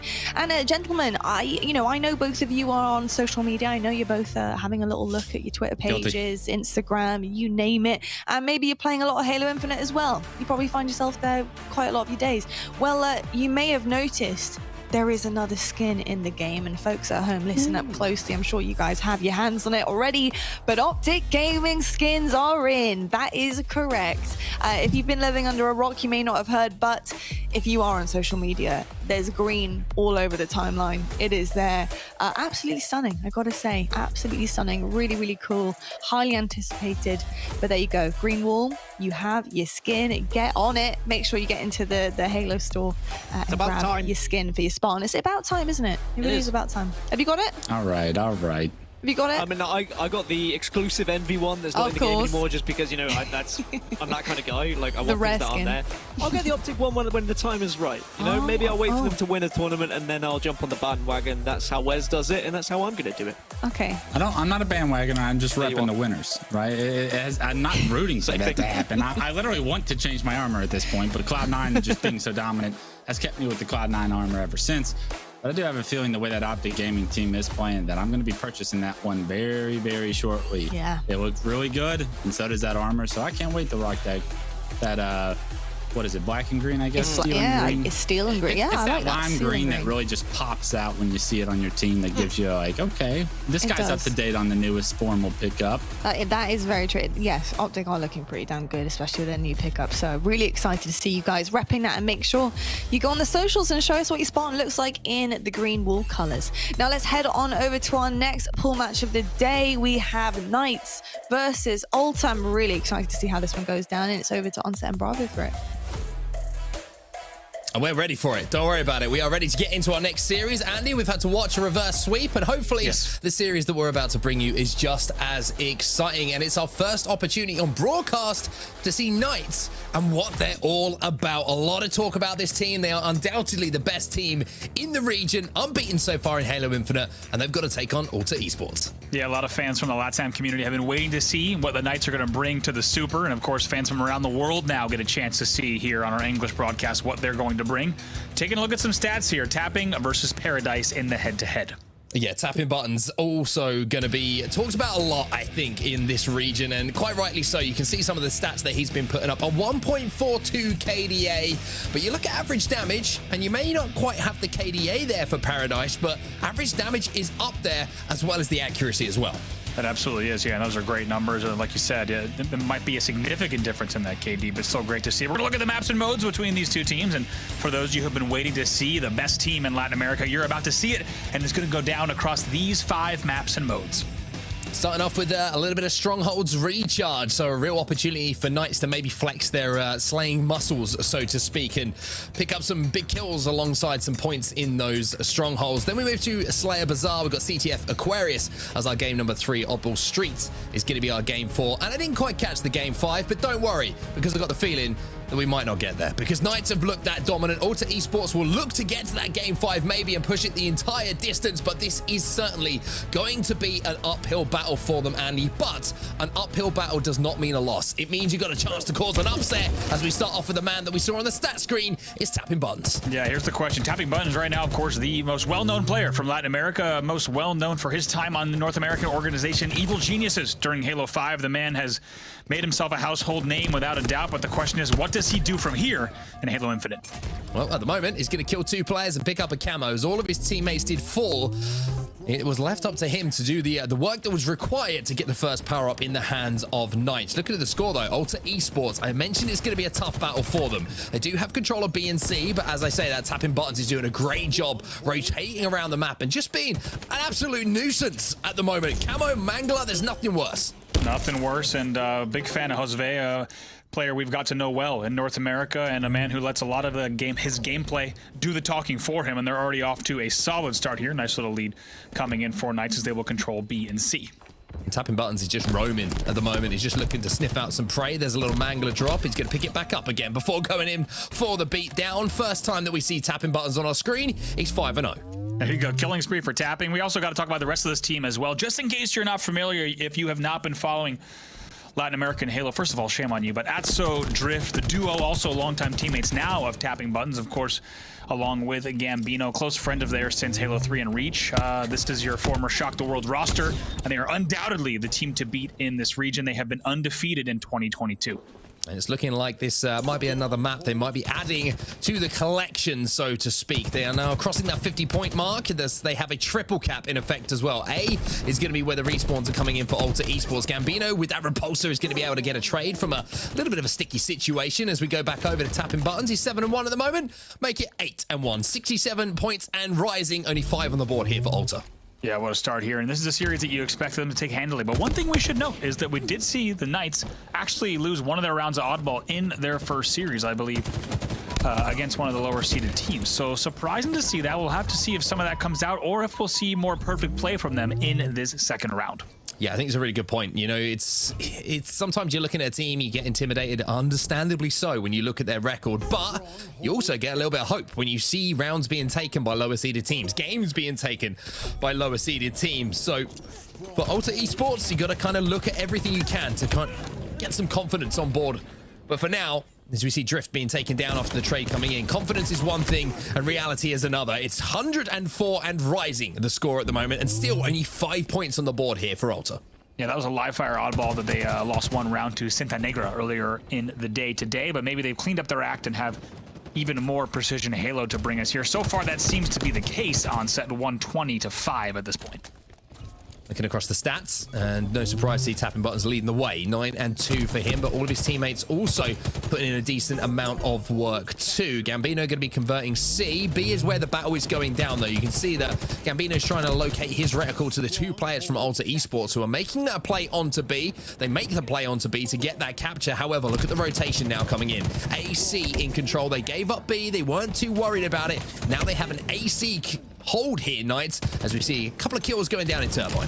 Yeah, Paradise with a nice kill as well from the addict there. You might have caught that against Gambino. Going to be very happy with that result, but long way to go. If they want to get back in this game, they have really let Knights run away with this already here as they cross the 140 mark. It's 143-5 on board with Drift. You can see at the moment the teamwork's there. Drift's holding the angle to the right. His teammates pushing in, being aggressive, trying to get some initial damage. And when both players fall, there's already damage being done by a third teammate. Battle for C still continues. Reset will come in, though, from Drift. Still AC in their control, and they can back off here. They can use these strongholds as bait. However, Grimsty's making a little bit of a play here towards A. Two of his teammates have fallen, but the ability to defend this stronghold with a shock rifle is something that certainly might be taken. Yeah, let's see here. A little bit of shock rifle. The first one we've really seen in this game. We'll see if Grimsty can pop off. We saw moments of greatness from the Ultra Esports side earlier on in the series to start the day. You might have thought that he had the time there to line up that shot against Drift, but he will eventually fall in control. Unfortunately, not only is he fallen, he's given the shock rifle over to his opposition. Atso's going to be able to move in to get that camouflage as well as the shock rifle, and hits a body, but not quite the headshot maybe he was looking for. Backs down and survives, though. Important to do with the power weapon in the hand. Last thing you want to be doing is giving your opponents, even when they're down 161-26, Andy, an opportunity to get back into the game with a weapon, with a power-up, whatever it might be. You've got to play those advantages. Yeah, I love that confidence from Atso. Not afraid to walk right into bottom elevator, hit that shot, and even over-challenge a bit when he still had just a few seconds of camo left, and that's the type of play you expect to see from the Knights. These confident players that have been playing together for a very long time, and as we said, most of their time together undefeated. It has shown so far. They'll continue to lead, but Ultra Esports slowly putting a little more time on the board with an A-B hold. They'll bring the game within 120 points. A little bit of work going down towards C as well, and with Azauron actually picking up an overkill. Excuse me, we didn't catch it on camera, but I caught it in the kill feed. All players will now be respawning over at A, and Zauron also managing to escape with that grapple. Picks up yet another kill. It's a killing spree. No surprise after the 4 in a row, and all of a sudden, Ultra Esports, maybe that's the catalyst they need to start a comeback here. That's right, and just like that, he's 11-7 in this game. To be honest, we saw Zauron popping off in that last game, even though they were not able to close out that in their last series today. Earlier on, we saw him popping off and doing a lot of damage. Different opportunities time and time again. We saw him with overshield grabs, with great mangler plays as well. So right now, he's starting to pop off. They're getting back in this game. They will continue the A-B hold for a moment. A little bit over challenge there. Unfortunately, though, just had the opportunity to play a little bit slower, play his life. He could hold that position. He may have been able to fight for that camouflage, which is up now as well. Grimsty's going to save the bacon ever so slightly by picking up the kill on the first player to try and attempt to pick that up. But Zauron now is going to have to rotate towards C with a teammate. They have the AC control. They also have the sword now, so they should be able to control tower. They should be able to. Going to swing all the way back to elevator as well. Might even try to hold. Instead, it looks like actually knows that there is going to be pressure coming in from long haul. Needs to rotate C here. He's going to do so almost immediately as well. There's one thing you don't account for, and that is, stepping on a plug, and that's going to be what happens. Drift picks up two wonderful shots, and he makes it a third. Add them all up. That's how you break a setup. That's how you get back into the game. You line up some headshots, and you shock the world. My God, shocking the world indeed. They might be under a new team name, but they're doing the same damage that we're used to seeing them do. Drift grabs a shock rifle and just decides to walk into C and puts on a show. He's not done yet. Almost turns 2 again. ridiculous stuff. Just a reminder that every single player on this Knights team has got some serious talent. Crazy plays coming in with that shock rifle. We see B and C in the control momentarily for Knights, but even with these big plays coming in, it is a little bit closer than it was a few moments ago. A and B now turn back over to Knights. So off the back of the crazy kills that have come in, control also follows now. They cross 200 points. Now they find themselves closing in on that first map victory. And just when you saw Ultra Esports bringing the game within 100, which by the way is not a close margin. It's very rare that we say that and even celebrate that moment, but that's the level of skill that you're dealing with on the Knights. Just when we thought they might have a chance here, Knights blow the game wide open. Fantastic stuff here coming out of Drift with this shock rifle. They will lead now 223 to 83. This is the home stretch for them in game number 1. 2 dead for Ultra as well. Beatdown doesn't quite connect the second time around, so unfortunately doesn't get that kill to add to the tally, but the only score that really matters and the only numbers that matter in a Strongholds game are, of course, the points on the board. 233 and rising. AB in the control. Zaron trying to make a desperate play towards B with Paradise. It's a last stand here from Ultra Esports. Drift is going to slide in. That player is one shot behind the batteries. He'll get taken down. AB still in their control, but Drift also falls. 3-4 at the same time, though, for Ultra Esports. Tapping buttons, he has the camo, and it looks like Knights will have that first game on the board in just a few moments. That's right. Time will tick down here. They're going to hit that 248 mark for just, 246 mark for just a second, and looks like A will flip in the end. We'll have to see if B continues, and it looks like it will. That will be the game, and it's a fantastic start. 250 to 83 in favor of the Knights. Tapping buttons will go 20 and 11. Not a bad start here for Knights, and not a bad showcase to everybody who's watching at home who maybe hasn't watched too much of this region and is wondering, hey, I wonder if these guys can play. There is your answer. Knights looking absolutely dominant in the first game of the series, and not just dominant, Andy, doing it with style as well, doing it with some serious style. Yeah, you gotta love the way they were able to blow that game wide open. We talked about Tapping Buttons maybe being the most talked about player on this team, but look at the rest of the teammates as well. Strong performances out of them as we take a look at the KD. Once again, Tapping Buttons at the height of that list, 20 and 11 with 7 assists. Yeah, certainly some good stats for every single player on the team, and important kills picked up in the right areas. And I think one thing that's great for Knights as well, as we take a quick look at the damage dealt as well, is when a player goes and plays in North America and picks up all of the experience, that experience comes back to the region, right? And Gambino, Drift, and Atzo, who, Drift and Atzo we know have played together for quite some time, they would have learned a lot from Tapping Buttons, who would have been more than happy to inform them of the knowledge that he picked up from the likes of Evil Geniuses. Absolutely, and of course, Atzo and Drift, we've seen them also compete on North American soil as well. They're no strangers to the spotlight, and I'd say all that showed in this game number 1. This was the plays from Drift, just absolutely popping off, connecting the shots. A very nice triple there in the end, and able to close it out pretty comfortably. We saw a decent run from Zaron there. You saw he was positive 5 or so earlier on in the game. He will actually end the game negative and have a very a tough streak towards the end, but game 1 done and dusted. We now set our sights on to game number 2, going to be Slayer on Bazaar. Little reminder to everyone as well, Zaron picking up our first overkill of the broadcast as well. We didn't catch it, but it was there. We saw it in the kill feed, and that's the most important thing. Slayer Bazaar, like you mentioned, though, is where we're going to be going next. And with the slaying dominance that we just saw from Knights, Andy, it's difficult to see Ultra Esports being able to get back into this series in this particular game. Maybe capture the flag is something that they might have a little bit more luck on. They might feel a little bit stronger on, but Bazaar, especially with the way it can snowball and the way that teams can dominate, especially with the power weapons going into their hands, this could be a tough road for them in the next 50 kills or so. Absolutely, and you have to also remember just what we saw from the side of Ultra Esports the last time we saw them in a game 2 Slayer, having the lead repeatedly over and over and over again, and that lead crumbling time after time. They're getting 4 dead repeatedly, and it got answered back every single time by Cruelty. We'll have to see if they can pull out a different strategy, a different result here in this next series.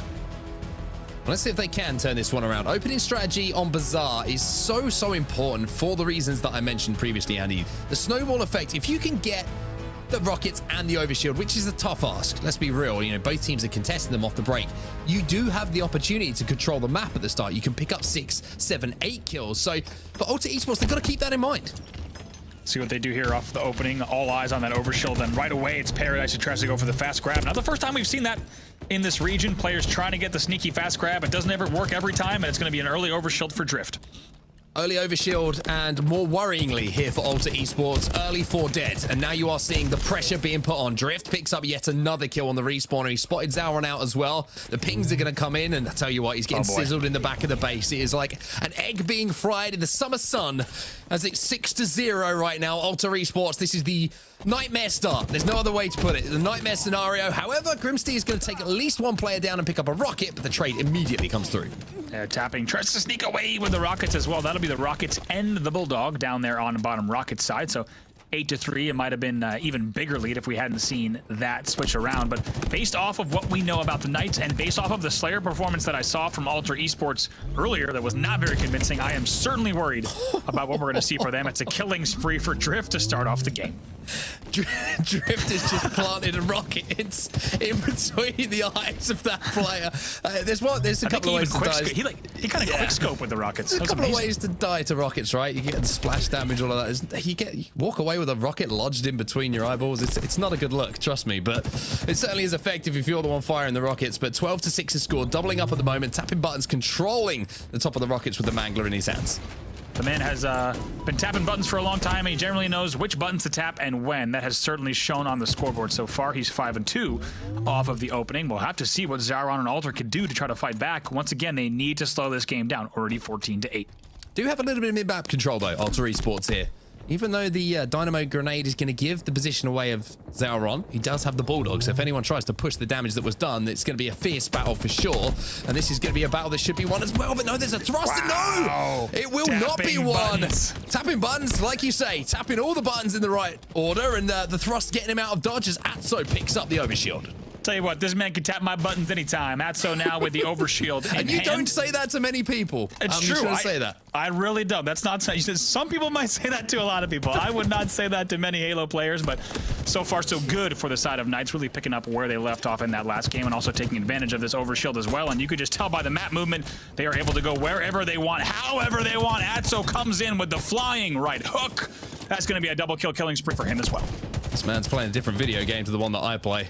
It's looking pretty good for him right now. 23-14. Unfortunately, who will have that little spree ended, and the grapple will fall, which removes some of the entertainment factor from our point of view for a few seconds time. But no, it gets added back on as Zauron will zip across from hut to hut. Zauron showing that he knows how to use the trapeze as well. Like you said, he'll go for the classic hut-to-hut zip, the express route. Not able to take much damage there, but tapping buttons, able to finish one call out bottom middle. Quick scopes the wall for a quick second. Examines part of the concrete work from days long past, but just like that, still an 8-kill game. Now make that 9, 26-17. Now, usually we're talking about optic when we're talking about brick walls, but we brought it over to this region as well with a little bit of, what should we call it? Investigation, structural engineering, I think it's the technical term. Yeah, but Drift is exactly now, God, it took me a while to get there, but we're there. 26 kills on the board now, passing that halfway mark, though, are Pittsburgh Knights. At the moment, the Knights looking strong, and Drift has a rocket to play with as well, and it's not kind of toy you want to be playing with if you're on the receiving end of it. He picks up one after swapping, that's the one, to the BR to get the cleanup, and now you're going to see the overshield popping as well, as tapping buttons makes his way down there. Now, keep in mind, based off of what we've seen here with complete mid-map control from Knights, I would actually expect this scoreline to be a bit bigger than only a 9-kill gap at this point. We'll have to see how this ends up, but right now, Alter Esports is staying in this game. Keep in mind, anything can happen on Bazaar, so not over quite yet. Well, things are getting a little bit spicy inside of the treehouse as tapping buttons is going to go in with dynamos and assault rifles. The man is kitted out at the moment. He's picked up every single accessory that you could possibly want on the map to make sure he's successful in those fights. 34 kills on the board now to just 22 on the side of Alter Esports, and just getting closer and closer to that second map victory. And I like the way the Knights are playing this as well. It's not like they're just getting reckless, Andy. They're still making sure they're baiting and switching. They're putting the pressure onto their opponents as Drift is going to clean up the damage. 2 players trapped here as well. And Dynamos once again just clearing house. It has been almost like the pieces just fitting together beautifully like a jigsaw on every push for Knights so far. Yeah, if anyone's playing reckless, it's actually Alter Esports. Several times we've seen them forced out of hut, forced out of bar. They have nowhere to go. They have to run bottom middle, which is terrible when you got a player like Drift just roaming bottom middle and cleaning up every single kill that he finds. So just like that, instead of being what was just a 9-kill game moments ago, a little bit more of a lead here for the side of the Knights as they're going to look to close this out just about at the 10 kill remaining mark. It's such a difficult thing to do, though, isn't it? When you find yourself down on Bazaar by such a margin, you kind of think about how do we get back into this, and you throw away a few deaths, and then things start to get a little bit out of control. It's almost as if you have to stand still at the back of the base and just play as slow as possible until that next set of power-ups and power weapons comes up. It's almost counterintuitive to maybe the way that some people want to play objective game types, for example, in Halo Infinite, but it's something you have to learn. It's almost a skill set in itself. It's true. I think Ultra Esports right now, they still want to play fast even off their spawns. I couldn't agree more. They're trying to do whatever they can to get out, but really sometimes, especially against a team like Knights, you need to know how to slow the game down. Just like that, it's 45-27, only 5 kills to go for Knights. Now, also Esports probably thinking about avoiding the steak dinner at the moment. They only need 3 kills to do so, but at the same time, it's only 4 kills on the side of Knights to close the game out. Rockets will pop in as well. You can see that Gambino's just watching towards the treehouse at the moment as a player thrust by him and pick up that kill. And that will be the steak dinner potentially avoided here. Tapping buttons will pick up 1. The steak dinner is put back into the fridge. It ain't going to be ready for now, as Zauron will be down on that overshield. 49 kills now, just 1 to go here for Knights. Yeah, just waiting to see that last one come in. Unsurprisingly, it does. It will be cleaned out. Almost a steak. Not quite, though. They'll miss it by 1. 50-31 is your final score. And based on what we had seen in game number 1 and past performances from Ultra Esports, no big surprise there. The Knights will go up 2-0. I was trying to think what's worse than getting a steak dinner. Like, getting a steak dinner is usually pretty good, right? But having one taken away from you at the last second, could you imagine? Just like you said, imagine it goes right back in the fridge. Horrible to experience that kind of thing. But let's take a look at the stats from that game, and no surprise to see the guys from Knights looking pretty solid across the board there. It was Drift this time who stepped up and was the lead slayer for the team. 16-7 for him with a decent amount of assists. Gambino putting up the least kills, but putting up the most assists, so you got to give him a lot of love for that. It's a well-balanced meal coming in from the side of the Knights, still shocking the world here and still the team to beat, not only in this region, but soon maybe even broader across the world as they look ahead to that Kansas City major. Taking a look at the damage dealt as well. Only tapping hitting 4K, and that's because that was a pretty fast game. It certainly was a quick game, as we're going to be moving towards our game 3 pretty quickly as well, and maybe towards a 3-0 series score in the favor of Knights. We'll take a look at some of the highlights, and here it is. The rocket that was felt right in the cranium. It just hurts, does it? It hurts more almost. I feel like you should get more damage somehow, even though it's 1 rocket per kill, you know? It's hard to watch. It really is. Straight to the dome. This was fun to watch. Nice little swinging elbow comes in there. A killing spree double as well. Lots of good grapple plays coming in from both sides of the stage. But like I said, you're watching time after time. Players are just forced out of the base. They're running away like chickens with their heads cut off, not to be confused with the chickens who do have their heads bottom middle on Bazaar. Yeah, and those chickens certainly have all of their features intact. Yeah. But at the moment, Ultra Esports do not have much of a series intact at the moment. Knights 2-0 up, and as we move to Aquarius CTF, I mentioned previously, before we got Bazaar Slayer underway, that Ultra Esports maybe have a little bit of hope in their capture the flag game types, but with the way that Knights have just been controlling the map and winning the 1v1s, Aquarius CTF, if you get map control, you're winning them 1v1s. It's pretty difficult to see Ultra really getting a map on the board here. I'm just kind of calling it how I see it. Yeah, absolutely. We haven't seen these two teams play this game type too recently, but we have seen them both play this map, and it's a Slayer win for the side of Knights, unsurprisingly, and it's a Slayer loss for the side here. So it's just going to be, in the end, I think you have to bet on the Knights. They're looking to paint the entire scoreboard black and gold, but we'll have to see if they could do it. We'll see if Ultra Esports can put up some kind of fight in this third game. And one thing I love about the fact that this is the first time we've seen these guys on broadcast today, right? I'm sure a lot of our fans from Latin America have been watching these guys all season long, playing through the Pro Series and all of the tournaments that they've been involved in. They would have been saying, like, these guys are for real. These guys are legit. I'm watching these guys right now, having watched a few of those tournaments and seeing them play right now, and it's really impressive. It's one of those things you're always thinking, how good are these teams? Always thinking on the worldwide scale, where are they going to stack up? How are they going to place when it gets to Kansas City, for example? And you have to say, Andy, they're looking like a team who could cause problems inside and around that top 8. Yeah, what you want to see at this stage of a tournament is them playing really convincing, not really showing any gaps. If they start to drop games in pool play at this stage at a Super, it starts to just create a little bit of concern of how far can these guys really go. So the fact that they've only dropped one round of oddball so far, the fact that their first series was a 3-0 and that this one is poised to be one as well, it's a good indication, because you need to see perfect play at this regional level if they want to really bring it when they start to face off against teams in North America and Europe. Yeah, certainly puts those teams on notice, doesn't it? If you're a team who's coming in from a region who is just completely and utterly dominated, then you go into one of those later rounds and the team you're playing against is like, hey, we got to step up here because we know these guys are going to be here to play. Ulta Esports know that all too well, having dealt with them all season long, and they're going to have to deal with them again now as we head into our game number 3. Aquarius capture the flag, which we are seeing develop as a game time a little bit, Andy, especially with some of those flag runs we're seeing, the slides off the back boxes, the drop slides, the curb slides, everything is starting to speed up a little bit more.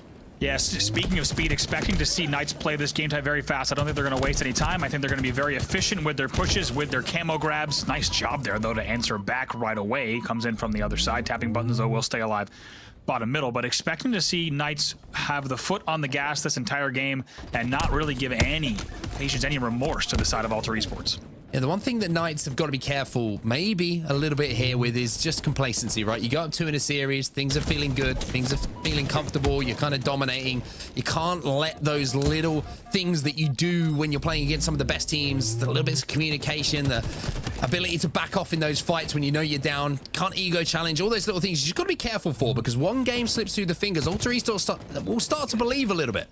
Absolutely. Couldn't agree more. I think we want to see these teams maybe have their egos in check. Make sure that there's a way that you won these first 2 games in the series. Don't think that you could do something different and still win this game number 3. So far, what we've seen from Knights, they look like a team who's here to play. They know what they've done. As we said, if you're just joining us, undefeated in 2022 and also largely undefeated for the many years prior to that as well.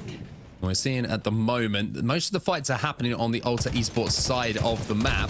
Gambino trying to push in, but he's actually pushing in to do some defensive work, because I was saying it's looking a little bit reckless, some of the pushes so far from Knights onto the Alter Esports side of things, and they're looking like they might be made to pay, because Tapping Buttons at the moment is in a position where he's just trying to live, he's trying to survive, and he's managing to do so pretty well as his teammate has managed to pick up a double kill, but the flag was away for a few moments. You would expect that return to come in pretty soon, though, as they are picking up the kills required.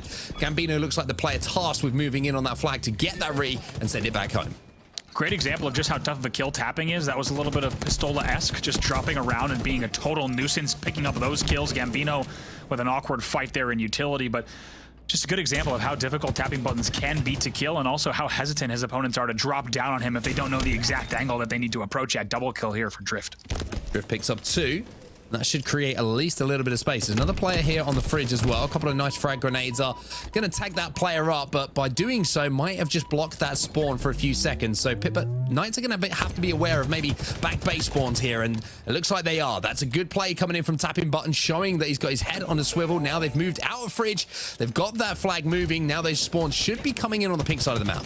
They waited a little long. They had 3 dead for a very long time. It's fantastic shots from Tapping, but hopefully eventually it cleaned up, but they had 3 dead for a very long time. It took them a while to get that last kill, so going to be tough to get this flag moving still, but 2 dead at the moment.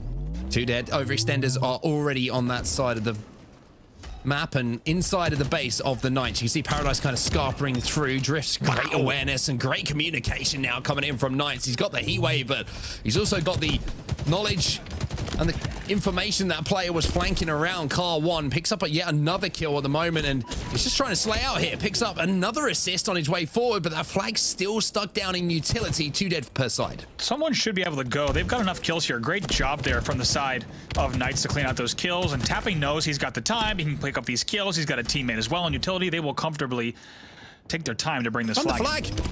Run the flag, someone. You've got numbers. There's 2 dead. You just need to push that one home. Force it home, and it's going to be 1-0. Maybe a little bit too careful, but you can never be too careful. That's what people told me when I was growing up, and in this particular circumstance, it is going to be true as well. 1-0 the lead. They get their first flag on the board. Knights looking strong. Yeah, very nice job to overslay from their utility, and there's no need to get that flag touch that you saw even with the heat wave in hand in utility. Just slay out your back stairs, know that you have numbers, and even you saw Tapping fly into utility. Nice shots there coming in from Gambino. You even saw Tapping fly into utility, and he goes for the kill as well. Lets a teammate grab that. They knew how much time they had, and really looking like veterans here who were in control of that flag run the entire time. Gambino going to be flanking around the straight stairs now. He knows there's a player in the back of the base. Has a well-timed grenade. However, the shots from Gambino are nothing short of perfect. And the medal will reward him and remind us exactly of that fact. 2 dead here for Ultra Esports. Another opportunity for Gambino to win a fight. He's going to do so. Opportunity for that flag to get moving. Gambino, the sharpshooter, coming in back-to-back perfects there. Great 4 shots, and this is a player you do not want in the back of your base. And unsurprisingly, we're going to see players just fly out and try to not push back to their base. They're doing whatever they can to get to the halfway mark because they can either fight Gambino or they can try to stay alive at mid-map. Now, this is something we don't see a lot. A pink side run coming in here from Knights, just because of the fact that they managed to, unfortunately, block those fridge spawns. The little slide coming in as well. So, Knights doing a good job of holding the car side, which means this is a free run for Gambino, showing that the pink side is legit. He can still get that flag home. And still 2 dead, almost gets another one. That is a highlight reel from Gambino to win 2 1v1 battles like that in the base, then run in pink, then hit your perfect slide jump home. That is a fantastic spree from him. Paradise, though, answering back with a nice thrust to stay alive. Looking across the board at the moment, it's Drift this time who's stepping up. 14 and 6 for him. Tapping buttons 12 and 7. Trying to chase his teammate down for kills. Paradise trying to put some aggression onto the base here of Knights. And it looks like Ultra Esports are picking up a couple of kills as well. There is a player in the base to maybe get a flag run. And I like how they're moving this quickly, knowing that Paradise is sitting at the front of the base and getting those cutoffs. It's going to be tough here for Knights to actually try and overextend out without taking fire. Yeah, 2 dead each side.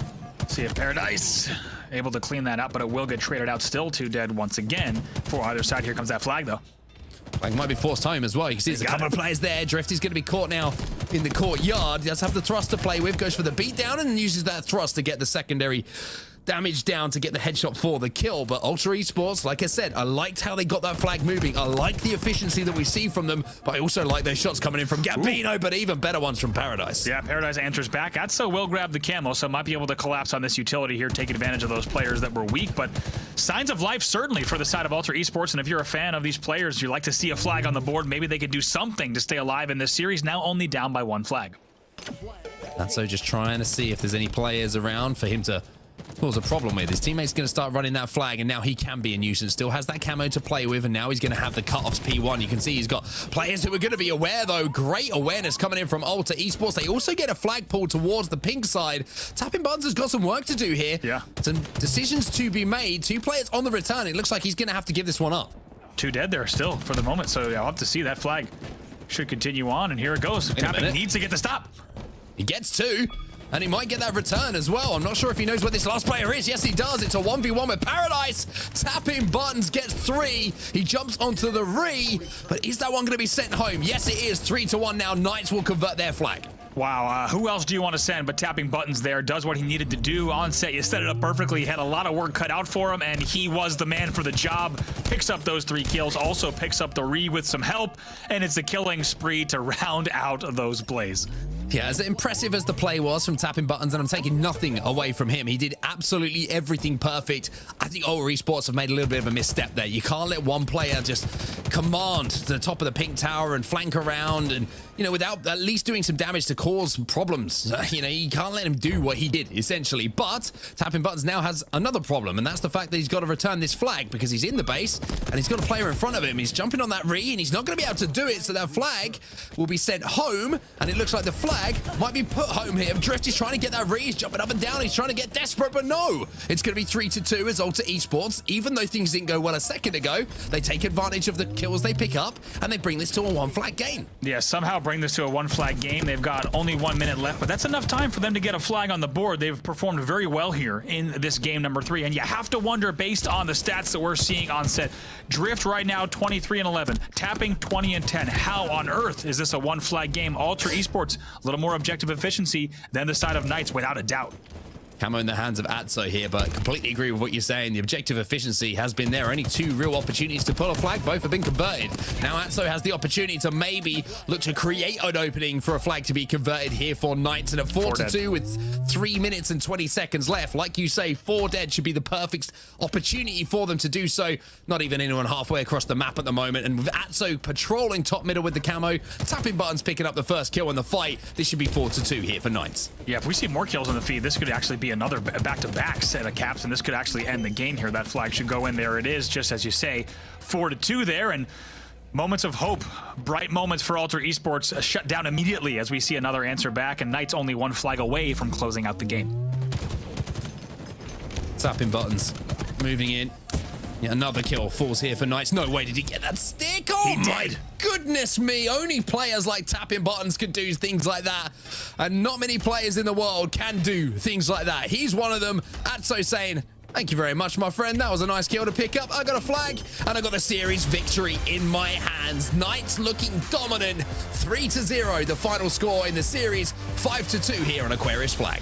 It felt like Knights just keeping things interesting there in the end. Somehow, I don't know how that game was 3-2 at any point. Somehow it was. It will end, though, 5-2. Knights looking so strong, and some big numbers coming in, unsurprisingly, on the scoreboard for them once again, but they will close out the series 3-0.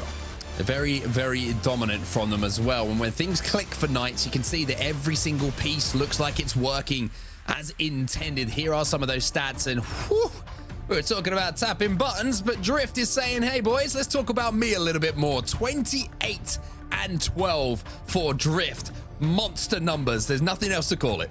Absolutely fantastic numbers from him, and that's what you want to see if you're a fan of this Knights side. Very convincing victory, like as we said, in the mid-game, taking a look at the damage as well, Drift breaking 6K, but in the mid-game, a little bit of confusion with why the scoreline might have been the way it did, but I think they answered back quite well. Very, very convincing and comfortable 2 flags to close out the game. Yeah, it's almost as if those 2 flags kind of just sparked them back into life a little bit. It's like, oh, okay, let's get this game done. Let's put this one to bed. Let's get the series done and dusted. And speaking of which, if you're just joining us, this is how the series went. It was 250-83 on Stronghold's recharge. Some highlight plays coming in from Drift in that game as well. 50-31 Bazaar. And as we've just seen, 5-2 capture the flag Aquarius. And I'll tell you what, Andy, I didn't even need to remember it was Live Fire Slayer as game number 5 because we didn't get there, my friend. We didn't get there. You didn't need it at all, and it's no surprise to see the scoreboard black and gold, just as the Knights intended to paint it, and they do it with very, very convincing score lines. Not a surprise to see the most convincing score lines we've seen on broadcast today, looking even stronger than their first series, and we saw some wild heatwave bounces in this game. We certainly did. Tapping buttons, though, there were some highlight plays coming out of this man's POV. First flag went in pretty comfortably for them, but also Zauron, I want to give him a little bit of a shout out so far in the series and what I've seen from him today. I think it's been really impressive. His shot's been on, decision-making's been on. He picked up an overkill in that game number 1 as well. I think he's been certainly a shining light here for Alta. Certainly, I think a lot of players are going to look at Zauron to see what he might have in store for the rest of this tournament. Even though we've seen them lose those first 2 series, we have seen Zauron putting up some impressive numbers with the rest of the squad as well. So not counting Alter Esports out just yet, but they were going up against, of course, the best team in the region, and Knights once again reminding us why they hold that title. And it is going to be that final flag we get to see put in there just to close things out. But it was the first opportunity to see Knights, and it was what I expected to see from Knights as well. Playing at that kind of level and that standard, Andy, I think you can understandably see why they've been so dominant in the region. Absolutely. I think it's great to see them on broadcast. It's great to see them perform at the level that their community expects them to be playing out. And of course, keep in mind, we're still going to see them up against Cruelty, I believe, before the end of the day as well in groups here. So going to be exciting to see them on the stream once again. And on the other side of things, you're looking at, you know, Alter Esports, a difficult match for them, understandably so, but also one of those great learning experiences, right? You come into a Super, a lot of pressure on the shoulders of a lot of these players, a lot of these teams, especially some of the newer names like we were talking about that coming through the scene. The opportunity to play these players, the likes of Drift, tapping buttons who have been around for so long, it is a great learning experience. You do take so much away from a series like that. Yeah, and what's awesome too is we have a whole year of Halo Infinite for this region, right? And you know, you have these players right now playing on the official Halo Twitch channel, on the official Halo YouTube channel. This is big exposure for all of the LATAM community and some of the biggest exposure they've ever gotten. So this is a big year where players are going to make a name for themselves, and they're going to build careers, and they're going to be add themselves to the relatively short list of household names from LATAM that North American fans know and love. So like we said, everything to play for here, not just the prize money, not just the Kansas City spots. These players have a chance to really make a name for themselves in Halo Infinite through this whole year, and really all starts here with the Mexico Super. It does indeed. Well, Knights looking absolutely dominant. We're going to go back to Lottie and the guys on the desk right now because it was pretty dominant, and I'm sure they want to have their say on that series as well. We do indeed. Wow, wow, wow. I mean, that was my first proper look at Knights, you know, live action on my screen, happening real time. What an incredible, dominant performance that Knights show us here. I mean, just absolutely insane. I think there's so many different things in that series, in that very quick series, that you could really kind of pinpoint. And one for me is just how smart but confident they are, like so overly confident. I mean, there was a moment in that last flag game, second flag goes in, but the fact that Knights were able to hold car side, trust Gambino to win his 1v1s, and then allow him to run that flag pink side. The confidence that this team have, knowing that this is what we want to do, but we're able to do it as well. I mean, just flawlessly. Absolutely exceptional stuff from Knights. Clutch, I got to ask you, what did you make of Knights and their tendencies as a team, and really how dominant they were in that series? Yeah, I think you talk about it best. They're confident, and they know this region like the back of their hand, and they're very confident going against just about anybody in this region. I actually love this team. They have so much talent, and it's not just tapping buttons. We know he's a superstar, but I mean, Drift showed you a little bit of what he's capable of. Adso's right there with him, and when Gambino's feeling himself, that whole team is lethal. And I can't wait to see this team continue to progress, not only this weekend, but throughout this entire HCS season. But I mean, it was great for their first showing on the HCS MX Super, that they showed just a little bit of what is in store for hopefully the rest of the year for these guys. Yeah, totally with you there. I mean, very, very dominant start for them on broadcast, and their game awareness, Gaskin, is just it's up there, man. I've got to say, it's up there with some of the best. Their awareness of what they want to do on the map and being able to then bring that over to the other side of actually doing it is something completely different. I want to know from your perspective, though, are there any cracks in the armor that you can kind of see? Are there anything that, because they've been so dominant, we can gas them up all we want, but for other teams who are trying to fight for that chance to maybe really bring it to them, hopefully across this 3 days, are there any chinks in the armor that you can kind of see emerging that some of these teams can capitalize on? I think in that last flag game, there was a moment where Knights were, I don't want to say taking the mick a little bit, but they dropped their focus and they were playing for fun. And I think if they underestimate too many teams, then they could be punished by a different side. So I think that would be the only potential weakness there, is them maybe underestimating a side and playing a little bit more just for fun and maybe not taking it as seriously as they could have, because that was a walk in the park for them. They knew they had that victory and they just wanted to put on a show, and that's great. We want to see that as well, but at the same time, other teams might be able to take advantage of that and maybe punish them for making those mistakes. And it's all well and good like getting 1 or 2 flags going the other way, but if that's Bazaar, for example, then it might not be as easy to come back from. So I'd say Knights just have to be careful on that front, but in that particular series, they could pretty much do anything they wanted to. Let's be honest, it was so easy for them. They were enjoying themselves and they were making life a living hell for Alter Esports. But we'll see what happens going forward and how dominant this roster continues to be. Very true. I think important to not get too overconfident. Like you said, can't get really complacent, and also mistakes can get capitalized on. So hopefully they can tighten things up just a little bit more to continue that dominant streak that we have seen from them so far this season. But let's take a look right now at the pools and see what the updates have brought our way in our 2 pools, Pool A and Pool B.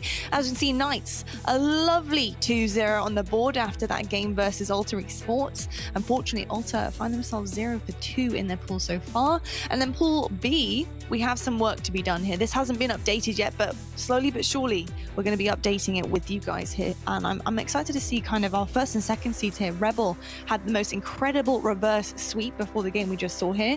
And I'm excited to see what Timbers Esports can do as well when they get their chance on broadcast.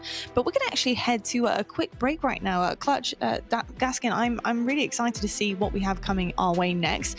And I do have the match in front of me. We are going to be seeing Timbers Esports. I've got my wish. My wish has come true versus Legends Never Die. And as Gaskin has said, we have seen them die a couple times now, but hopefully they can keep those numbers down going up against the #1 seed in their pool. We're heading to a quick break and we'll be back right after this.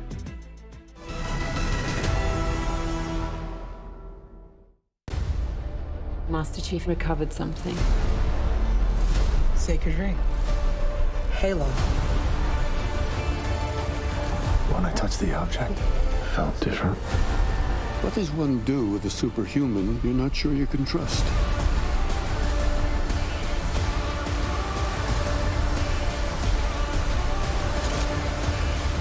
Find the Halo. Win the war.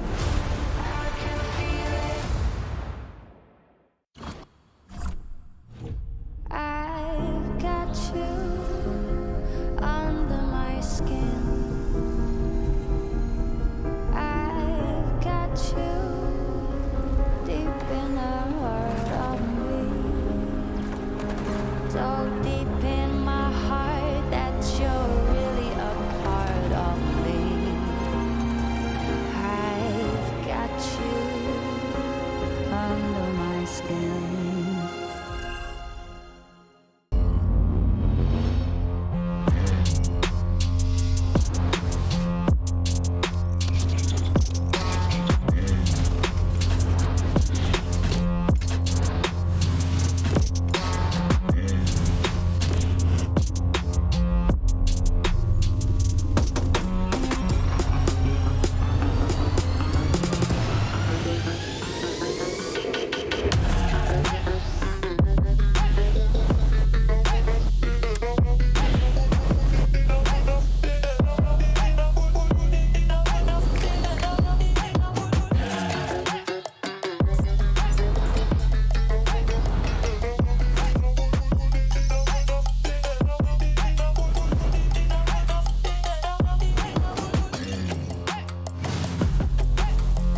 Hello everyone and welcome back to the HCS MX Super. It's very good to have you guys joining us, and joining me I have Onset and Bravo. Nice to see you boys.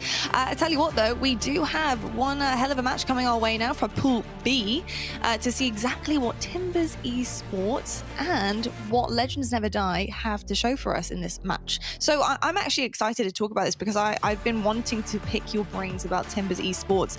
You know, a highly anticipated team here in the LATAM region. They have definitely put some numbers on the board in terms of this season, and I think they're one of the favorites here alongside Knights. I gotta say, dominant performance from a lot of these individuals in terms of their skill level.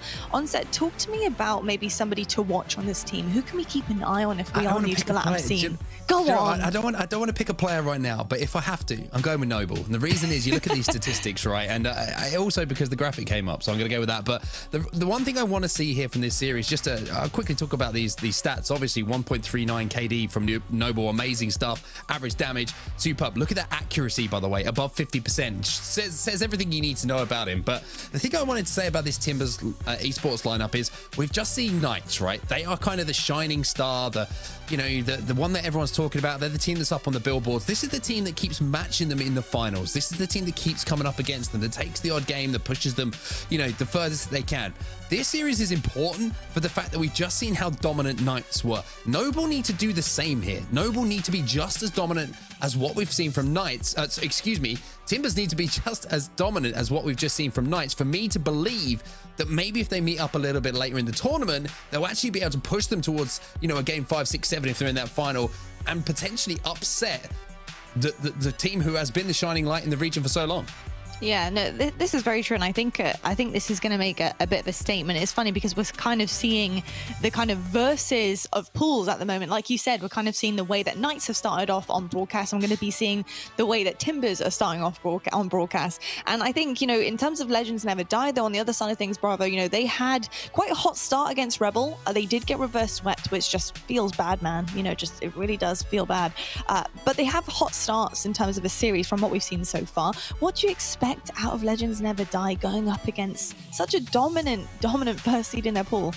Yeah, it's going to be a tough series for them for sure, and I think it's hard to shake off the reverse sweep. I think that's when you really get tested in terms of your endurance in a series. I think it's harder for newer players to kind of shake those off, and you have to have been there. You have to have been reverse swept. You have to have lost a series you should have won and had the resilience to bounce back, whether it's online or LAN, and it's hard to do that until you've fallen to that bottom. So they're going to have to dig deep to get going in this series. I think one thing to notice on Stepstars is an average damage of 6,900. That's crazy. That means that most games, you're often having even more than that, which is pretty wild to see that stat. But I think also one thing to point out is, especially when you look at Noble versus Stepstars, these are both players that really made a name for themselves in Halo 5, and the question is, where will they go? When you look at Noble, he's a guy who's played with the Shock the World roster before, so he knows how these players play. He knows how the best players in the region play.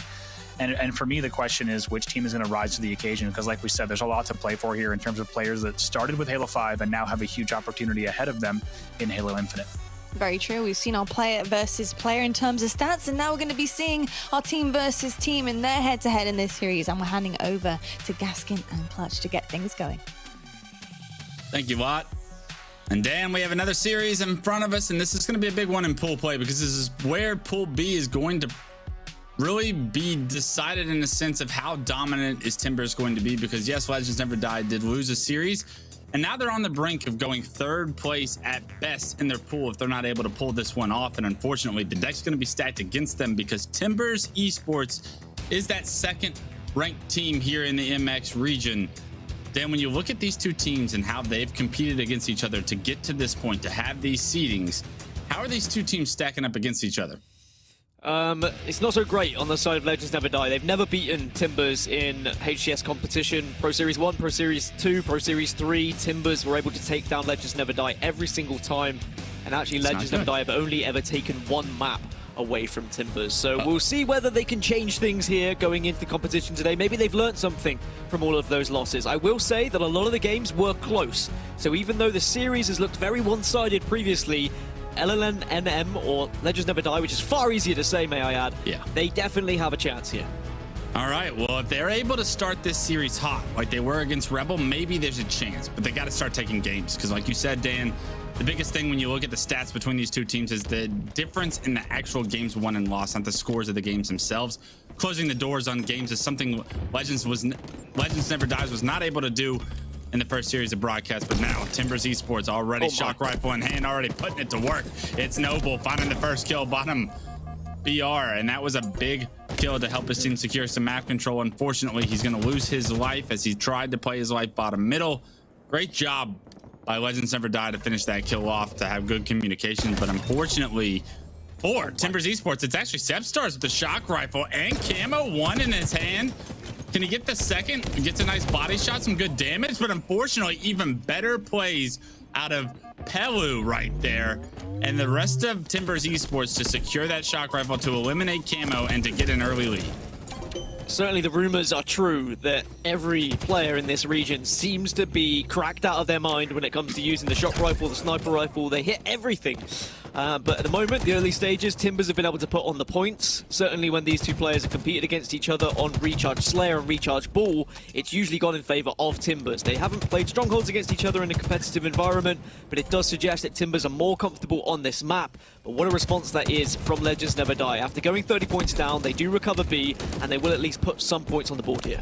Yeah, look at this. This is a great position right now for Legends Never Die. Unfortunately, Sebstars, a little bit of an overextension, does get taken down here by Magico, and well played by Magico to try and get a shield back here. Unfortunately, he's pretty much surrounded. He's dead to rights, and a good job by Legends Never Die to finish that one off. A good start once again from Legends Never Die, but unfortunately, it's not manifesting in any of the objective play so far as they find themselves down 45-10 right now. So kills we've seen consistently going in Legend Never Die's favor, but the Strongholds not so much so far. And we saw the dominance from Knights earlier, and Timbers, 4 players who all featured on Knights at some point when they were previously called Shock the World. So they've been at the top of this region for quite some time in several iterations of Halo and its franchise.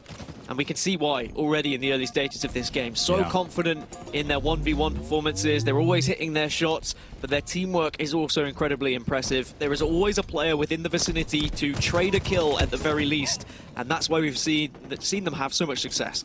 Yeah, Chad, if you're wondering who some of these players are, if you're not as familiar with the MX region as others, PK, we know they're the best. They've dominated the HCS scene so far in this region, but this Timbers Esports team is their rival in this region. They're going to want to put on a similar performance here and now. After watching that great performance from PK, they want to be able to win that finals. But to get to that finals, they got to win this series. They got to make statements along the way, build confidence. 3 kills in a row for Timbers Esports as you're seeing Noble on screen. Anchor with the shock rifle in hand. He's going to actually push this BR, and these batteries out. He's going to get that kill, get the reset as well. And this is a great job by Timbers Esports to have map control and get Slays along with it. That shows you that they're a veteran team. They know what they're doing. It was such a good push from Timbers, and Pilo in particular was the frontliner, and he was able to pick up the kills. He's on to 10 now, but they weren't able to get control of the Strongholds.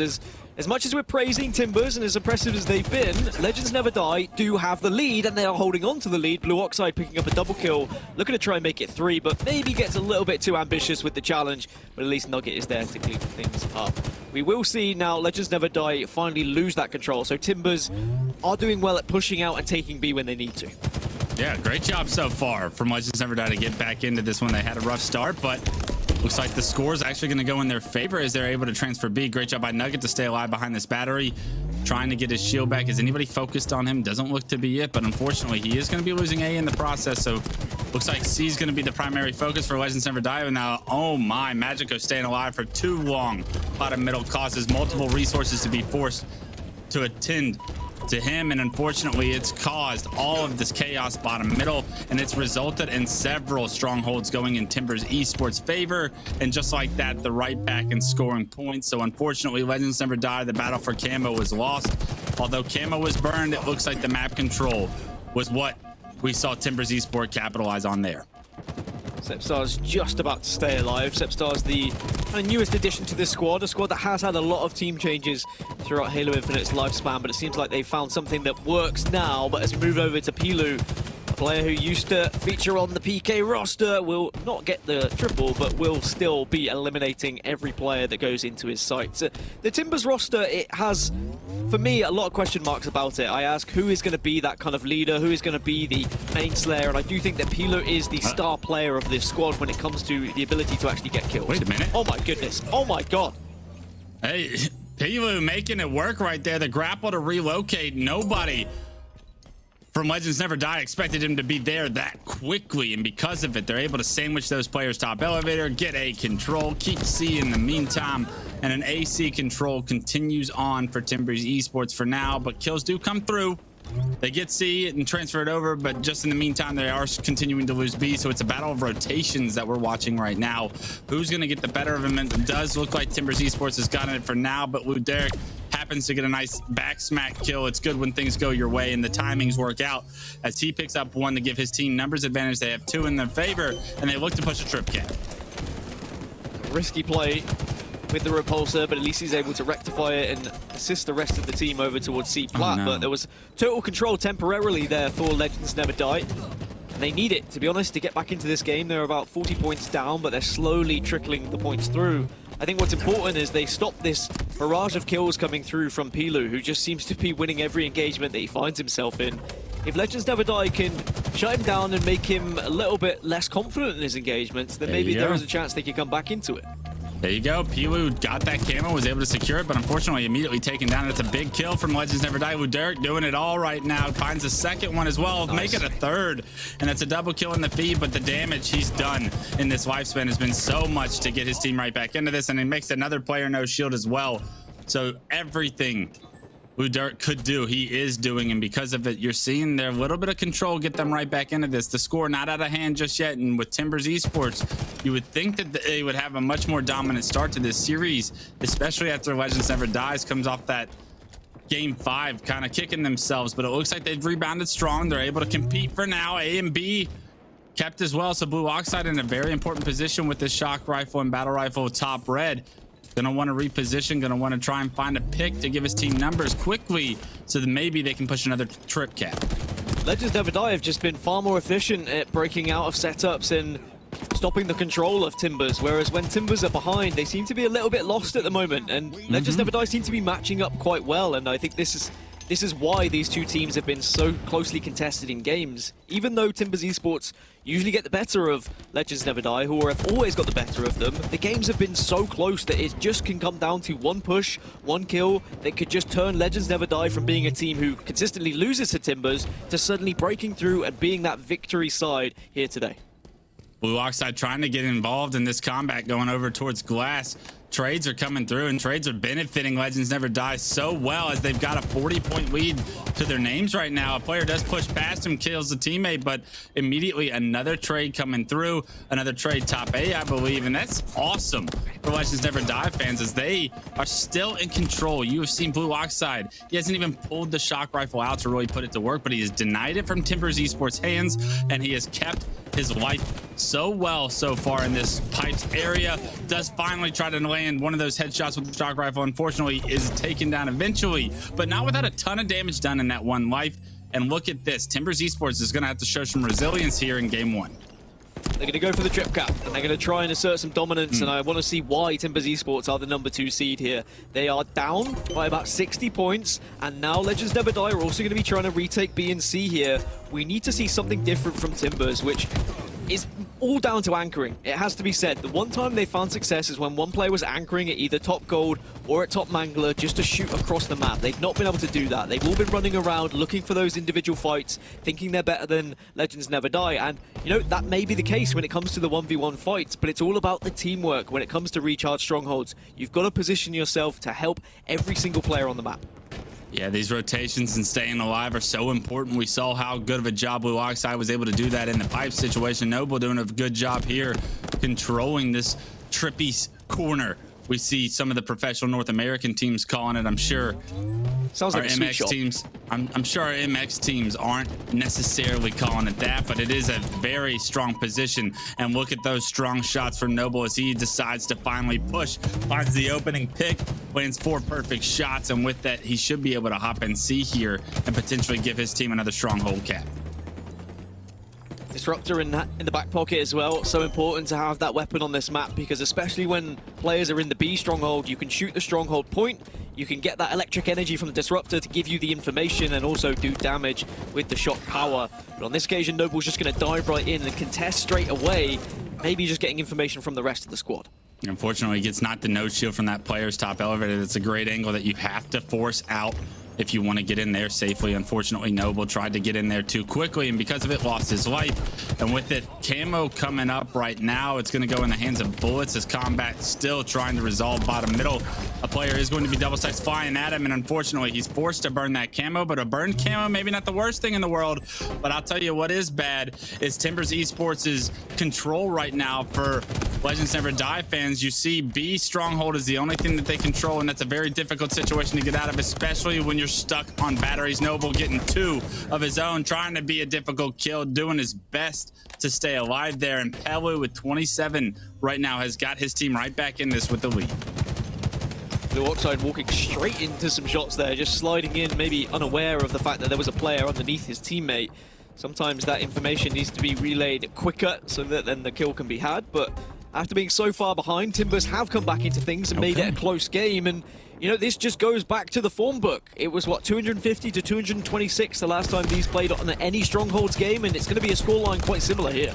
History repeats itself, but will it in the win column for Timbers Esports? 7-1 so far against this Legends Never Die team, but they got to close this one out. The Super is what matters now, and Pelu finding 1 and getting control of A is a big one, but he's going to have to rotate towards C. He spots 1, he spots 2, forced it back down, but great damage from Pelu. Unfortunately, the over challenge might have been an overstep, because right now you saw 1 player fly into A immediately, and it was Sepstars. Now Magico forced to try and anchor this position right now. They are able to get C in a 246 and climbing. It looks like Legends Never Die are not in a position to get into a stronghold. They do hop into B, however, at the last second, 249, you have to get them out of B.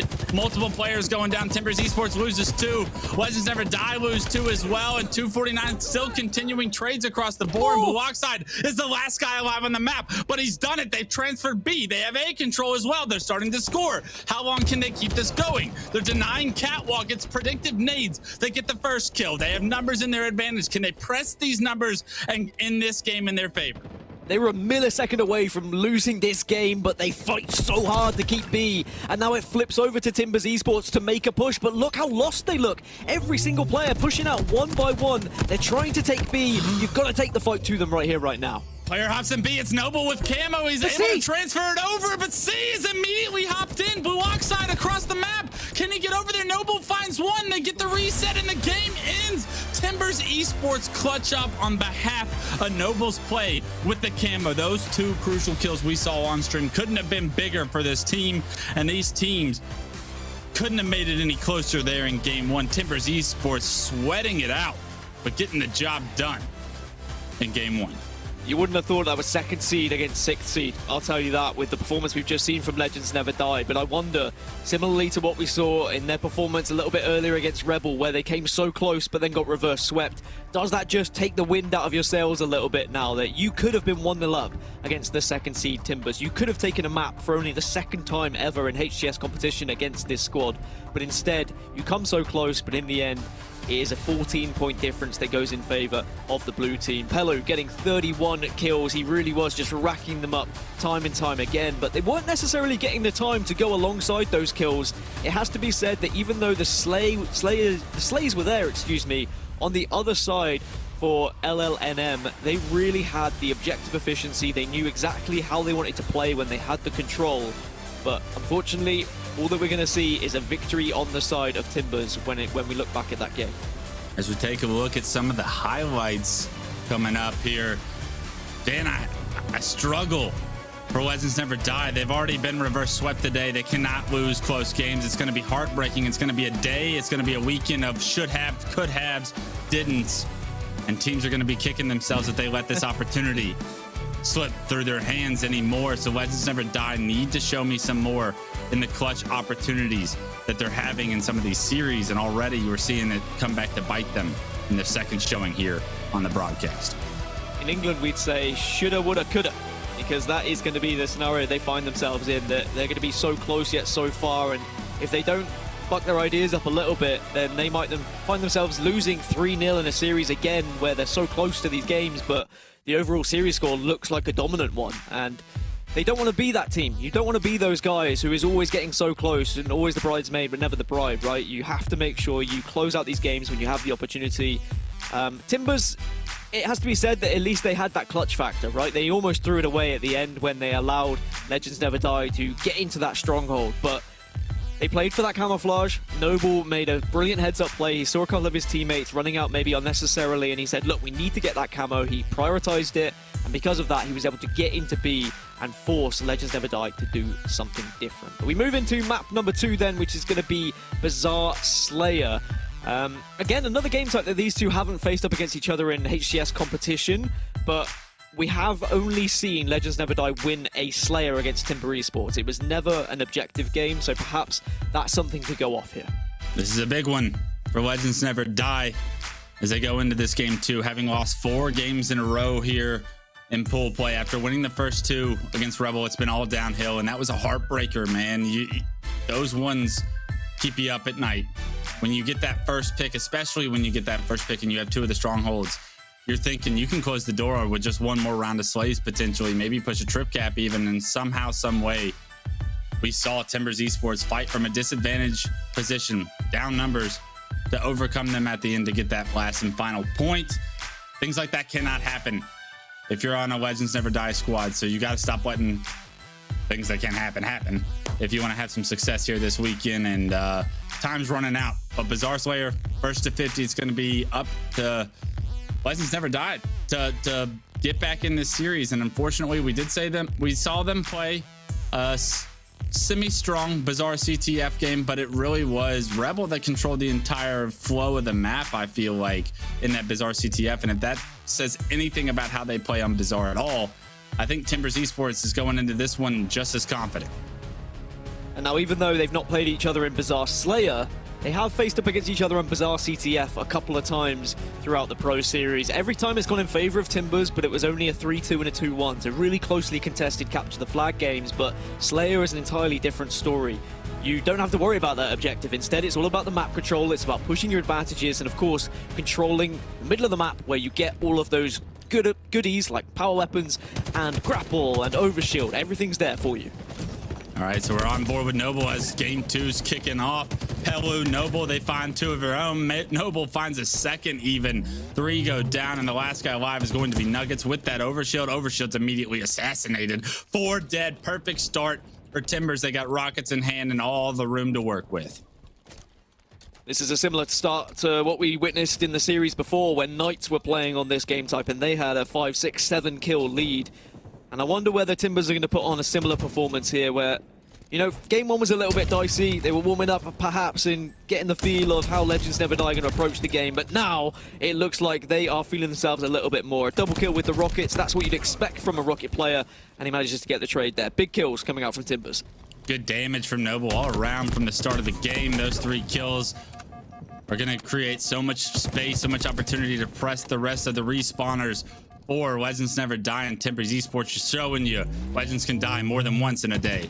Right now, the Slayers going in favor so far of Timbers Esports, 10-3. A dominant start from Noble, Pelu, and the boys as they've kept the momentum going from game 1.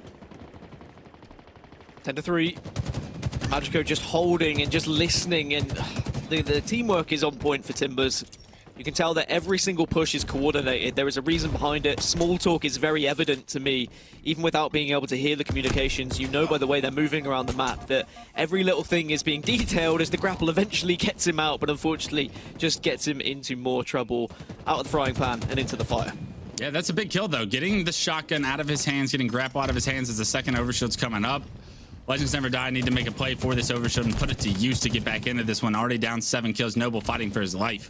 Bottom middle, getting good damage onto the player in the BR right there. Able to slide in, get that overshield, punch it into his chest. And now another win condition down for Legends never die as an overshield going into the hands of the enemy team is going to spell disaster. You see Noble pushing with that overshield. It is traded out 1-for-1. But look at the space right now Timbers Esports is able to play with. They have control of both corners. This BR fight is a difficult one for Derek to try and stay in. And unfortunately, even if he gets out of it, he's swarmed by the players on Timbers Esports. And that's because of the map control Timbers Esports have earned. So much map control. And when you are on the receiving end of being pushed on Bazaar Slayer, it's very difficult to know how to approach breaking a setup. Do you try and go tree and just fire shots across and deal damage while someone in your team goes bar? Do you try and go down low? There's a lot of decisions to be made, but ultimately you want to try and rescue bar back first for the most point. You don't want to get caught in tree because otherwise then you can be collapsed on over and over again. It's very easy for an opposition team to throw in the sizzle sticks that spawn every 30 seconds and you find yourself constantly getting pushed. But now this is only a 4-kill game. Legends Never Die have done well to get back into this one. Timbers kind of let them slip through their fingers a little bit. Yeah, absolutely. Somehow, some way, you're seeing Legends Never Die figure out a way to stay in this, make it close, and maybe that's what the doctor ordered to get them back into this game. Tie this one up eventually, maybe steal it away at the end. But right now, Noble on screen, playing very fast pace with this Mangler, has grapple in hand as well. Slows it down for a second, though. I like that. Waits to assess the situation. He's assessed it properly, flies up at the bar, finds an easy kill on a Nugget, gets behind enemy lines, free damage on the multiple players, and now he's got a one-on-one to deal with. Unfortunately, the damage does come through, the kills come through, he loses his life, but a ton of damage rewards his team with a 3-1 trade in that situation, keeping his team with a 26-23 lead. You've also got the whole story with Bullet that you're seeing on your screen. He used to play on this roster of Legends Never Die, and he's also a player who's been around ever since Halo 3, a real veteran of the MX scene, but then came back now in Halo 5 and Halo Infinite. He disappeared for a little bit in between, but he really is the kind of most experienced that you'll see on this Timbers roster, and experience led to picking up the Needler, and we know full well that Needler can be damaging, but as I've been waffling, we've started to see Legends Never Die slowly but surely get back into this game even more. Yeah, they were able to get that overshield, and not only that, but put it to work, win that battle bottom middle, and get a few unanswered kills, and because of that, they're right back in this, only down 2 kills within striking distance, make it 1 as Nugget picks up 1 off screen, and that's a big one, because right now, look at the positioning for Timbers Esports. For like the first time in this game, Dan, we're seeing them struggling. Their bottom shotgun, they don't have sight lines. They don't have a lot of space to move around. They do get out. Low, baby, Lou Dirk from a disadvantage from bottom. It's difficult when the enemy team has height advantage, but I love those shots by Lou Dirk to win that fight. Could have been a big pivotal one that decides the match. There is now, look at this. They have them all trapped in the back of red. How are they going to push onto the players of Timber Esports? Dirk trying to do his best to get into the bar. Teammates are picking up kills over towards tree. He gets information that he's right behind 2 of them. Can he get there in time to impact this battle going down? Unfortunately, he hesitates. Multiple members do get traded out, though, and right now you're seeing Legends Never Die take the lead for the first time in game 2. Ludok had no idea where he was getting shot from then. You saw the panic in his POV. Can he survive? Gets the double beat down. The interesting decision to throw the grenade there from Noble, but now the team nades from Noble's side do come in 36-38. So this is a very closely contested game, but I think Legends Never Die will be delighted. They've been able to bring this back and at least get to a point where Timbers Esports are starting to sweat a little bit. Yeah, somehow, someway, Pelu stays alive by the grace that Sepstars runs out of ammo there, and because of it, a great decision where damage is capitalized on once again. just in time for Overshield to spawn. Esports Overshield in the hands of Timbers Esports as well, and I believe they just picked up a new set of rockets to match with it. So all of the control you could ever ask for from Timber, as you see multiple players from Legends Never Die spawning this back blue thrust, and this is a difficult situation. They have to find a way to come out of it. But now Pelu doesn't have any intention of letting that happen as he pins players back in the base, gets good information on the player low, good damage as well. Does get rocked by a nade, forces try and stay alive, but unfortunately he's taken down. Does a second kill come through in the tree? It doesn't look like Legends Never Die was able to get out of that one successfully, but somehow Blue Oxide, he has rockets, but down 3, needs to put this rocket to use and do it quickly. Yeah, this is a big rocket right here. You have to guarantee a kill to at least put yourself within 2. Does guarantee it. 45 to 43. Job 1 is done. And now you need to find out where the rest of the team are. But Nasty Bullet getting the kill onto Sepstars. Once again, reinstates that lead. And the nades are just deadly right now. These grenades coming through to finish some of these kills, to initiate some of this damage, has been the grace that Timbers Esports needed to separate themselves from this team. 47 to 43. And those nades denying the space. Not only that, but getting a kill were massive for Timbers Esports right now. They get the 48th kill as they look to be aggressive, 48 to 45. And this is a very difficult situation for Legends Never Die to be in. The push comes through from Pelu, the thrust to the side, a beautiful thrust it is. Blue Oxide wins a pivotal 1v1. Big Doors keeping his team in this, but now 49-47. Do they know where Bullet is, though? Very vulnerable to grenades in this position, but Legends Never Die won't want to expose themselves. Is Nugget also in a vulnerable position? He is. The nades come through, the damage follows, and it's a battle between Bullet and Nugget, the ex-teammates. They both had the same name at one point, but it's Bullet who wins out with the information relay. Timbers go 2-0 up in the series, but once again, so close on the side, and that's going to be another game where maybe they're kicking themselves of what could have been for Legends Never Die.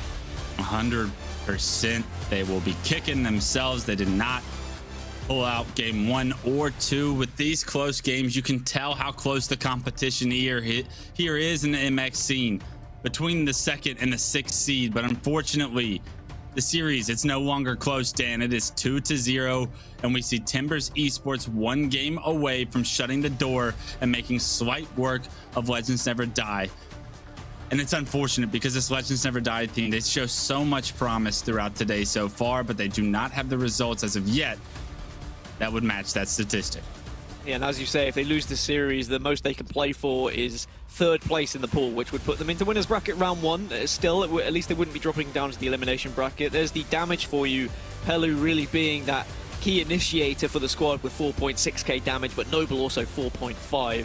Everyone playing their role correctly, whether it be Anchor, whether it be the aggressor and the main Slayer. But only 3 kills in it, but what matters, it's a 2-0 advantage to Timbers Esports, our 2nd seed coming into this tournament. They saw what Knights were able to do in Pool A with a 3-0. They will want to match that. They will want to assert as much dominance as possible and strike fear into their enemies' eyes by kind of matching the Knights roster and saying, look, anything you can do, we can do better. Yeah, but these games are very, very close, Dan. I don't think Timbers Esports thought that these games would potentially go down to the wire like they are. I know in the previous matchups, some of the games were fairly close as well. But if you want to be able to continue to compete against PK, if you want to push that #1 team in this region to the limits, I feel like you have to escalate and you have to elevate to their level of play. And I'm not sure Timbers Esports is satisfied just yet. But a 3-0 series gets the job done for today, and that's goal #1 is to come out of pool play first. Timbers Esports, so far, so good. And even though Timbers Esports have been, you know, the #2 team for so long throughout Pro Series and Open Series, it is a different team than what we've seen with all those results. Bullet joining them just as recently as February, before he was previously on Legends Never Die. So this will be a good feeling for Bullet if he is able to be a part of a 3-0 victory over his old side. But also then maybe on the other side for Legends Never Die, they'll say, okay, look, we had to make that change. Bullet left. We're still having really close games. What can we take away from this? It's just pool play. Moving into tomorrow, into the winners bracket, the championship bracket, maybe we can find some game types that are a little bit better for us. But there is still a chance, of course, in this series. The reverse sweep could still happen. It happened against them earlier. Good. They need to find that similar energy to try and do the same here against Timbers Esports. Starting off on Aquarius Capture the Flag, which historically is a game that Timbers Esports have also won against them. So this is going to be a very tough task. Well, Bravo said it. You don't know what it's like to be reverse swept until you're reverse swept. Well, maybe you don't know what it's like to reverse sweep somebody until you do it. You find yourself in this position down 2-0 in the series in a must-win game 3. It's Aquarius CTF. And so far, the map control has been very lacking from Legends Never Die.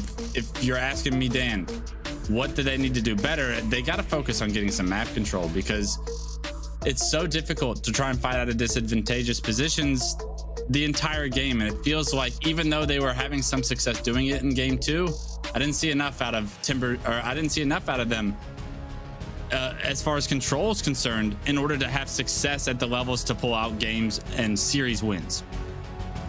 I guess what doesn't bode well for me is that Legends Never Die haven't found much success on Aquarius across the board, whether it be against Timbers in previous tournaments or whether it be against Rebel, for example. Aquarius Slayer has not been great for them, and Aquarius Flag usually follows up quite similar. But we'll see whether maybe some objective efficiency that we saw in Game 1 on Strongholds will help them here in Game number 3. You want map control? Here we go. Legends Never Dies. I believe they get the first kill. They get the first camo if you go in their favor as well. And this is the map control that I was asking for. Blue Oxide with this camo, looking to push into base, gets in that cheeky little ledge, trying to make that more difficult kill than it should have been. Does lose his life, but the flag is on the move, and Sepstars does a great job to pull that immediately. But our sway is going to be enough to get this one punched in. So often that we see them on Bizarre CTF earlier, get the flag, get it to their base, but not punch it in. Let's see if that is a similar thing. They do find 2 right now, and that's 3 dead. Last guy alive right on the flag carrier. Can he get some help, please? No, Noble finds 2. The touch does come through, but that might have been enough damage to stall this and allow respawners to compete. I mean, this has been such a slow flag run, but perhaps it's just about going to get punched in anyway, as long as it's not choked. And there we go. That's what Legends Never Die needed. They needed an early lead to give them that confidence that they are still in this series and strike the fear into the eyes of Timbers Esports. Maybe it was just down to a poor starting strategy that gave Legends Never Die the kind of positioning that we saw them able to pull that flag, because now on the flip side, Timbers looking to try and get a counter cap. Yeah, when you punch that flag in, you gave up all the map control in the world, and because of it, this flag now on the move is a very realistic counter cap opportunity for Timbers Esports. Pelu already running up his stairs, 3 dead for Legends Never Die, and you can guarantee this one's going in. Even though he's taking damage, it's not enough to take him down. And this game's all tied up 1-1, so Legends Never Dies does a great job to get that one in, but at what cost? It was the cost to tie that one up, because right now Timbers Esports doesn't allow that same opportunity, doesn't allow a counter cap opportunity, as they kept control of the map. And not only that, but they look to continue to press. I think we learned a lot from those 2 captures. How long it took Legends Never Die to get that flag across. They had to fight tooth and nail. They had to work so hard to kind of chain it across and get it back. Whereas Timbers Esports, a flawless run, it has to be said. They pull it, one player runs it all the way across the other side of the map. They get the kills, they get the counter cap. And it would suggest that Timber are more comfortable when it comes to those flag runs. So Legends Never Die have to be very careful they don't give up too much map control throughout this game. Here we go, Noble with this camo doing work to clean this closet out. A teammate's able to pull the flag, get it secured into that closet, and that's going to be a very safe run avenue for that player to take all the way across the map. And Noble continuing to do work with perfect shots, a perfect flank. 3 dead, 4 dead. Legends Never Die. They're all going down. Looking at the respawn screens as Timber Esports punches the 2nd flag of the game in. And not only that, but they keep control once again. That's the difference between these 2 so far, is how do teams cap the flags, because right now Timbers Esports can look to push for a 3rd cap. Timbers Esports look a little bit rough around the edges, but they also look really terrifying when they get into the swing of things here, whereas they are a team that have let something slip through their fingers, but as soon as they get an eye in, as soon as they're given that opportunity, they seem to be so relentless with their pressure, and their objective efficiency is even better. And Noble eventually is shut down, but at what cost doesn't really matter. It's going to be a 3rd flag going in. Timbers will lose 3 members. Legends Never Die do have a chance at a counter cap here, but they've got to get past Bullet first. No, they lose 2 members, and that's going to be so difficult for the other 2 to try and do work against the respawners and the current members that are alive. And its Legends are always dying at this point in the game right now. 3-1. Timbers Esports takes a dominant lead here. 8 minutes left in the game, so plenty of time. But you got to figure it out. You got to have a little bit better teamwork and start winning some pivotal 1v1s. And I'm not sure Bullet is the player you want to challenge right now, because he is staying alive so well. Good awareness that he doesn't have to fight that 1v1, doesn't have to take that damage, right? He got good damage into that player, good information, and he allowed his teammates to clean it up. And look at this, just head on a swivel, reacting to callouts. You can tell how fine-tuned this Timber Esports team feels right now. I think you can really tell that Nasty Bullet played a lot of Halo 3 with the way that he plays the game as well. Very slow, very methodical, not sprinting as often, and some will say that maybe that's going to be a detriment to a player, especially a lot of these MX players are Halo 5 kids, some would say. Like, they really came into fruition throughout the Halo 5 days. So when you see a more old and traditional style player playing a little bit slower, then that does leave them vulnerable to some of these faster paced players taking advantage of it. But maybe Bullet pairing alongside these three is just the perfect balance of fast and slow. Yeah, Pelu and Noble doing a great job creating the pace with 12 kills of their own right now, outslaying everybody on Legends Never Die. Dirt doing everything he can with 11 to his name, but Pelu, top pink, knows that all the players for Legends Never Die are in this Dynamo closet. He's looking to try and push across the map, impact this battle that's going down right here. And if he can spot this player, he's going to have such a good opportunity to take him down. But unfortunately, that player doesn't peek out. And Pelu, in a difficult situation, gives up his height advantage for the trade. And that's a great job by Legends Never Die to get rid of him, because Timbers Esports had complete map control. And for them to fight out of that and find trades was big. But unfortunately, it doesn't look like they've won that battle just yet, as Bullet pulls the flag into the closet. Oh, man, that missed melee. Derek, well played by Bullet to crouch, buy some time, and to get that kill secure. That's massive. If they can get another touch on this flag, they can potentially make it 4. I just love watching the POV of Bullet right now. He's being such a nuisance, playing so many intelligent angles and really giving the rest of the team the perfect platform to push and help him, and just laying down that damage. But the rest of the squad is going to fall, and Legends Never Die are going to get the opportunity now to take map control, but Noble is there to stop that camo from being taken. Can he actually pick it up? No, it's burnt. But that camo going down and not being able to be used is just good news for Timbers. Oh, a little bit of body disrespect coming in. Love to see that. We talk about how often these teams have switched players, have teamed with each other, the experience they have against each other. So body disrespect, you know, it's a little personal when they know each other so well. And Noble doing a phenomenal job here, trying to push into the flag, get some good damage, but can't win the 1v1. So an answer of Legends Never Die of their own. But starting to tick is the clock. 5 minutes and 20 seconds left. You're down 2 flags. You got to get some control, because right now your flag's actually being run into your closet once again. Pelu and the boys have found 2 of their own, and the flag being across halfway with that nice slide in the middle makes it so much more difficult for Legends Never Die to try and stop this one. What a run this is from Pelu. He's just got a little bit of everything, this player, whether it be objective work, whether it be slaying power, or just anchoring. That's going to be 4-1, and I think I love that Timbers have approached the game like this. When they took a 3-1 lead, they could have very much just played for control, played a little bit defensive with 5 minutes left, but they are continuing the pressure. They keep pulling flags, they keep pushing into Legends Never Die's base, and because of that, Legends Never Die have not been able to reset whatsoever. 4-1 is the advantage, 4 minutes remaining, and it's looking like we are heading towards a 3-0. Just look at Bullet's stats right now. 12, 16, and 6. That is a hell of a performance from him here in Game 3 to put a punctuation on this series.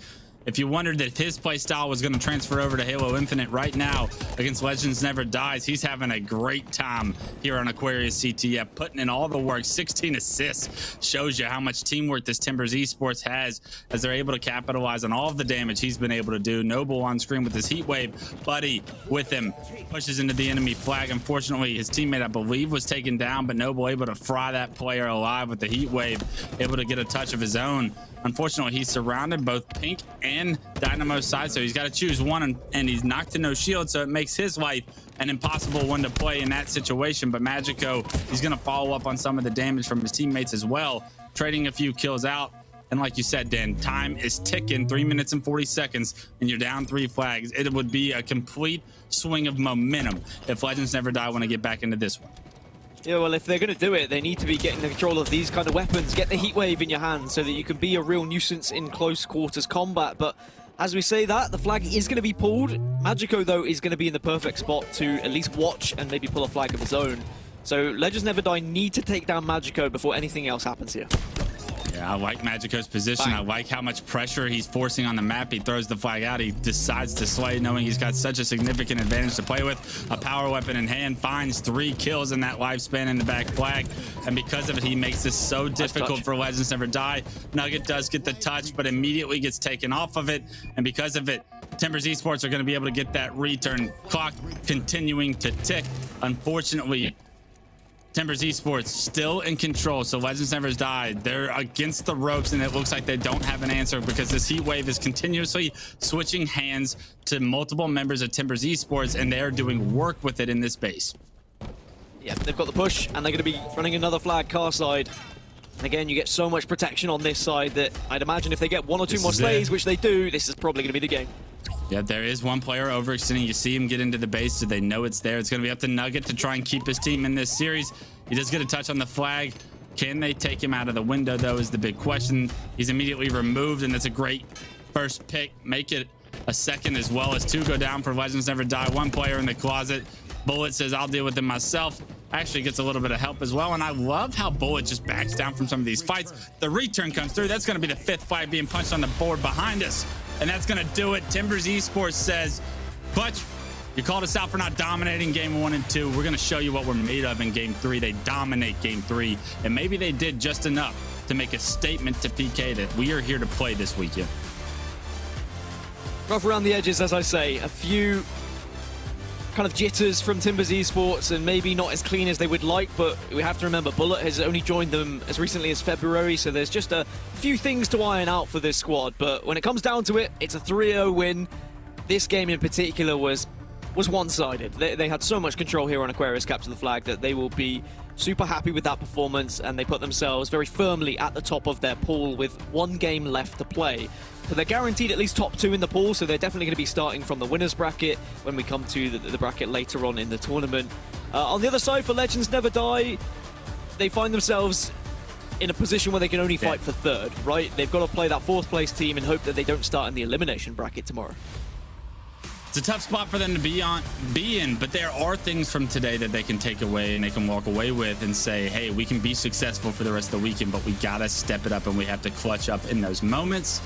We're going to take a look at some match highlights now as we jump into that game 1 Strongholds that was so close, Dan, and it was really just a heartbreaking loss for Legends Never Die, because if they win this, that just gives them so much confidence to play with, especially a team that needed confidence coming off that reverse sweep. Yeah, and that's what I said. As soon as it had happened, as soon as they lost the game that was that close, is what's the mentality like for a squad who comes so close to winning a best of 5 and then goes in and almost takes down the 2nd seed in game number 1? That's going to make you so deflated, and it's so difficult to rescue your mentals from that point. And then they pick themselves up, they go into the Slayer, they look all good, and then again they come so close, but only 3 kills in it. And I think they had just had the wind taken out of their sails by the time we got to game number 3. They didn't have anything left in them, they had no energy, and Timbers Esports took full advantage in an Aquarius Capture the Flag, which was very comfortable for them. The whole series, I was trying to work out what song it is as well, that the Legends Never Die. I think it was in Avengers. I think that happened. I think that, you know, it's when all the heroes are kind of flying through the air and they're saving the day, but it's almost the opposite. It's like they're being shot out the sky, and Legends Never Die, unfortunately, weren't able to succeed today. But maybe they can come back. Maybe they can have that kind of hero story of bursting through the championship bracket tomorrow. Maybe it's Legends can respawn, right? And we saw them doing a lot of respawning, but they needed to change their name to Legends Kill Everything or something, because they needed to get more kills. They didn't do a good enough job of controlling those power weapons either, like you mentioned in that game 3. It was really a heat wave differential in a lot of those close quarter combats in the flag. And when you have players getting multiple kills in that flag, you're just creating so much space and openings, right? Yeah. It's a headache to try and deal with, and trying to push back into your base knowing he's sitting there with that shotgun style weapon just puts you at such a disadvantage. It was a close couple of games, but Timbers Esports showed us some of their best work there in game 3. Throwing it back over to Lottie and the boys to check out what they have to say about the series, but if anything, I think Timbers Esports showed that they're here to play. Thank you so much, gents. I mean, yeah, Timbers for sure here to play. I gotta ask the first question to Onset, because we discussed it before the series, going into it, you know, this was the time that Timbers need to make a statement, especially coming off the back of the series for Knights. You know, like, do they kind of go up to the same standard in terms of how they handled that series? You know, are they as dominant, etc.? Did it answer that question for you? Yeah, but maybe not in the way the Timbers would have wanted it to. I'll be, you know, I'm gonna, as I say, I'm not here to project something that isn't, you know, true. Everyone else at home would agree. Those games are incredibly close. I was expecting them to be a little bit more dominant than they were. There was certainly maybe some things not quite connecting, some of the dots not quite connecting together in the way they should have in some of those objective game types as well, but they got the job done.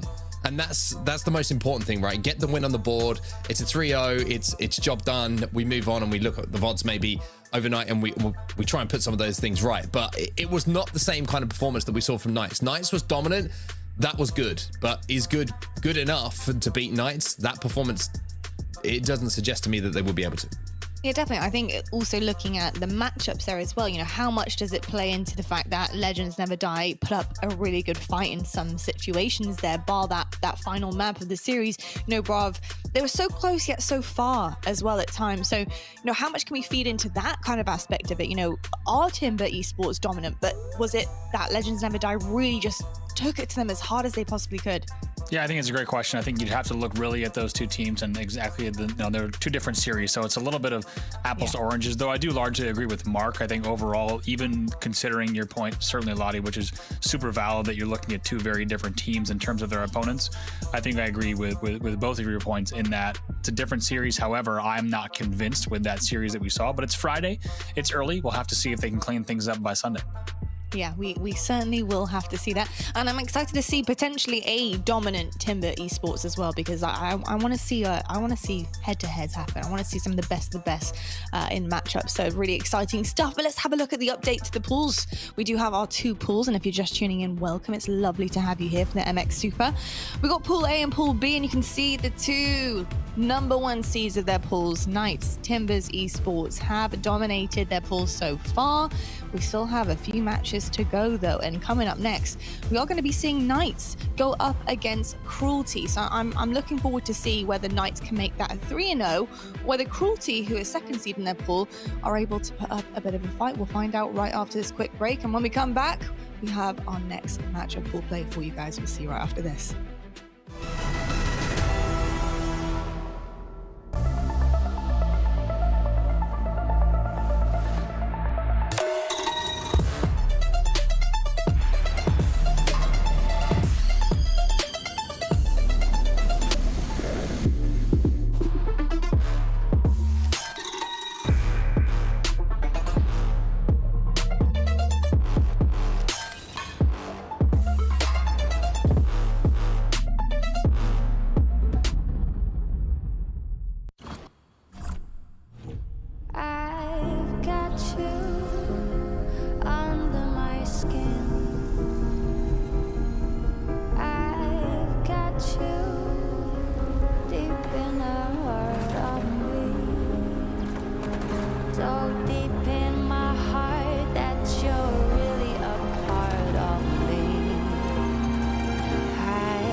You. Humanity's best weapon. Master Chief, huh? The Master Chief was enhanced and trained for one purpose: to win this war. He and the other Spartans are our only effective weapons against the Covenant. He is lethal, upgradable, and most importantly, controllable. Covenant forces appear to be excavating some kind of object. When I touched the object, I felt something. I felt different. What they did to us makes you numb. And you just decided to help me. Why would a Spartan do that? What does one do with a superhuman you're not sure you can trust? Hello, Master Chief. I'm Cortana.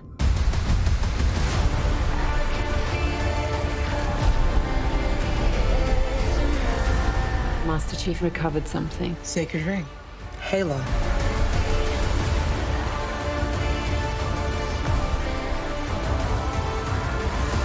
Humans. Surrender to the Covenant. Cortana, I'm gonna need you now.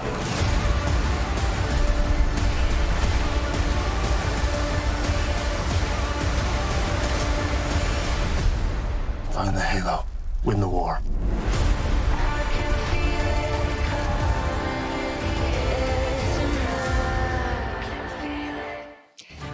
Hello everyone and welcome back to the HCS MX Super. Now you may have seen during the break that Paramount Plus is bringing Halo to your screens, and not in the form of a video game, but in the form of a series. Halo takes place, of course, in a universe that first came to be back in 2001, with, of course, the launch of Xbox's first Halo game. It's dramatizing an epic 26th century conflict between humanity and an alien threat that you guys probably know as the Covenant. Halo, the series, will weave deeply drawn personal stories with action, adventure, and a richly imagined vision of the future. So Halo, the new original series, is going to be streaming March 24th exclusively on Paramount Plus. So make sure you head over to ParamountPlus.com to try it for free. And thank you so much to Paramount Plus for sponsoring the MX Super. I am beyond excited about this series. You know, look, I'll sit back with a nice cup of coffee any night and watch a decent series, but bring me my favorite video game in the entire world in a series form, is game over. I'm going to be streaming this thing the entire time. I'm probably going to watch it 3 times through. Clutch, Gaskin. I mean, dude, how sick is this? It's going to be dope. It's game on, and I couldn't be more excited to watch this. I mean, I'm kind of upset I didn't get casted for the role of Master Chief, but you know, you take that one on the chin, you keep moving, and it's going to be a good one, right? And everything we've seen, all the trailers and whatnot, look absolutely epic. I was wondering if they were going to do the series and the video game justice, the franchise justice. It looks like they've done such a good job. I can't wait to sink my teeth into it as well, and I can see myself watching it several times as well.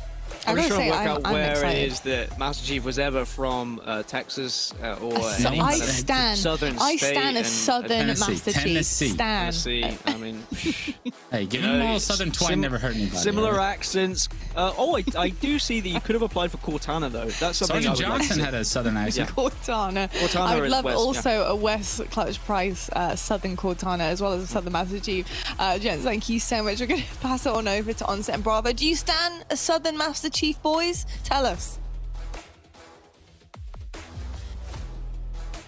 Yeah, maybe not. Maybe not. I mean, let's be honest. I think the suit might be a little bit big for Wes as well, to be honest. You know, it's not big enough. Might be a little bit loose around the arms, but anyway, let's talk about the games that we've got coming up, Andy, because we get another opportunity to see a team who has been so dominant and has been dominant so far today as well, and that is Knights, without doubt the standout team so far today. But they go up against Team Cruelty, who've also put in some pretty decent performances. They have. Cruelty, we're just seeing here in the bracket, surprisingly fresh off of a loss to Cinta Negra. 3-0 they fall there, not picking up a single game. So as you can tell right now, taking a look at those games, those are reflected there on the board. 9-0 for the Knights so far. You're only seeing a few of those games for the side of Cruelty, but already taking a look here at 55.3 percentage here for the side of Knights, and I think we're expecting Knights to pick up where they left off there, Mark. Yeah, we certainly are. These stats coming from Pro Series 3 as well. As we take a look at the series layout, Capture the Flag Bazaar is how we're going to start things off. Then we go over to Street System Slayer Oddball Recharge, which we saw Knights absolutely dominate when they last made an appearance on Recharge a little bit earlier. That was Strongholds, but then we move over to Live Fire Strongholds, and then at the end there we have Aquarius Slayer. If I just about caught that game 5, which I think I got correctly. But we're heading into our first game of the series. It would be somewhat of an upset if we did not see Knights take this one home as well, with how well they were playing a little bit earlier on, Andy. We'll have to see if Cruelty can put up somewhat of a fight and see if they can push them the distance. Yeah, Cruelty dropping those games that they did to Cinta Negra. No one expected it to happen in a 3-0 fashion, so lots to prove for them. Expecting to see Knights have some good aggression off of the opening, and it's no surprise it's Atso there popping the overshield right away. They'll get that. They'll get control of top as well. So he's going to pick up a couple of kills on his way forward as well, and immediately inside of the base you can see they've got 2 dead still. The pings are being frantically sent over to the teammates as well, as Atso will leave that kill for now, maybe trying to bait that player out with the flag. Does exactly that. Shots coming in. Drift's going to be there to pick up some kills, and not only that, unfortunately, you can see in the feed there might have been a team kill coming in as well for Cruelty with the rockets. Not quite the things you want to see at the start of a game. 3 were dead. Reaper's the last one to look for on Rocket side. You saw shots going down on him. He's really the only one who's in position to get a stop here. This is not going to be happening as well. It's going to be Atso, who started the game by picking up the overshield, moves into the base. His first bit of objective work he gets done absolutely perfectly as well. And within a minute or so, it's already 1-0 here tonight. They are continuing to run a train through their competition. This has been the greatest start you could possibly ask for in a Bazaar CTF. It is. I mean, look, there's only one player on Cruelty with kills, and it's Reaper. He's got 3. That's it. Everyone else on the board for the side of Knights. But somehow, despite all of that, we have Renegade starting a flag run with 2 dead. Yeah, who needs kills when you can run flag, right? Then it's the answer to that is apparent in front of us right now. Everybody does, because it doesn't happen. It's going to be 4 dead here for Cruelty. Knights, unfortunately, I should say, fortunately, managed to pick up the kills they need to. Cruelty, unfortunately, find themselves on the receiving end of kills. Tapping buttons with a big re-challenge onto Danny Knight will pick up that kill. Atso picking up another, and Drift already in the base alongside Atso. And look at the complete and utter map control they have. Cruelty once again stuck in that respawn screen. You can kind of tell from Danny Knight's POV, surely he's not going to re-challenge double doors here. Luckily, he threw a safety nade, so he'll trade out with tapping. But during all of that, you're still going to see this flag run continue. I mean, look how confident he is as well. Knight's just holding mid-map, but 2 players have managed to overextend here. 3 players, actually, from Cruelty. So this isn't going to be quite as simple as maybe people were thinking, but a double kill here from Gambino might make the way home a little bit more comfortable. You can see that Deco's going to be pushed by the overshield, and great decision-making here from Knights. They know that they can move that flag when they need to. They can put that one home after they collected the power-ups. Great prioritization of what was important to get a hold of. They do it perfectly, and Knights are up 2-0. It's not the first time we've seen that from Knights, with the composure and the precision and patience like that of, say, Cloud9 or Sentinels, who are very, very comfortable dropping an objective and then slaying for sometimes 10, 15 seconds, really taking their time, knowing that they have the control of the areas they need, and then they bring the flag back home. That's 2-0. Look at these long-range shots coming in from tapping buttons as well. The reticle just locked onto the players, and anyone who's trying to push through tree is just taking so much damage. His teammates managed to pick up the kills off the back of that, and now he's going to pick up another kill himself. He's just absolutely slaying out at the moment. There's another player who's above him. He hears the audio cues. He's chasing that one down. 2-0 already. However, Rocket's going to be picked up for a second by Cruelty, but they don't get enough work done with them. Tapping buttons still controlling the top of this rocket plat. Yeah, I think he heard 2 rockets. I think I did as well. So the rockets really should be out. He doesn't grab them, but look how Tapping Buttons is able to just play this with the Vangler. Even though they forfeited a quick rocket grab, they maintained control of that entire part of the map. Killing spree for Tapping as well. He'll get another touch. Killing spree, double kill, flag cap. It is the trifecta of good things happening for Tapping Buttons right now, and a trifecta of good things happening for Knights. They're up by 3, and this has been nothing short of a stomping so far, Andy. You have to say they really have not given Cruelty any way into this game. Absolutely not. Credit where credit is due. Tapping already 10-3. Gambino also 10-5. 2 players at the 10 kill mark. Reaper the closest on the other side with only 6, and they have really looked good on this game type. A game type that can be difficult, even if you're playing against the lightest of opponents. It can still be a difficult game type to cap flags on, but they have made this look easy. They really have, and I think it's a great point that you raised there. Of all of the maps, I think Bazaar Capture the Flag is the one that any team can really put up a fight to because of how many kills you have to pick up on your way forward, right? Tapping Buttons is going to be continuing to add to his tally. Looking across the stats at the moment, no surprise to see him leading the way once again for Knights. 11-3 for him, but Gambino chasing him down. He's got 10 kills to his name as well. Nice shots from Tapping. Finally, he will go down Drift. Only player alive for the side of Knights for just a moment, but leave it to Drift. He'll be sure to pick one up on his way out, and then even grapple away to live to tell the tale with the needles in hand. There's the explosion as well. Everything is adding up at the moment for Knights. They're kind of just having fun here on Bazaar. Every single kill they're going for, they're managing to win the fight. The teamwork is there. Every single piece of weaponry seems to be going to them as well. And most importantly, the flag caps have been clean and precise every single time. Gambino going to be the first line forward once again. Tapping Buttons again in the kill feed, picking up yet another kill. There's 3 dead here for Cruelty. And look at that. 3 full. Flag moving already. Looking for that last player, trying to figure out where they might be. Atso going to continue this run. He'll drop and shoot if he needs as we take a look from the observer to see where any players might be. It's going to be a double door route here for Atso. And look how clean the kills are on the respawns as well. It's 3 dead for Cruelty. The last player alive is going to be, I presume, after the kills went down on the rocket side, spawning at the back thruster. So he's going to be as far away as possible. No way to stop things. And with 6 minutes 30 left in this game, Tapping Buttons and co might be looking for a 5-0 victory here on Bazaar Capture the Flag, something we do not see very often. No, and certainly not at this speed. Very rarely do we see, as you say, 5 on the board, period. But right now they are making it look like they might do it. Tapping, missing a few shots there, not like him. Will trade in the end, though, with the nade, so up the drift, 2 dead here. Rinnigan, last player alive here for Cruelty.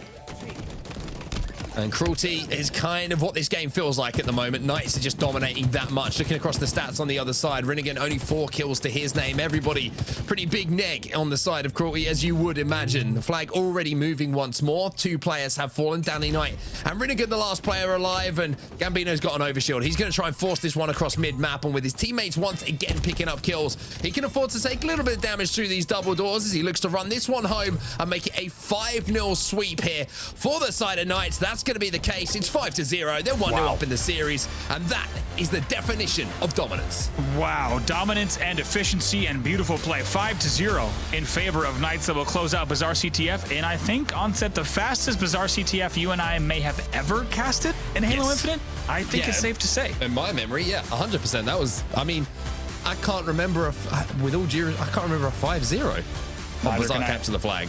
I mean, my memory is shot, by the way. It's terrible. It is crap, yeah. But I have to say, still, all the credit. How you really feel. all the side of Knights as they put up a fantastic performance, a beautiful set of plays there, and as we said, some of the most perfect precision play we've seen. Tapping Buttons 19-7, Drift also 15-6, Gambino 13-4, big numbers all around. Everyone positive on the side of Knights. They'll take up 1-0 in the series. My feelings, man. You came from it. I mean, it was the truth. Sometimes the truth is the thing that hurts most. But yeah, my memery is absolutely terrible. Dreadful. But on the other side, you're completely right. I mean, there's not much to talk about here for good on the side of not on Knights, excuse me, for the side of their opponents. But I mean, I'm looking across at Knights, and I keep looking at them, and all I have this question in my head all the time, right? Which is, how good are they on the world stage? How good are they on the world stage? One thing that's standing out for me at the moment is just the teamwork, Andy. It's very rarely just a straight 1v1 win. There's always a few shots being put in. The angles they're taking and the efficiency of their killing on the respawn in that Bazaar was just, it was world class. Yeah, and it was. One thing you might have noticed at the end that was pretty impressive as well on the 5th flag run was we actually saw an overshield grab coming in from Gambino. Tapping Buttons did not grab the flag. He went straight through double doors and continued slaying. So really great communication, really great coordination from this Knight side. Yeah, it was about as good as you could possibly get. If you want to learn how to play Bazaar Capture the Flag, go back and watch the POVs of Knights, and you will certainly pick up some tips. And now, as we move towards Street Slayer, one of the fastest paced Slayers that you will see in the Halo Championship Series here on Halo Infinite, you got to be worried for Cruelty, because Knights are looking so dominant on a game type which is difficult to look dominant on. Street Slayer might be one of those game types where we see a big difference between the two teams in the scoreline. Yeah, I think before we saw the result of Cinta Negra and Cruelty, we were thinking this could be a pretty interesting series, but, you know, Cruelty coming off of what was a 3-0 loss against a lower-seeded team, that's already going to be in the back of their minds. Now they've just been 5-0'd, and like you said, I'm expecting to see a lot of speed coming out of Knights once again. This could be a little bit of, as Gaskin was describing them, victory lap games. They know they can just fly in these games. They can just hold forward. They can continue to push. I expect them to do that here in game number 2 as well. I want to see them do it as well. I want to see them not let the foot off the gas. I want to see them look to get better and better every game. If they played a Cruelty, let's say this week, and they won this game 50-40, I want to see them better that. I want to see them keep pushing themselves to be as good as they possibly can be. But on the other side of things, let's talk about Cruelty for a second, because we know that Slayers can go a little bit funky sometimes, and then the underdog can put in the upset. Maybe they're going to be given the opportunity to do so in this game, but already Tapping Buttons holding forward, and 3-1 the score. Cruelty have managed to get the rockets in their hands, though. Reaper has the chance to make this a little bit closer and pick up a double, maybe with one rocket, but only gets the one. And they will be cleaned up in the end. Like you said, the rocket only connecting a bit, though, but they will get the kills that they needed. So that'll bring the game into 1. It looked like that B flank was going to be a pretty big one for the side of Knights, but Cruelty, as you say, get the rockets, they answer back. They also clean up the kills on bottom Neons to keep this game close. A nice little jump there from Gambino as well, using that pipe to make sure that he's not caught in the clamber animation when he goes through that window, and the gunny is up and ready to fire, but It doesn't matter too much, as even with the damage done, he unfortunately got taken down. Speaking of which, Drift will find himself in the dirt with the Bulldog by his side, as Tapping Buttons is now pretty much left on his own. This has been a good start here for Cruelty. They're up by 1, but more importantly, Andy, they're winning the fights and the teamwork looks like it's back. It really does. They're looking strong here. It's a very different start for them compared to what we just saw with that slaughtering in game number 1. Really no other way to put it. 10-8 here in favor of Knights. They'll continue to gain control, but still keeping this one close on the side of Cruelty. They need to be careful how they push out here. Wow. All the way out of the back. I was going to say, Reaper, as last player alive there, has just made a crazy play. To even get out of that alive would have been impressive enough to pick up a kill and allow your teammates the time to come off respawn and maybe get some shots in is even more impressive. Drift will get 1 kill, but also get taken down on his way. But that's the kind of highlight play that I like to spend a bit of time talking about, because it's that kind of play that doesn't show up in the stats so much, but it does so much for your team. Oh, especially in a game like Halo Infinite, when you are the last player alive, if you're able to not only, as you say, stay alive, but even pick out a kill or 2 that was not expected, you can not only keep your team in the game in that specific situation, but you can totally turn the tides of the momentum, how the spawns are going to be influenced, and how your team is going to be able to answer back even faster. And speaking of, Cruelty has answered back in this game right now, keeping it close once again. Tapping Buttons, though, with 1 rocket left. 1 rocket left, and we'll be able to take out Rinnegan, who was, Danny Knight is actually one of the respawn. I was going to say, Rinnegan is last player alive, and I was always expecting his name to pop up over that Spartan's head, but as we can see from the point of view of Tapping Buttons, it was actually Rinnegan who was up on the commando. Drift will finish off that kill, so with 2 players dead and the other 2 just coming off the respawn, an opportunity here for Knights to really establish some map control. Yeah, Tapping right now, look how cautious he is, just making sure to hold down tires, just trying to see where the angles are. He knows there's probably players back A as well and needs to wait for some help here. Can't do this alone. He's waiting for help as well. Hanso picks up 1, Drift picks up 1, and look at this. Now Tapping Buttons is going to have the opportunity to land a beatdown, but before his fist can even connect with that player, the teamwork is there once again to take him down. And Tapping Buttons, the ultimate bait right now, as he's just getting assist after assist after assist. Finally gets a kill, and Knights have started to heat up now. Look at that score differential. It's 28-17. Just a few moments ago, this was a close game. Can't put a price on what Tapping just did. You saw him. He was the first one to go A courtyard. He's sitting tires, and he knows that there's players Cafe and back A. So he's the one who actually goes and takes all that damage from Cafe. Then he takes more damage from back A. And as you saw, he was literally jumping over his opponent's head while the team continues to clean up those kills. So it's that opening aggression and staying alive that really makes Tapping and the rest of the team so dangerous with how they play situations like that. Yeah, great routes as well from Tapping Buttons. You know, the ability to position yourself to do damage, but also always has an escape route, which is something where you're watching him, it's almost Pistola-like with the way he plays. You made that comparison a little bit earlier, where he's always thinking about, what if things don't go right here? How do I get out and play my life? Well, Tapping Buttons seems to be the master of that, and Drift is not too far behind him at the moment. He's currently sat at 8-4, and he's going to pick up a couple of kills, make that 2, make that 3 with the spike grenade going in as well, and now he's chasing him down for the kill leader. He's tied up with Tapping, 11 apiece, but Atso's also got 11. Everybody on the double sticks at the moment. My God, 38-20, and where did this game go? And just back-to-back-to-back slays coming in time after time for the side of Knights, and just absolutely beautiful play and precision work there. They were not ready for that driveway flank, totally caught off guard on driveway and red room. Just like that, it's 41-21. Yeah, this game was close. It ain't close right now. There's no second guesses about that one. The commando shots are not going to secure that kill. Gambino now trying to finish off the damage that was done, but maybe just a little bit of over-aggression that time on the push from Knights. A little bit careless, maybe, looking to just secure the final few kills in this game to go up 2 in the series, and Cruelty took advantage of that. And I look at those little moments, and I'm being hypercritical right now, and you understand why when I'm talking about the bigger picture a little bit. If you do that against one of the top NA teams, then that kind of thing can cost you. Absolutely. Gambino gets finally caught off guard after that nice double, but 44-27 right now. This is going to be the victory lap that we talked about here. Only 5 kills to go, and they have slayed out so strong, so heavily, and so convincingly in trading out those kills that really this is just going to be the last few kills that are going to come in, like it or not, on the side of Cruelty. Now, the question is, can Cruelty avoid the steak dinner? Is it going to be stolen away from us once again? Gambino's going to pick up 1 here. Rinnegan's going to be taken down as well, but it's Drift who picks up yet another, and then you're going to see another kill come in on the pink side of the street, and all of a sudden Drift has found a player on his own coming off respawn. 1 more to the collection, and it is looking like the steak dinner is getting warmed up. They've got the salt, the pepper on, maybe a little bit of a peppercorn sauce to go alongside this one as well. I'm hearing Bernays, because it's a steak dinner indeed. 50-28 is the final. And the Knights looking good once again. No signs of slowing. This is your best team in Latin America. They have dominated the past few weeks, past few years, and they're continuing to do the same here. Once again, Atso Drift tapping in Gambino right now up 2-0 in the series in another convincing win. Yeah, convincing is going to be a word that we're going to use during the series a few more times, or at least one more time, I would imagine.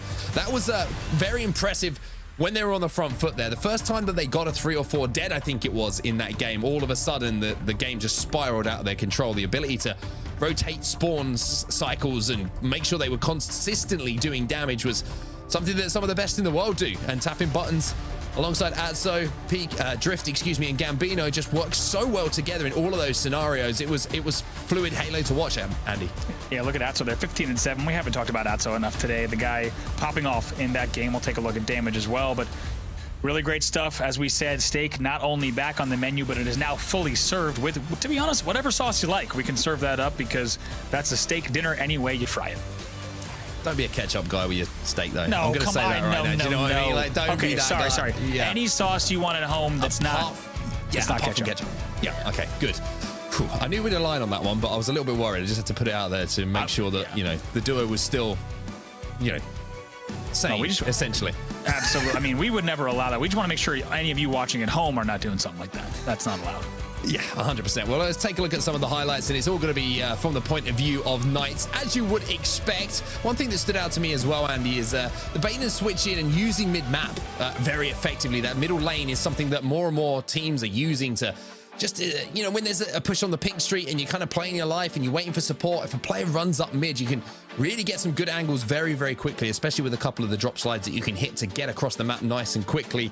They did it extremely well. And now as we head towards what could be the final game of this series, if Knights continue this kind of momentum and speed, it wouldn't be a surprise to see them play with that kind of momentum and speed here and get this oddball game done and dusted. Yeah, absolutely. And this is what you want to see. If you want to see Knights and the rest of LATAM put up a fight against North American teams, this is the play style that you want to see. Don't just win Slayers 50-40, which, mind you, is still a very comfortable win. Win them 50-28. I think Knights is showing why they are head and shoulders above their opponents, and then maybe that they can play with the best when it comes to the Kansas City Major. It's going to be certainly, I think, something I'm looking forward to for sure. We got to see the ANZ guys and the European teams playing back in Raleigh. I had to remember where we were for a few seconds there, but it was definitely Raleigh. And it was great to see the international competition that was really putting up a fight against some of the best teams in the world. We want to see LATAM doing that as well. We want this to be a worldwide phenomenon, the Halo Championship Series. And when the Halo World Championship runs around at the end of the year, we want all of the regions to have their representation and competing for those top spots. Knights are looking like the team to watch from this region without a doubt as we head into our game 3. Yeah, here we go, game number 3. We'll see if Knights can keep up the full-on aggression that we've seen from them in this series. They have been unstoppable, as many of you expected, and performing to the level that I think that their fans were also hoping that they'd see as well in this day 1 of pool play. Yeah, there's something to actually talk about a little bit here. The expectation is certainly going to be there, right? For Knights, a lot of fans in the region will be expecting this kind of result, and with that expectation comes a little bit of pressure. So to play to this level is with that expectation and pressure on your shoulders is even more impressive, as is the way that this man has been playing today. He's got the camo, he's got the shock rifle, and it wouldn't be surprising to see a couple of headshots, a couple of perfects coming in from Drift in a few seconds' time. Great work there from Drift. It didn't exactly go how he wanted. He had a perfect flank. Maybe shot a bit early. He will go down there on batteries. Maybe shot a bit early and then had to wait, but he eventually gets the information from his teammate there that it was safe to push back into pipes and then pick up that kill. Gets caught out in the end, but still plenty of points on the board for the side of Knights. 23 points and rising. However, Tapping Buttons is going to have to play that ball because 2 of his teammates have fallen. Drops a grenade down, but not enough to stop the push coming in to take his life away. 2-2 and 2. 2-2-2, as the great Richie Benno would say. If you get that reference, then you are one of my favorite people in the world right now. But the repulsor push is going to come in from Drift to send a player down to the murky depths, as Knights still have that 24-10 lead.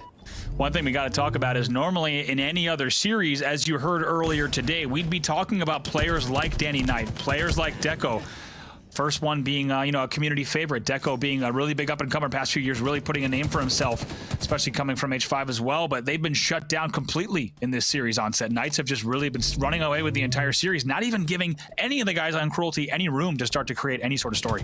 Yeah, I think it's the kind of performance you want, right? Even a potential banana skin that's put in front of you of a team who's playing well, who's coming in with confidence, you've got to stomp them, and you've got to stomp them in a way which everyone remembers, and that's what's happening right now. Knights are dominating. There's no other way to put it. I keep using that phrase because that's what it's been so far. 24-10 the score, but you can see they're not too concerned with the oddball right now. They know that they've got the lead. They know that they can kind of take their time a little bit, and Drift once again has a little bit of a combo to work with here. Shock rifle and camo in his hands. Yeah, right here, just moving around the map however he wants. When you have a weapon like this and camo on top of it, you could just take angles just like this. Danny Knight's not ready for it, and he's going to continue to help his team control the map. That was a bad idea. Don't grab the ball, and they're going to continue just with numbers here, 4 versus 2 once again. Drift. You just knew he was going to hit it. You just knew he was going to hit it. As soon as the player poked round the corner, Drift almost stood still and said, how dare you? Danny Knight, how dare you? He's going to do the damage, tapping buttons. He's going to pick up the kill as well. And he's only got a couple of shots left. But Drift, with the way that he's shooting right now, it wouldn't be surprising to see 3 kills come from the 3 shots of the shock rifle. You're absolutely right, though, on about the way that they're playing this. And we've actually seen top teams do this as well. Cloud9 maybe the most best known for it, just playing super Slayer heavy ball, especially at the first round. If you have a series lead, just maintain the lead by a slight margin, and also maintain slaying control. And when you get the holds you want, then you can really put 20, 30, 40 on the board instead of scrappy time. Well, Aso's finally going to put the ball into his hands. He's got a little bit of support here. Rennigan's going to be sneaking around on that box, but Drift knew exactly where he was. He sniffed him out almost immediately, and now you're going to see a blue room set up here for the side of Knights. Now, this is something always to watch as well. Again, bigger picture, right? Against the better teams. What is their setup looking like? How are they positioning themselves? You can already see that they're trying to control that tower. Atso maybe even thinking about a rotate based on that little toss. Let's see. Yep, it comes in right away. So they're going to go ahead and leave. Instead, they're going to bring this ball back, but maybe information coming back from elevator, so they rotate right back here to Hydro, and no reason to leave. And this is what I was talking about. They'll slay for the first few minutes because they don't mind. They're fine just playing a Slayer game and having only a 12-point lead. Now, when they finally find themselves comfortable enough, now they're putting 40, 50 points on the board as they cross the 50-point threshold. Ball does get played. Might be a little bit of chain reaction damage going down, but not enough to take down one of the players, as Rennigan now will have the camo in his hands. It's the first time we've seen the camo in the hands of Cruelty in this game. And also the shock rifle is going to be picked up as well. So Rennigan has an opportunity to make some plays here for his squad. Certainly, and keep in mind, this series far from over here. Of course, Knights up 2-0. We'll get that scoreboard update as Knights up 2-0 as we're in game number 3 here. But Cruelty can bounce back in this. They're only down by about 30 points here and might be able to bring themselves back into this one. If they can afford to get a first round on the board, could be a very different series than one we've seen so far. The one thing about playing a Slayer heavy game type of oddball, right? It looks good when it works, but it also gives you opportunities to players to get back into the game. If you make one mistake and one setup goes against you and they get, for example, a sword inside of gold or a sword back blue, and it becomes a little bit janky to try and break the setup and is some easy kills in tight corners, all of a sudden the game can get a little bit closer. And I think that Knights have got to be a little bit careful of that right now. Absolutely. Now going to be 2 dead for the side of Knights. Maybe an opportunity for Cruelty to put even more on the board. And what was just a 50-12 game or so now instead has been brought just like that into about a 25-point game, as Rennigan's going to stay alive in pipes and do well to do so. If they can continue getting just a little more kills on the board, slowly put something together, we can see them stay alive in this game. Yeah, certainly not getting like heavily outslayed, but they are getting heavily pushed as the firing squad tramples their way up gold stairs and yeah, does the work that is required essentially. Cruelty unfortunately find themselves on the receiving end of that. Drift going to pick up another kill, but Oddball is down and there might be an opportunity for a triple, but Reaper will hold his ground and slow that one down. Deco, the only player alive, tapping noses that he can just fly right into Whirlpool now and see what's going on over here. Right away finds opponents, though, so going to need to be careful, but it looks like they'll be able to isolate Danny here and send numbers to bottom elevator. There's that player, his bottom elevator. There's the Mangler drop, and there's the headshot from that battle rifle as well. Tapping buttons is just being aggressive as you like at the moment. He's just running at spawns. You can see he's almost playing, you know, without any worry. I love it when you watch players like this, never worried about their death. They're always just looking for kills. It almost, we've mentioned Pistola a little bit in the way the tapping buttons approaches things, but there's also a touch of the way that Renegade plays. He's almost fearless in the way that he pushes forward. If there's a kill to be had, he will challenge it and he will pick up that kill. Absolutely, and these players have the skill to do it, which is pretty amazing. And when you see it all on display, Tapping going to just stay alive with this camo as well, but not sure if he'll be able to somehow, my God, once again, as we said, stays alive with some small miracle here. Take a look at the time, though, on the clock. 3, 2, 1. That time will tick down. That will be the round. Knights will win it with a little bit of an unorthodox score there on 56-42. It's a win. A win's a win, and there's a lot of kills picked up by Knights as well. I wonder how deliberately efficient maybe they were being with that oddball, or if it was a case of we have the lead, now we're just going to slay out and play this kind of game type. Maybe if it was a closer game and a team who were giving them a little bit more of a run for their money in the slays, if there'd be a few more setups on board. But off the rip here, it's going to be 2 kills for Atso, but Danny Knight's going to answer back. Tapping buttons in the 1v1's going to have to back down as he has that camouflage Danny Knight, but he's going to get eliminated immediately, and Drift is going to pick up that ball and bring it back to gold. That's right, do or die here for the side of Cruelty. We haven't seen much from them in this series. It's been a rough afternoon since their first series, of course, which they did have that reverse sweep that they were able to pull off, but a very different series of events so far, potentially going to be 6-0'd this evening in the rest of the matches. We'll have to see what they can bring in this second round. Once again, do or die for Team Cruelty. And at the moment, you can't really see a way for them back into this. They're going to get pinched here at pipes as well. Drift is going to be there. Atso's going to be catching Rinnigan with his trousers down, but can't quite connect with the headshot to get that kill. The grenade goes in, but his teammates are doing a little bit of work on the other side of the map. There's Rinnigan again. It's part 2 of this battle, and this time Atso will secure that kill. 15-2 and a pipe set up here for Knights. There should be time on the board. Feels like Rinnigan just popping out again and again. They finally close him down over at top yellow, as you say, and also still going to be a mangler in the hand for Atso, just going to patrol all of long haul, and looking like a little bit of a repeat here on set of what we saw in that first round, just continuing to control and patrol around the map and put points on the board. I like this from Atso, though. Even though he did the damage to that player, didn't get greedy for the kill. He's just holding the positions. He's just biding his time, just making sure that if anyone pushes, he gets that information. And by doing that, now he's in a position to help out and clean up some kills. Little things like that. Maybe some players who are new to Halo Infinite won't understand. And also, he's just going to say, hey, thanks for the present. I'll have that ball and I'll run it back. Yeah, that ball comes out of top bat ledge. He's like, I'll take that. Thank you very much. And actually going to stay alive as long as he can as well. Somehow, I don't know. Atso's been alive for, it felt like, a minute and a half at that point. Pretty wild streak. Now Drift also picks up a double kill off the back of that.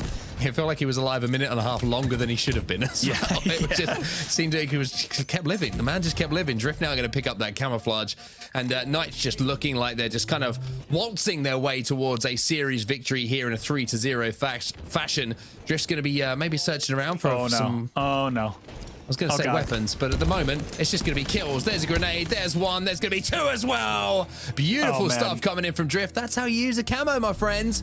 Be a little bit patient. Wait for the kills to come to you. Do you know how excited Drift was when he got camo? You saw him stay still on batteries for just a second, and 2 players are coming long haul. He's like, oh god, this is going to be great. And that's exactly what he did. In the end, he falls to Drift in a strange, he falls to Danny Knight in a strange fashion there, but that is the type of play that you get excited about when you have camo. The noise that everybody makes, like, internally is, woo! Because you know exactly what's going to happen, right? He's just the easiest kills of your life. But that's it. Gambino, he's picking up some pretty easy kills as well. As he heads towards pipe, there goes the ball in his hands.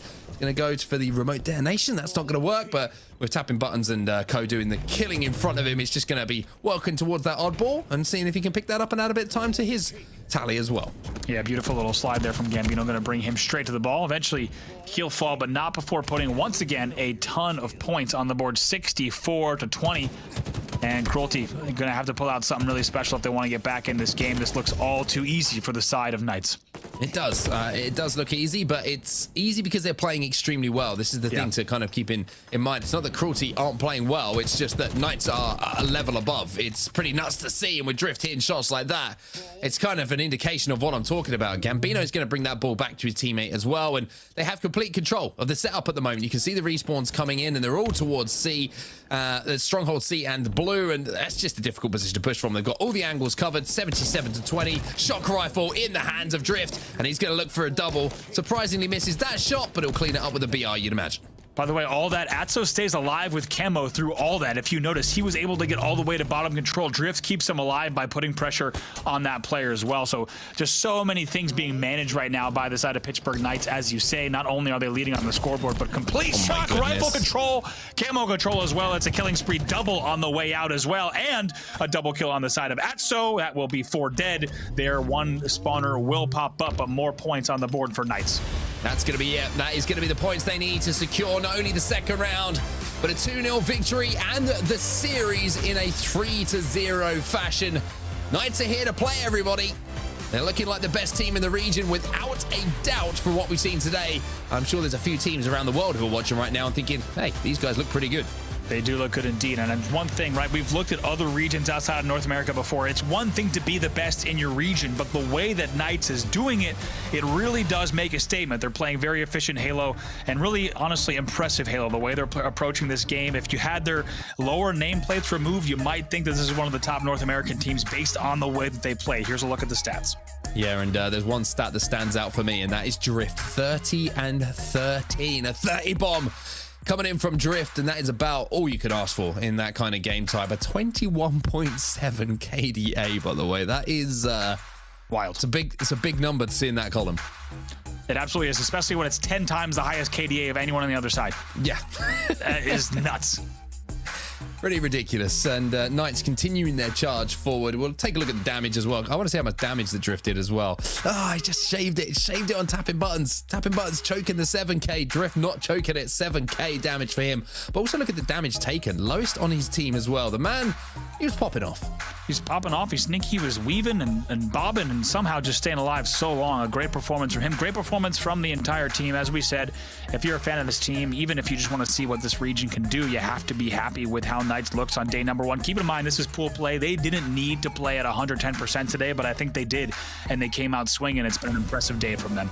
Well, let's take a look at some highlights, and if you're a fan of Knights, then you're going to be in for a good time, because all of them will be coming, I would imagine, from the POV of Knights. Tapping buttons once again, showing why he is one of the most talked about players in the region, but being matched by his teammates as well. It hasn't been the tapping button show so far, even though he's been putting on a show. Don't get me wrong, his teammates have been in that highlights packages just as much as he has. Oh, absolutely. It's been great to see this entire team and now playing together for quite some time, but great to see every single one of them just putting on a show throughout the entire day. Each one, it feels like this, for example, once again, tapping there, stays alive as long as he can. It feels like every time he went to another player's POV, the amount of damage that was being done out of any player on Knights was another great play here from Drift, as you mentioned earlier with the camo, just the exact way you want to play a 1v2 with a camo. So great stuff from the entire squad.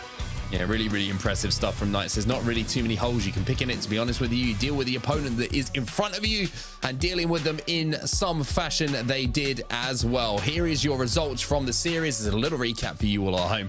5-0, Bazaar captured the flag. Arguably the most impressive performance of the three. A steak dinner on Streets, Slayer, and then, of course, we just saw that 2-0 win. The victory lap, so to speak, on Oddball Recharge. I mean, nothing short of impressive, Annie. Kind of running out of superlatives to use for Knights and that performance in that series, but it was impressive. It's true. We're running out, and we need to restock in the same way that every team needs to restock. Take a look at what they could do and bring up for Saturday and Sunday. We need to do the same, because we are certainly running out of words to talk about just how good this team is playing. But it's going to be exciting to see what they can do tomorrow, and really if also any team can step up and then give them a run for their money. But so far, it doesn't look like the answer is going to be yes. Yeah, you can see why they've been so dominant, and it's not, I think, because of the other teams that are in the region. I think it's just how good they are. It's been very, very fun to watch, very, very impressive to watch. They've provided highlight after highlight, but for now, that's going to be all for us talking about Knights. We're going to send it back to Lottie and the guys on the desk to continue the conversation, because Knights are dominant. They certainly are dominant. I'll tell you what, though, I got a few words. I got a few things that I can say to gas these guys up. I mean, just absolutely lights out gameplay. I mean, you just look at the results across that series layout, and it's just unbelievable stuff. And Clutch, you know, you could really pick any one of those games to really kind of show how incredible this team is, but that Bazaar CTF was just unlike any other. And I know this is quite a big comparison, but the only time I've ever seen a 5-0 in a really fast-paced fashion like that was actually with Cloud9 in North America. Now, I really do feel like Knights are very much that Cloud9 of the LATAM region for a couple of different reasons. Super aggressive, super fast-paced, you know, like they're just so unmatched in terms of what they're doing, and I just feel like they are 5 steps ahead in terms of their pacing to other teams. Talk to me about Knights, and right now, why are they your favorite? Because I know that they are to hopefully win this entire Super. Yeah, I don't think it's going to be close either. I think this team is league and bounds beyond the competition here in the MX scene. I think they showed you a little bit of taste of what the number 2 seed in their pool was just then and there, right? That's supposed to be one of the top 6 teams here in MX, and they made slight work of them. This PK team is very, very good. They're going to be tough some of our best North American teams to take on in Kansas City. I'm already gonna say we're gonna punch PK's ticket already to Kansas City, because that's how good they are. I'm confident that there's no slowing down for these guys.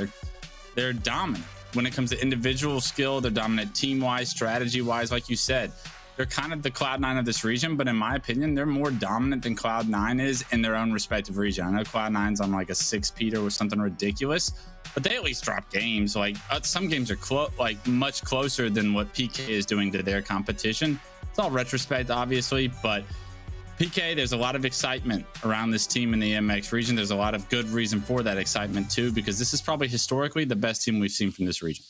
It really is. I mean, right now, I think it's safe to say that they are unmatched, but in so many different aspects. And to be that dominant, I think, across every single map and game mode you can possibly find in any combination is just something completely different. I think they are unbelievably dominant at this point in time, especially in pool play heading into tomorrow. Gaskin, is there a standout player on this team? You know, I feel like they're so flexible in terms of who's popping off when and who's doing what and picking up objective time, or whether it's flag caps or taking the flag. You know, it's everything. But is there somebody that's really catching your eye at the moment?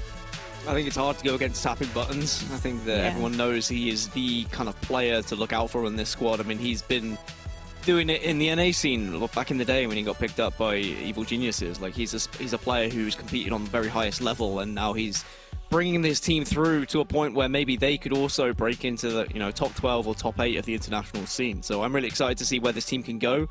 I'm finding a few more words for Onset. He said dominate, ruling, governing, controlling, commanding, ascendant, superior, authoritative, supreme, presiding. There's a few words there to be used about this squad, because at the moment, take notes. Terrifying.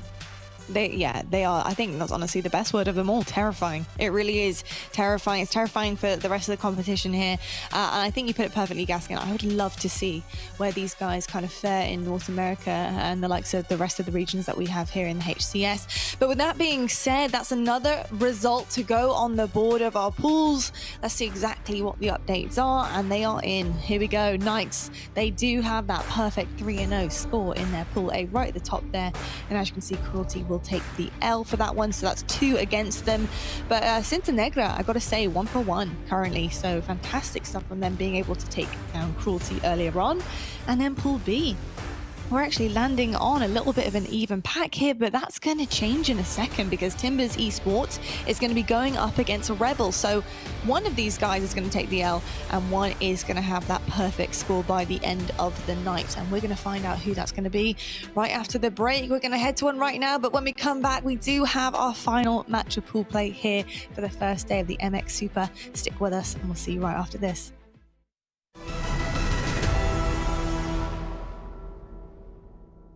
The HCS Mexico Super is presented by Astro Gaming, AMD, and Paramount Plus. I've got you under my skin. I've got you deep in the heart of me. So deep in my heart that you're really a part of me. I've got you under my skin. Master Chief recovered something. Sacred ring. Halo. When I touched the object, it felt different. What does one do with a superhuman you're not sure you can trust?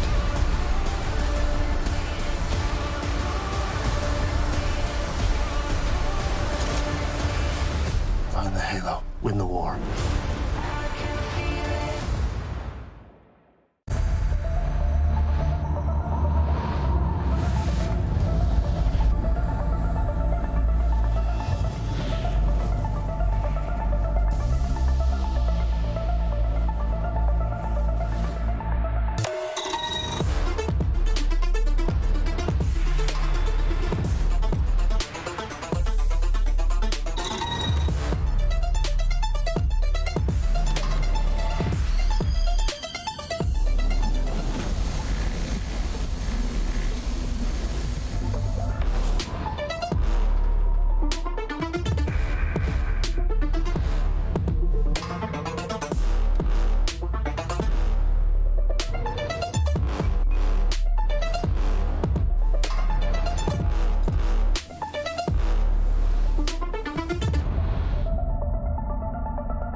Hello, good evening, good morning, maybe, wherever you are in the world, and welcome back to the HCS MX Super. It is so good to have you joining us, and if you've just tuned in, first of all, where have you been?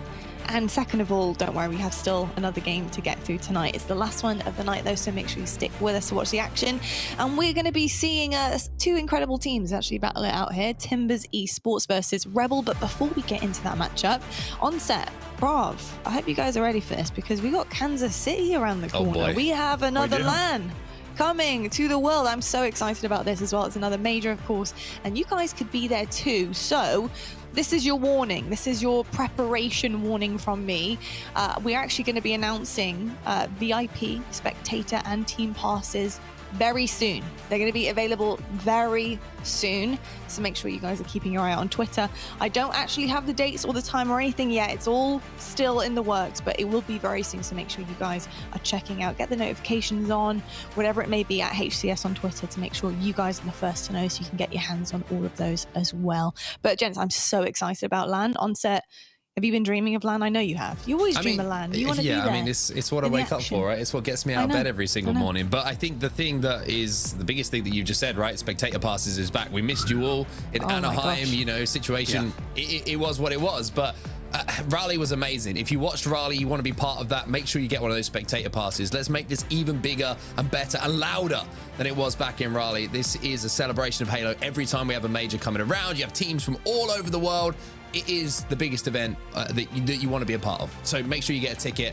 We'll see you there. It's going to be amazing. This is very true. I think my single woman screams from the desk weren't quite cutting it for the crowd. You tried, though. Lottie was making up for it. I will tell you that in the green room. There was some serious screams going down. Serious things going down in the green room. Screaming. Everything was happening. I was trying to bring it for you guys. But bruv, LAN, it hits different. Let's be honest. It hits different. I think also, like you said on set as well, having, spectators there, having the crowd. I mean, Raleigh was just unbelievable in terms of the hype. So I can't even imagine what Kansas City does. But what does it do to you as a commentator, bruv, to hear spectators? Oh, it's totally different. I mean, Onset can back me up here. I think when we were out front with everyone in Raleigh and we had a packed house, every single chair filled, and everyone, the second someone hits a snipe, everyone's popping off. Also, the craziest thing is, just the way that Esports Engine does the sound for these venues. When you have a rocket hit, or like, for example, Ubernick in the tank in BTB, the stage that Mark and I stand on, your stage as well, Lottie, it's actually rumbling. Like, it's actually rumbling beneath our feet from the... So it's just like, I think that sums it up well. The crowd is popping off. Everyone's going nuts. There's a totally different energy in the room, and I can't wait to be in Kansas City. I think it'll be Halo's first major appearance at Kansas City as well, so it's going to be fantastic. Very, very true. The last thing I'm going to say about it as well, while I reminisce very quickly, it does hit different, and I'll tell you why, because I remember Raleigh, one of the first games we had with Space Station Gaming, Ace got a double kill with a pistol, and the crowd erupted, and I was like, this is it, LAN is back. Double pistol kills, being a roar from the crowd. Yeah. It's going to hit different, so make sure you guys are keeping your eye out on Twitter. Now, back to it, because I could talk about LAN all day. Let's talk about the Super and the final game of the night. We do have Rebel versus Timbers Esports. Now, these guys actually have 2-0 on the board in terms of pool play. So somebody's going out of this into tomorrow, into the champ bracket with a clean record, and somebody isn't. This is going to be quite big, actually, because it's where you're going to end up in the winners round. So this is actually quite an important, I think, aspect in the game for both of these teams here. And looking at the stats so far, obviously Timbers Esports does have the leg up in a certain slight degree here, the win-to-loss ratio, etc. Onset, are you expecting a pretty tough match here? I think this is going to be probably one of the closest matches we're going to see today. Timbers Esports, even though they won their series that we saw them last on the broadcast 3-0, it didn't look very convincing in certain aspects. Now, Rebel, they came off the back of a reverse sweep where they did look pretty convincing in those final 3 games. So I think this is going to be a really well-fought series between the two teams. And I think that Rebel are one of those teams as well who are trying to force their way into that top 2 picture. They want to be in that grand finals when we get to Sunday. And Timbers Esports are the same. They've been the team who have been in that second place spot. So maybe they're looking to make a little bit of a statement in this series and say, hey, Timbers, we're here to take your spot. Yeah, indeed. And I think the reverse sweep, talking about Rebel there as well, we saw that with Legends Never Die, excuse me. And they actually showed that both times that we've seen them play today, they had pretty hot starts. So, you know, honestly, I think you've got to give that one kind of over to Legends Never Die in terms of the way that they start a series. And Rebel, learning from that aspect, are you hoping that they come out of the gates pretty hot here, Brav? You have to hope for them, right? You have to hope that they really turn on right away, because otherwise, I don't think Timbers is going to give them a lot of room for error, especially in those first few games of the series. With what we've seen so far, I think Timbers look strong. These are your overall 2 and 3 seeds, of course, 1st and 2nd seed in their group, and this is going to be a close one, as Mark said. I think it's absolutely going to be one of our closest series of the day. 100%. You can't have 2 warm-up games, Rebels. We love the reverse sweep, though. If you do want to bring it that direction, we're okay with it. We're absolutely fine with that as well. I'm going to hand over right now, though, to Gaskin and Clutch to get us into this last one of the night. Thank you, Watt. And as we get into the last series of the night, we're wrapping up pool play. And what a better way to tie this bow onto pool play than to have 2 of the teams in Pool B that are 2-0 go head-to-head and decide who's going to come out on top. We have Timbers Esports versus Rebel, and we saw Rebel have the reverse. We saw Rebel have the reverse sweep earlier today. Will they be able to have some of that magic from that series and carry it onto this series, Dan? Because Timbers Esports is a much bigger issue. It is, but maybe Laylox can be one of the key factors to get a victory here against Timbers. You can see his average damage, his KD, accuracy, it's all up there, and certainly his performance with the shock rifle was very impressive in the series we saw earlier. On the other side, Magico has been a clear standout for Timbers as well. Maybe not one of the players we highlighted as much when we individually looked at them and spoke of them, but he's been quietly going about his business, ensuring he has a lot of average damage and also hitting a big old KD. So I'm looking forward to see what happens in this one. The series layout is, of course, going to be an important factor between these two. Most interestingly and notably, we're starting on Capture the Flag Bazaar. Now, in previous games where these two teams have gone up against each other, they've played each other in 7 series throughout Pro Series and Open Series. Timbers have won every single time, and Rebel have only ever won 1 map. Do you know what that 1 map was? Capture the Flag Bazaar. Actually. It was CTF Bazaar, but only because you provided me with those notes pre-series, and I'm able to kind of take a little bit of the stats that you get and try to paint a picture for myself, Dan. This is a big one, though, and if they're able to take this game 1, what that would do for their confidence, especially after what they were able to do against Legends Never Die, that could be all the momentum they need. But we're jumping in right now. Magico on screen, able to get some shots, able to help his team secure overshield, and from the looks of it, Timbers Esports off to a great start as kills start to wrap up in their advantage here in the kill feed. 2 go down, and unfortunately for Rebel, they're going to be on their back feet already, stuck in their base with overshield and rockets to deal with. So while we're going to see either of these teams have a slow start, as they both did in a previous series today. Rebel started slow, Timber started slow, but you can't afford to do so against a side like this, as somehow Pelu not able to get the kill. Rorsch, a player who did start slow earlier today, is starting off a little bit faster today. Absolutely, that was a much important kill from Rorsch right there, as he was able to get that and just delayed the opportunity that Timbers Esports is going to have to pull this flag, although it doesn't look like it's delayed it entirely, as that flag is continuously on the move now. 3 dead for Rebels Esports, that flag all the way across halfway so far, and Slay's coming through from Timbers Esports is going to pair well with this flag being run, and that's going to be the earliest flag we've seen in a long time on Bazaar CTF. Timbers Esports showing you they're going to have a very big statement to make after watching PK dominate the last series. They want to make a statement of their own once again today, and Timbers Esports takes the lead 1-0. We've said it, haven't we, that anything you can do, we can do better. Well, the Knights, they had a very quick and emphatic 5-0 victory on Bazaar, Capture the Flag, and Timbers maybe looking to try and match that pace, but I don't think Rebel are going to allow that. 2 quick kills just to stop this control and domination of the middle of the map by Timbers. And Rebel, I think they've been taken aback a little bit by the pace of which Timbers have started this game. Yeah, Rebel can't afford to start slow in this series like the Deaths talked about coming in. They started down 2-0 against Legends Never Dies. That cannot happen against a team like Timbers Esports, because Timbers Esports is going to take these advantages and run with it. Probably flags in hands as well, as we've already seen one go on the board. But this is good news for Rebel Esports fans. Luor, he's just secured this overshield, dodges that plasma pistol shot as he looks to try and be aggressive into the tree. Did he spot that player on the left, though, is the big question. Not sure if he did, but finally team shots come through. The first pick of the push comes through as well, but they do lose 2 in the meantime. That overshield is removed, and just like that, 3 down for Rebels Esports. Timbers Esports has defended their base successfully, even against that overshield player, so it not creating the power curve that Rebel needed in the meantime. Magico just trying to get control of the bar area. That's usually your first point of, well, the first point you're trying to tend to take a priority position from the other team, but sometimes you walk into an assault rifle. Laylock's certainly defending successfully, but now he will be the last remaining player. With rockets coming up, I feel like the Rebel side, they all died at the wrong time. I think that's what Bazaar CTF's all about, is timing your slays to the perfect ability to be able to pick up these rockets and pick up these overshields. Yeah, second set of rockets going into Timbers Esports hands. They're going to find a couple of kills in the hands of Noble right now, as he does a great job to flush out the enemy's bar. And now that he's got control of this, he's got a teammate with him. They're able to push onto this flag, potentially kills coming through. And look at that. You're seeing Pelu just push through, picking up 2 of his own. And with that, the flag in his hand, has to finish this last player alive, and if he does that, this flag is going to at least get to the middle of the map. And with respawners already coming through from shotgun side of the map, Dan, this is going to be a very dangerous spot for Rebels, for the Rebels squad to be in.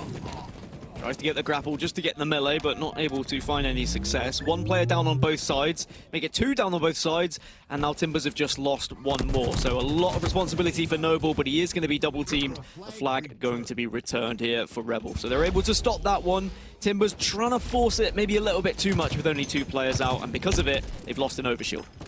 Yeah, they do get this overshield, the second one in a row secured by Luor, and is he able to push into the base successfully this time around? This overshield, look at it ticking away. You want to see Luor try and find an opening, make a play. He does find a kill. Can he get the melee onto the second player? He does, but no one there to finish that damage, and because of it, Rebel not able to really transition this overshield into much of a pool.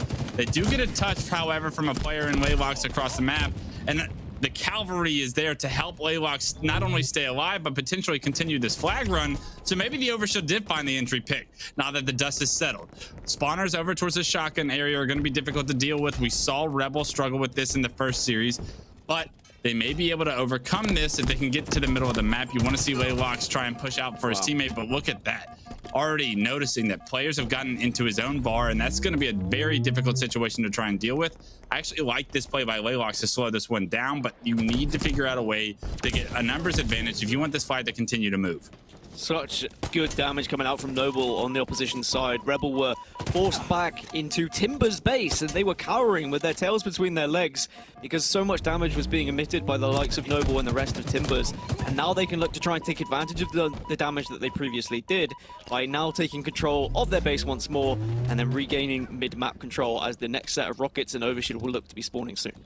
Yeah, that was a beautiful job by Pelu. He had grapple and shotgun, so you know he had been to the middle of the map. He decides to come back to his base, flush it out, and because of it, now that they've secured their own base, they look to be aggressive. He's already in the enemy's control, or in the enemy's bar right now. Controlling this is a major power position for his team, but he's going to opt to try and rotate towards this overshield that's going to be respawning. Shotgun in hand, finds a killing spree. Can he find the second one in tree? It's going to be an easy shotgun kill for him as he dodges the nade just narrowly as he gets knocked to no shield. That's to secure enough space for his team to secure rockets, and if he can clear out this bar once again, which it looks to be clear, they're going to have such a good opportunity to take control of Rebel's base once again.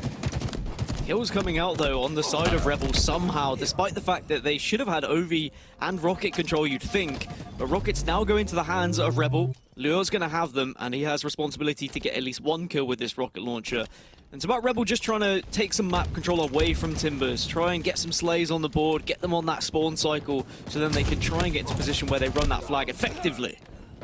Unfortunately, he does get meleeed as he tries to find more than just 1 kill with that set of rockets. Does do a good job to do a ton of damage there, and it could be enough for Rebel to find an opening once again. But right now, it seems like Timber Esports does such a good job of clearing out their base, of capitalizing on the damage their teammates are dealing.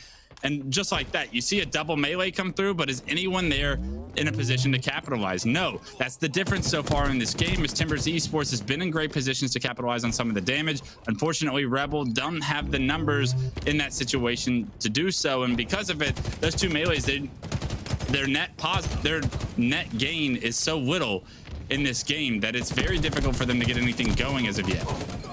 It is worth noting that when these two teams did face up against each other, and as I mentioned before the series, Rebel won on Bazaar Capture the Flag. It's the only time they've beaten Timbers in any map throughout the entirety of Pro Series and Open Series. It was only a 2-1 victory, so a very close Bazaar Capture the Flag game, and we can see why that it could go either way still. Even though Timbers have got that 1-0 lead, and they looked so comfortable running that first flag, Rebel have been able to battle back every single time that flag's being pulled.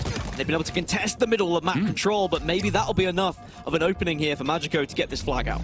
The 2-pump with the grapple, then finish him off with the BR. It's the move I haven't pulled out yet in Infinite, but works out for Magico this time around. He's got the flag on the move as well, jumping up onto the balcony, able to get it into his tree unscathed so far. Actually just gets scathed a little bit, maybe in the side as he gets finally through the door. Wants to play this one slow because he knows what this could mean if he is able to push his team to a 2-0 lead.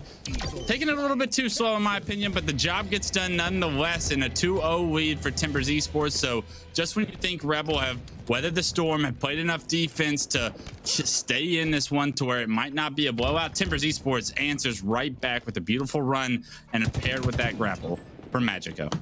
Yeah, it was all led by Magico.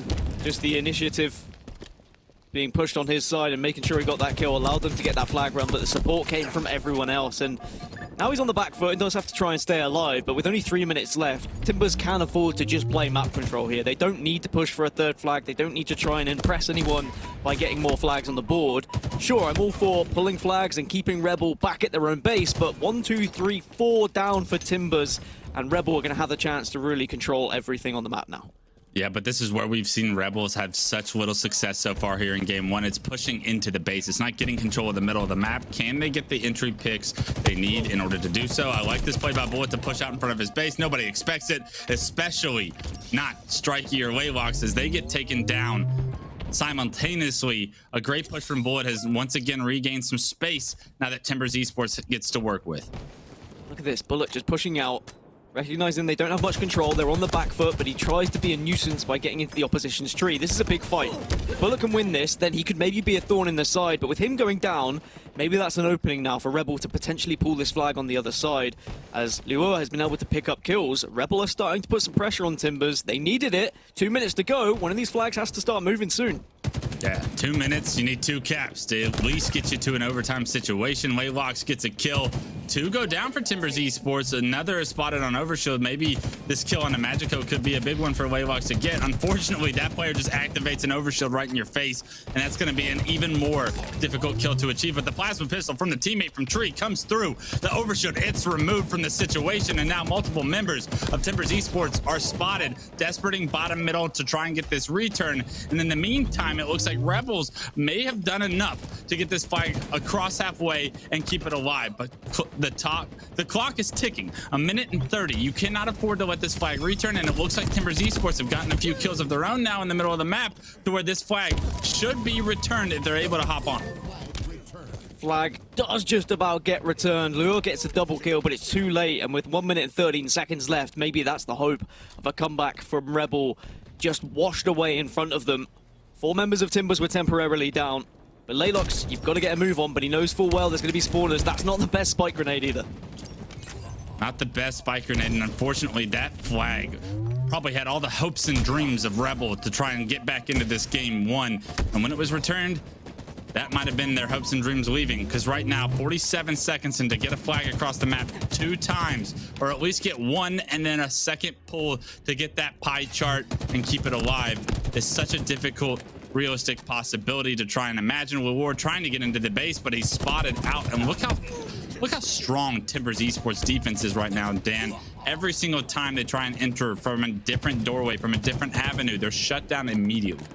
Yeah, that's 1-2 going down, and they're yelling Timber at this point because it's going to be map 1 going in favor of Timbers Esports. A very efficient way of playing the game. They got that early flag, then they had control, they pressured Rebel so constant throughout the game. And then as it went on, they slowly but surely slowed things down, forced Rebel to a point where they had to push themselves into these angles where they left themselves so vulnerable. And map number 1 will be confirmed 2-0 in favor of Timbers. Beautiful job by Timbers there in game 1. Not as dominant as a performance as some might have seen, but especially when you're looking at the kills. But the job gets done nonetheless, and I think that that's what we can say, at least early on in the series we've seen from Timbers Esports. is that they've gotten the job done. They have pulled away with wins when they need to, and then they've done work towards the back end of the series. We'll see if that's a similar story here. But right now, it's Timbers Esports taking the lead in this series here to decide Pool B. And taking a look at the kills and the deaths, they're pretty even. I mean, there are a little bit of sways favored in Timbers Esports' favor, but I mean, Lure and Rorsch, they did their part as far as slaying with the best. It's just unfortunate they weren't able to really get the entries they needed to get a flag run going.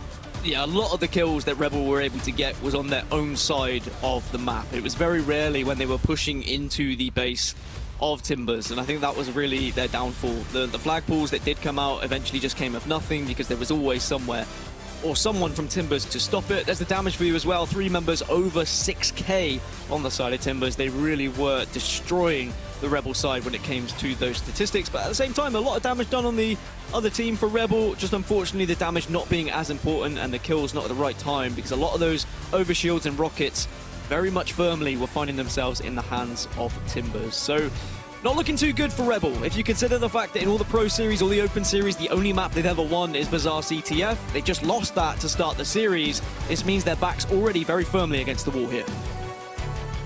The one bright shining light from that game one for Rebel is how well Lure was playing, right? That damage, 6,800, that's a lot of damage to be providing. If you're able to continue that kind of output, you just hope that your teammates can pick it up, right? It's a 4v4 game for a reason. You need everybody clicking on all cylinders to have success, especially when you're playing against a team like Timbers Esports. So for Rebel, Lure, you just got to keep it up, and the rest of the boys just have to have a little bit more production, maybe a little bit more coordination when trying to get into the enemy base stand, because just like this, you're trying to get into the doorways, you're trying to push into tree, but there's always just one more player to deal with.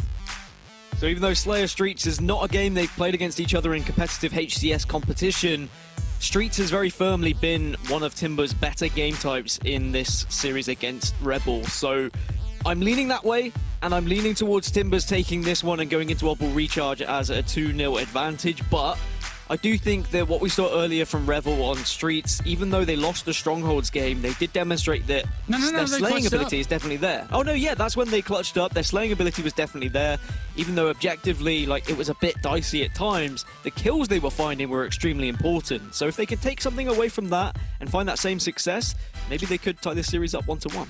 Yeah, I do worry for Rebel Esports, though. I mean, they can't continue to fall down 2-0 in series. So like you said, this game too, it's crucial that they come away with a win, because yeah, you did it against Legends Never Die, but reverse sweeping team after team after team is no way to go about life. That is a very life on the edge, back against the wall mentality to try and go every series against. You have to think that Timbers Esports is not going to let that happen, especially if they're able to get in a 2-0 lead. So we're taking a look right now. It's going to be Streets Slayer for our game 2. If the Rebels want to make this a series, they're going to have to win this one. It's the first to 50 kills, and we got Rockets bottom middle, and I want to see a little bit more prioritization from Rebel on these power weapons early on. Let's see how the beginning strat goes, because Timbers Esports won that beginning strat in game 1 so well that it makes me worried about starting strats. Already Pelu with the shotgun in hand looks to be aggressive after getting the first kill onto Strikey. Well, Timbers do start from the higher side of Streets, which some would say is the advantageous position to be starting from, and, well, a 4-0 advantage from the get-go maybe confirms that, but also Timbers have looked the better side anyway, so perhaps it's bias evidence. But now the spawns are going to be flipped. Rebel are going to be on that higher side. They're going to be towards the tower and stuck in PD, but Rockets in the hands of Noble. Yeah, and they're able to get the first pick, and this could get ugly quick. Dan Noble finds a double. Rorsch does answer one with a great grenade, but kills trading through are going to benefit Timbers in this situation with map control at their disposal. An 8-2 lead as the first spawn swipe comes through. You're seeing domination so far out of Timbers Esports. You want to see Rebels kind of create some space on the map, and as they try to do so, they just run right into Noble with this shotgun, and that's easy kills once again for Noble. Can he get a second one here? Does not compare to no shield, and I like the idea of not challenging that. You don't want to give up this shotgun. You do not want to give Rebel any more win conditions, because right now they are struggling to try and create some of their own. 12-3, and this is where I want to see Timbers demonstrate why they're the second best team in this region, right? You've got a 10-kill advantage. There is no way you should throw this lead away. Play it smart, play it intelligently, and continue to build up this lead to the point of 15, 20 kills and cut this game off immediately. Don't allow Rebel to get back into it by playing too fast and too kind of aggressive that you leave yourself vulnerable to counters and spawns happening and putting yourself in such a silly situation. So I really want to see Timbers just stay nice and tight, maybe not to get too confident in this scenario. Yeah, absolutely. They're looking good so far. 16-5. 16-5 right now. Timbers dominating the map, dominating the power weapon story, and so far I thought they'd be able to secure those rockets right there, but no, not able to turn that corner. Just like that, another member of Pelu, he's on top of these rockets. Can he put them to work? He finds one, shoots the second, so he doesn't lose it. And look at that, Magico just there to keep him alive, get a kill of his own. And I love the bait and switch that we just saw out of Timbers Esports. This is some good Halo out of the MX region right now, out of the second place team here. If they want to combat against PK with the showing that PK put on, they're gonna have to dominate, and dominate is what they're doing right now. 22-7. And I think Legends Never Die will be watching on and maybe kicking themselves even more that they didn't get a result against Timbers here, because they were so close to doing so. And now seeing the difference between Timbers and Rebel, like, Legends Never Die, they're a team who could have taken down Rebel, maybe could have taken down Timbers, and maybe could have even topped this group on another day, because they were, what, like 2 or 3 kills or a few points from winning both of those series. But unfortunately, they have to watch on now as being the third best team in this group. And Rebel, they can't touch Timbers right now. This is the Timbers that we expected to see earlier against Legends Never Die. This is the Timbers that we know has been dominating in this region just after Knights. So perhaps they're looking to try and demonstrate just quite what they're capable of. Absolutely, and they're starting to find that groove like you're talking about, Dan. They're starting to find some rhythm on the day. Maybe the first series was just a warm-up one. They needed to get their feet on the ground and start hitting their stride, and their stride is what we're seeing here and now. Timbers Esports 29-13. They can do just about anything to not come away with a win in this game. 14 seconds for Rockets. Rebels desperately trying to fight out of the PD, but we've seen this continuously so far in this map too. Rebels seem like they only have 1/4 of the map to try and fight out of, and when you don't have angles, when you don't have space, and you don't have power weapons, it's so difficult. As another shotgun kill is registered in the hands of Bullets on screen. He's gonna get taken down, but damage is being done, and you just rocket yourself in that situation. Pelu picks up an easy double, and not even the rockets can save Rebel right now, because Timbers Esports is just putting a pace that's making them feel so uncomfortable at this time. 20 kill advantage, well, dropped down to 19, but I think what's impressed me is that Timbers haven't just been aimlessly running around the map looking for kills. There's still been structure, there has still been strategy. I think they know at this point that this is going to be difficult, even if they played awfully, to throw away with a lead this significant. As for Rebel, it's about trying to just close this gap as much as possible, maybe get that shot back on and start thinking about game number 3 already. If you can win one individual fight, maybe a little bit of body disrespect, hit that body on the floor just to try and get into the head of Timbers, because there's got to be something to try and give you the edge at this point, because you are so far apart right now. 42-18, this is a bloodbath. I don't think there's any kind of body disrespect that's going to be going on from the Rebels side right now as Timbers Esports continues to press their advantages. Someone back in the day had a famous quote. It's going to be applied here in this game. Charge because we can't lose. You need 7 more kills, and the other team needs 31, and it's not going to happen for Rebel. As you see, Pelu with another big one. That thrust backwards, making it look so easy. 16-4-5. He's showing you exactly what some of the talent in the MX region is capable of when they're clicking. This is 2nd seed versus 3rd seed. You wouldn't believe it looking at the scoreline and looking at how one-sided this game is. You would have maybe believed it if I had told you that earlier on when we were looking at Legends Never Die that they were 3rd seed. They put up a really good fight against Timbers, but unfortunately it just seems like Rebel don't really have a plan or structure when it comes to Street Slayer, and they are being completely overwhelmed every single time they spawn, both individually and teamwork based. Everything's going well for Timbers, but unfortunately for Rebel, they just need to chalk this one up as a loss and hope for a reverse sweep yet again. Pelu with another shotgun kill to his name, spots another player bottom middle, just 2 kills needed, picks up a second. Can he find the triple to end it? Yes, he can. The Steaktacular comes through, and Pelu puts a punctuation on game 2, 19-6-6. is his individual stats, but it was really all Timbers Esports that was applying pressure and having a phenomenal statistical game that time around. And that's a dominant performance. That's what I'm talking about. Maybe game one wasn't exactly the biggest blowout as far as the scoreline is concerned, but this Timbers Esports, when they get rolling, when they get confident, you see scorelines like that start to take place.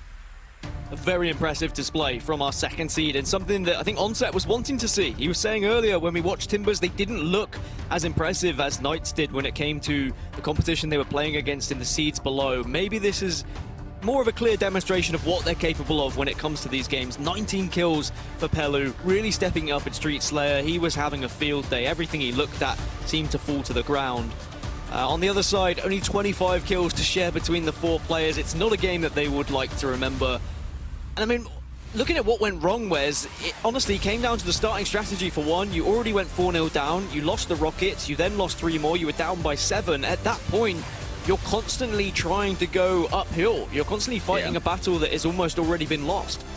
Physically and literally, they're trying to push uphill from that tram spawn, and they're just not able to, especially not against grenades, power weapons like rockets and the shotgun. I mean, you have to be able to create space in Halo Infinite, and unfortunately, Timbers Esports did not let them create space from the very beginning. It doesn't help when you rocket yourself in that situation, but the game was all she wrote by that point in time. Well, I think you bring up a good point, Dan. These starting strats for Timbers Esports have given them such a great opportunity to start off hot so far in this series. The complete opposite for Rebel, right? You start off so cold with so little to work with against such you put yourself in such a bad position to try and fight out of. And that's not something that an underdog can do. That's not something that a team like Rebel can do against Timbers Esports, because those are the kind of leads that Timbers Esports look like they're going to be able to push into an entire game advantage. That 50-25 scoreline is an absolute blowout. And when we hop over to Recharge Eyeball, we go into game 3. We've seen Rebel in this situation with their backs against the wall, down 2-0, bring it all they got, win a close game 3, push it to a game 5, somehow win the series. Are they going to be capable of that magic here and now twice in one day? Do they have this bag? Do they have it in their bag of tricks to play those cards once again on the table? Only they get to decide, but they have to step up and they have to do it now. And I have to say, Dan, this starting strat, this beginning 15-20 seconds could not be more important to how the Rebels' confidence is for the rest of this game 3. We're going to hop on board with Pelu. Who better than the man of game 2?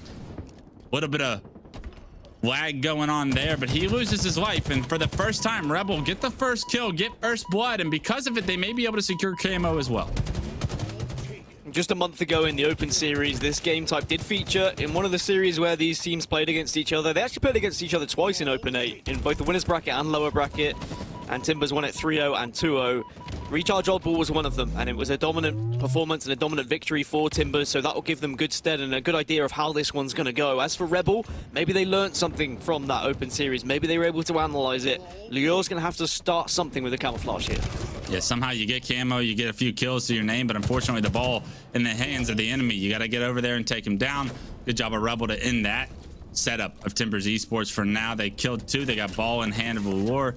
And he brings it right back to Pipes, gets information. Players are spawning over by C-Plat. And this is a great opportunity for Rebel to get back into the series if they can build up some significant time and maybe get some momentum after a round 1 victory. That's what you want to see from this team right now, but they have to get a few kills. And a few kills do come through. 3 dead for Timbers Esports. Last guy alive, he spotted top BR. And now War knows that he's safe to rack up this time. Just got to be careful of grenades or a grapple, and I say that because there is Magico getting involved, gets the double with a trade and stops that ball time from being chewed up. A very aggressive play, but also very important to have players who are willing to take that risk by just diving in and making sure that the ball can't be gathered by so much time, as there's so many battles that are going on around the map right now, so many 1v1s and very little room for mistake.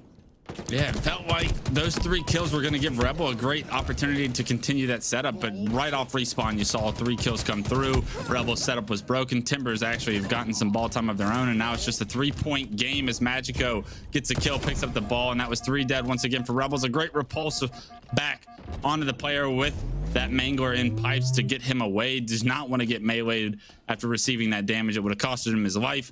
And because of that, he's able to stay alive for a little bit, but he does know that this player is up here, waits for his help. And that's a great job to flush that player out, because a Mangler player in that pipe situation can be so difficult to try and deal with. Doesn't hit the headshot quite on the Laylocks with that shock, lands another body shot, gets that player to no shield, but the ball's going to be down for the meantime as these kills do come through. 3 go down for Rebels, and that should be the opening for Timbers to get a setup once again towards this pipes area. It's a good setup, and it's a good chance to really rack up some time now. As long as you get this kill, connects with the first one, the repulsor's there to follow up, but Magico at this point just needs to try and play his life. But look how he's reassessing the situation, recognizing he was probably going to die, so trying to do some damage with that shock rifle before he went down. That's a sign of a good player, always looking to deal damage where possible. Yeah, they do lose that setup though, so a good job by Rebel to break that setup. You wondered how long Timbers Esports was going to be able to keep that up, and if they were able to run away with another round potentially in this series, but no, they do get shut down, and it is just 6 points. But just like that, they throw the ball out. Body disrespect on screen, and but even worse, a player, as soon as they threw the ball out, was there to catch it and bring it right back.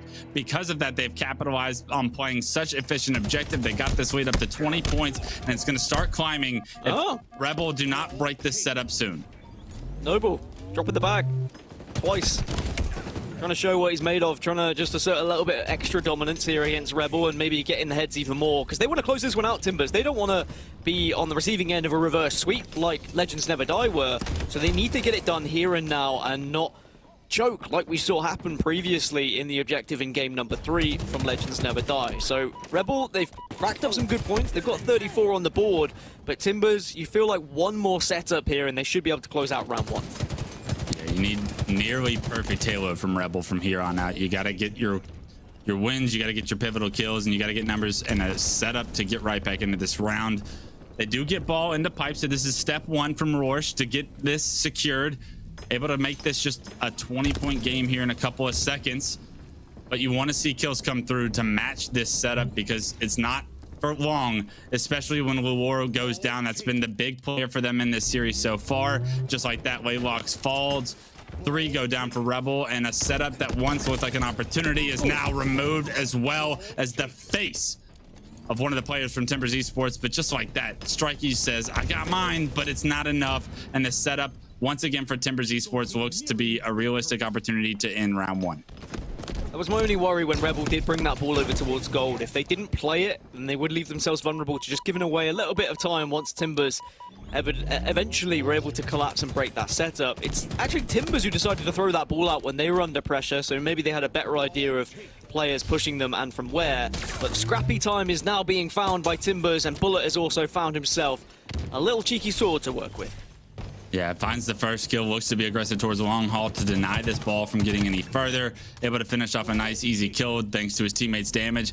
Not only that, but secured this ball, and with 12 seconds is all Bullet needs. He's going to rotate it right back to pipes, where Timbers Esports have gotten all of their ball time so far here in round 1. And this looks to be a very comfortable position for him. 5 points needed and climbing. And I believe that's going to do it here and now. Round 1 going over to Timbers Esports. No surprise, but the body disrespect shows you how confident they are that this reverse sweep, it's not happening twice today for Rebel.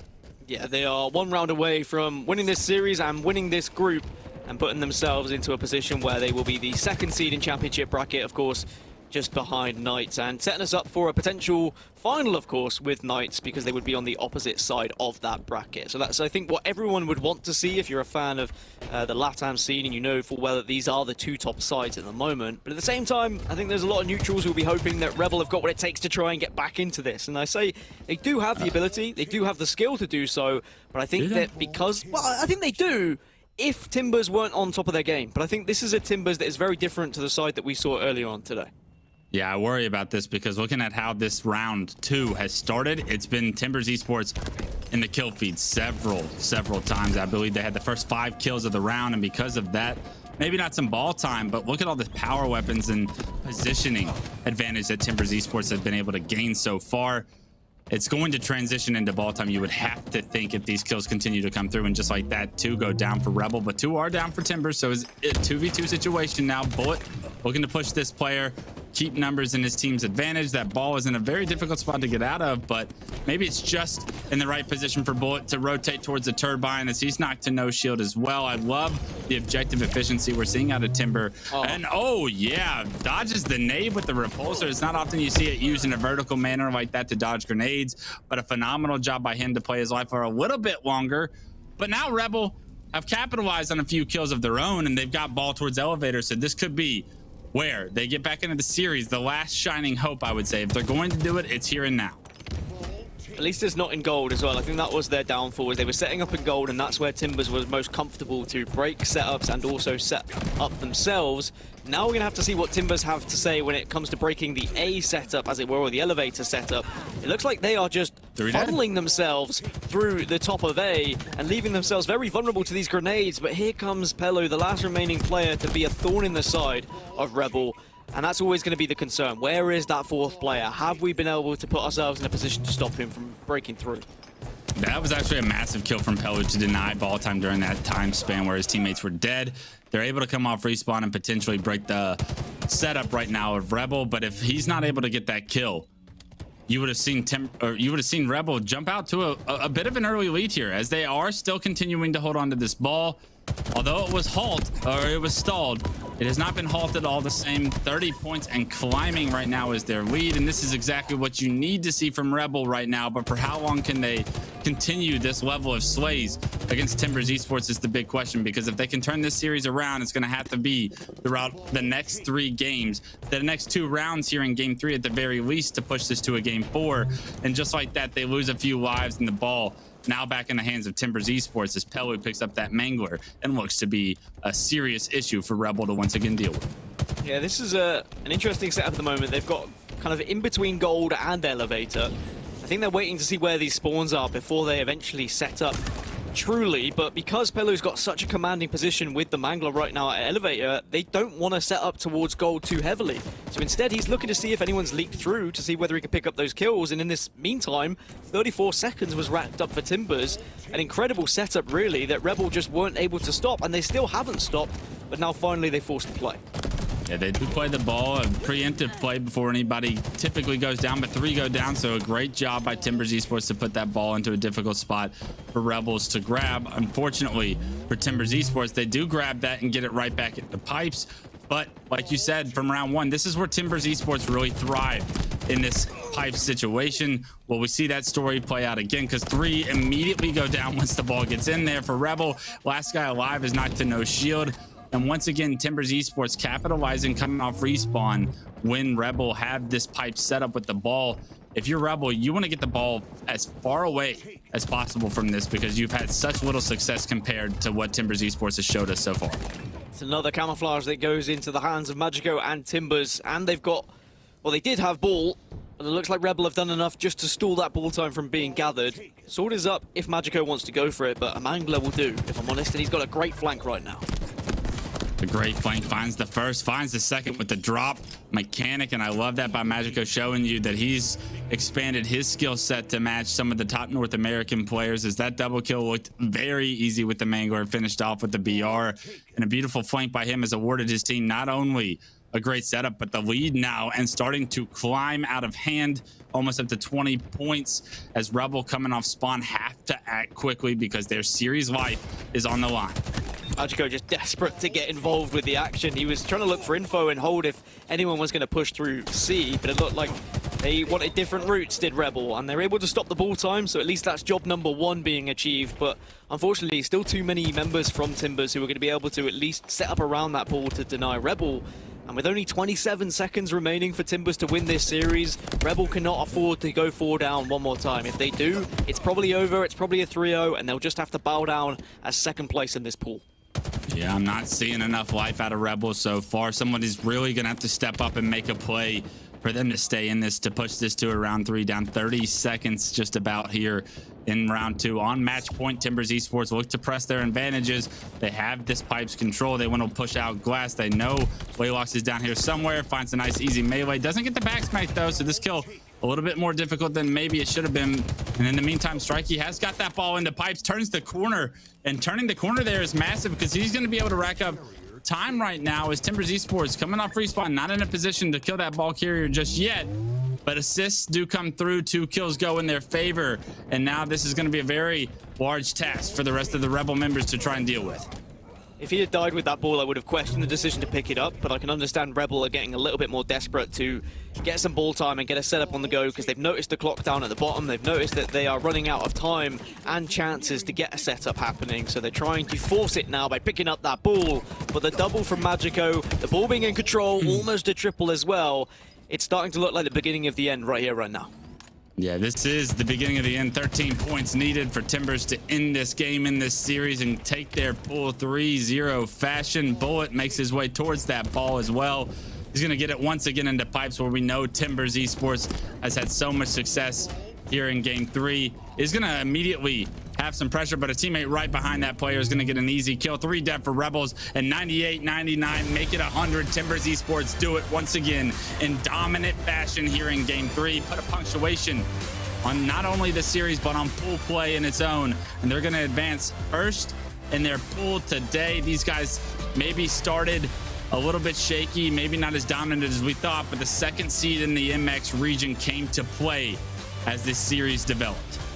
Timbers taking down the Rebels more effectively than an AT-AT in that last final game. A very impressive performance. And now we are going to see them, of course, move on into that winner's bracket. They'll have the advantage by finishing top of their pool, equally as to how Knights did.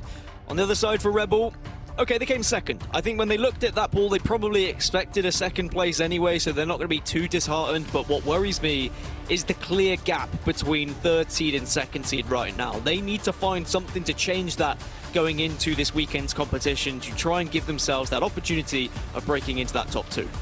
Couple different mindsets you can be in here.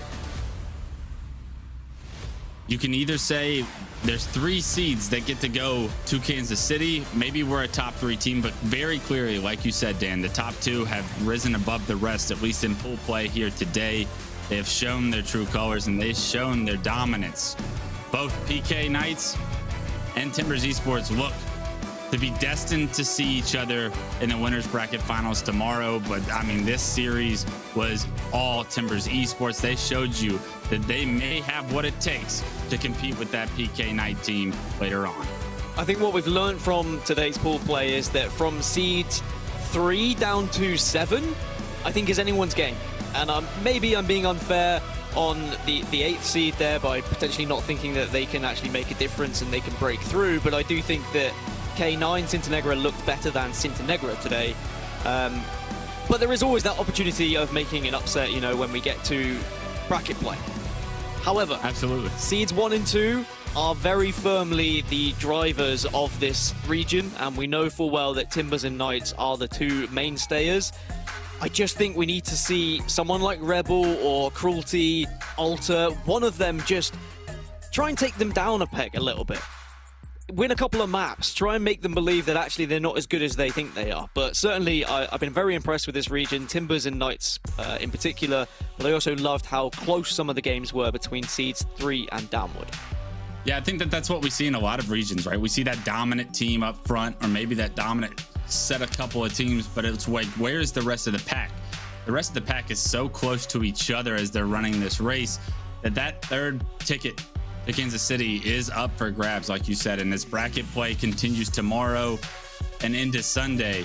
It'll be very interesting to see which teams step up, which teams clutch it up, because we've seen all sorts of different scenarios come through today. We saw a reverse sweep, we saw game 5, we saw games that should not have been lost, series that should not have been lost, won by the opposing team. So a lot of action in store for us here as we continue to unfold the bracket across the weekend. And there's a lot to play for too. The stakes are higher than ever in this scene. Going to Kansas City is a massive deal, even for the 3rd seed in this region, to compete and see where they stack up against the North Americans' best or the world's best. Like, that's a big opportunity for a lot of these guys that they haven't had in the past. So it's not just the money. It's not just saying you're the best, because right now we pretty much know who's the best in this region. We've seen the top 2 play, but the rest of the pack, what do they have in store for us over this week? And we get the introduction of Smog and Ignis Esports as well, the 2 teams who are already in the elimination bracket from their qualification online already. So what can they introduce? Can they maybe throw a spanner in the works and upset some of these teams and make an elimination bracket run? That's entirely possible. Maybe unlikely, but definitely possible. But I think you're right. I think the focus from what we've seen today, third place. Like, who's going to be able to win it on the day when it comes through this weekend's tournament? Who's going to be able to take that third spot for Kansas City pool play and just be able to then start scrimming with the top two teams and maybe try and match them a little bit more. So when this entire region comes across for international play, they're all at the same level, so they can maybe try and take down some of the North American teams, European teams, Australian teams that are going to come across in that international competition as well. Well, Dan, that's going to wrap it up from both of us here today. The Halo action has concluded in the MX region, at least for pool play. I'm going to throw it back over to Lottie and the boys on the desk. Let them break down what we've seen, not only in this past series, but what we saw all of today and how maybe that bracket's going to play out for the rest of the weekend. Thank you so much, Clutch, Gaskin. Absolutely phenomenal job as per usual today. So thank you so much for joining us, and we'll see you guys tomorrow. Fellas, on set, brav. I mean, I gotta say, Timbers Esports, fantastic stuff. And I also want to note as well, again, a pretty dominant performance. We've said that buzzword quite a few times, but we're kind of seeing that from Knights and Timbers themselves as well. And in terms of the scoreline, quite similar in terms of the dominance across the series, but the play styles are pretty different, and I kind of want to compare the two because I think this is a big storyline going into it, is whether Timbers is up there with Knights. Can they compete against the best of the best? Because obviously Knights have been so dominant this season. On set, in terms of their play styles, you know, we've got Knights who are extremely fast-paced, very aggressive. I feel like Timbers are also aggressive, but in a more strategic kind of, I would say, patient way, if that makes any sense. It comes across a little slower, but they get the job done. Yeah, I mean, they've got the job done in the results that they would have wanted today. They've come out of the group unscathed. They've won the games they should have expected to win.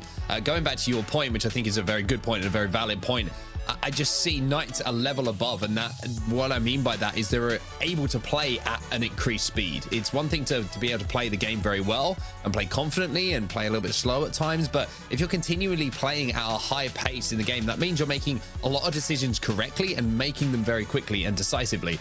That's what I've seen from Knights today that I didn't see quite in the same kind of standard, I would say, from Timbers, and you can kind of see why the results historically have gone in the favor of Knights, but at the same time, Timbers have taken games off them in the past. So it isn't cut and dried yet. I think that, you know, Knights are going to have to play some great Halo to beat Timbers, and I think the Timbers can certainly give them a fight as we move through the bracket.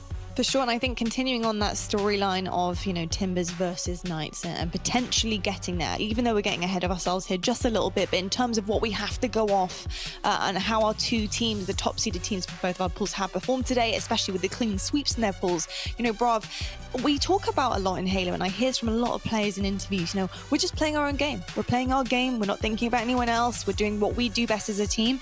And in terms of pacing, we do have Knights with that aggressive, fast-paced style. Do Timbers need to adapt to that then? Do they need to play their game? Is there a way to stop the pace of Knights when they do come against them? I think they do. I don't think they have a choice. And I think if they want to make sure that they stay toe-to-toe with them, they'll have to play not only at their exact pace, but also catch them off guard. In a game like Halo Infinite, if you're 1 second and a half faster than your opponent, sliding into a spawn, sliding into a stronghold, etc., it makes all the difference. And I think they're not going to be able to play their slow, strategic playstyle against a team like Knights, because they're going to find themselves on the receiving end of spawn traps time and time again. I think they have to step up their speed if they want to match them. And the good news is that we have a winners finals tomorrow, that if they win both of their series, we'll see them face off against each other pretty early in the day. That is very, very true. I'm really excited. We'll leave that storyline there and pick that one back up tomorrow. But with that being said, let's take a look at the pools and the results that we've had from today. We've had quite a competitive day one. We've had game 5s. We had reverse sweeps coming out of this. But as you can see, the two top teams in the pool, Knights, Timbers Esports, 3-0 sweep for both of them in their series. Then we've got Cinta Negra, 2-1. That is huge from this team here, beating Cruelty, who were in the pool A, slightly above them in terms of seeding, and managed to pull that one out the bag. But Ulta Esports find themselves right at the bottom of the pack, which means they're going to be in the elimination round 1. On the other side of things, in Pool B, below Timbers Esports, Rebel, they did actually manage to reverse sweep today, which was absolutely incredible to watch and witness. But 2-1 is where they're going to finish, obviously being beaten by Timbers Esports just a moment ago. And then we do have Legends right there underneath them, 1-2. And then C9 Cinta Negra, the other side of things here as well, they're going to find themselves in the elimination bracket round 1-2. So lots to play for going into tomorrow. Let's actually take a quick peek though at the winners bracket, because actually Clutch and Gaskin really did set this up for us pretty well here in terms of what there is to play for. And I just kind of want to add on to that as well. Onset, right now, I mean, I don't want to count it out. Obviously, it hasn't happened yet, but Knights, looking so good. Pretty hard to beat currently. I'm excited to see what Pool B can do to them and some of the oppositions there, but it's going to be tough, right? So we're really kind of eyeing up that third spot, that position going into Kansas City. And based on what you've seen so far today in pool play, who have you got your eye on for taking that third position? Oh, that's a very tough question to answer. I think Dan said it perfectly. Outside of the top two, arguably even the top three, where I would currently maybe put Rebel, I think have looked pretty good today. But I think that third place is going to be between maybe Rebel and Legends Never Die. I mean, it's going to be super tough to decide. And I think it is going to be one of those situations where it's a series which is won by the team who's playing better on the day. It's difficult to kind of look at history and make a decision off the back of it. So Knights and Timbers sitting there in the winners semi-finals, they're going to feel very confident. And for the rest of them, they're going to feel very nervous, I think, tonight, knowing what's on the line and knowing that trip to Kansas City is waiting for them. That is very true. And on the other side of things, we do have the elimination bracket as well for you guys. We can take a quick little peek at that one too. And as you know, this is the safety net here. So these teams do still have a chance to get back all the way into that grand final position where they can rebound once again, but they do have to reset a bracket to do so. And the grand finals are going to be a best of 7. Bravo, out of these guys, who's your dark horse of the elimination bracket thus far? I know it's right at the beginning with round 1, but who right here do you think could make a run? I think it's Ultra Esports, because Ultra Esports really should be here. They are the 5th seed in this tournament, and they are surrounded by the 7th seed, the 9th seed, and the 10th seed. That means that Cinta Negra and Leyendas, they both snuck in there as the 6th and the 8th seeds into the winners bracket. So Ultra Esports, they really shouldn't be down here. So if they play up to their skill level, I think they should fly through this elim bracket, but we're going to have to see what Saturday has in store. Indeed. Now, I'm very excited to see exactly how that journey for the elimination bracket is going to go. I'm excited to see who's going to end up in that grand finals position from a clean winners bracket run as well. So it's going to be absolutely amazing to witness, and make sure you guys are tuning in for that one. But the day 1 of MX Super is done and dusted. Pool play is over. We have our champ bracket ready to go. Winners bracket is set. Elimination bracket is set. There are going to be teams pretty sad tomorrow, because some teams are going to be going home and some are going to be going forward. But if you guys aren't ready to go to bed yet and you haven't had enough of Halo, then listen up, because ANZ Day 2 starts literally in a moment. So make sure you guys are tuning in at 9 p.m. exactly That's Pacific. my night sorted. There we go, Mark. No sleep, because I tell you what, actually, Halo's way better than sleep. It's way more important. Let's be perfectly honest. Hey, if there's anyone who could tell you that, it would be me. I think the lack of sleep I've had since Infinite came out. Yeah, I would agree with that. I will be tuning in. I'll see everyone in the chat. There you go. So Onset will be staying awake because his day starts now, pretty much. It's his morning. He'll be having his morning coffee and his breakfast in just a moment now. But absolutely amazing stuff. And if you guys want to tune into the ANZ Super region as well, make sure you do so. So we'll either see you later for our day number 2, or I'll see you guys tomorrow. Thank you so much for tuning in, and sleep well.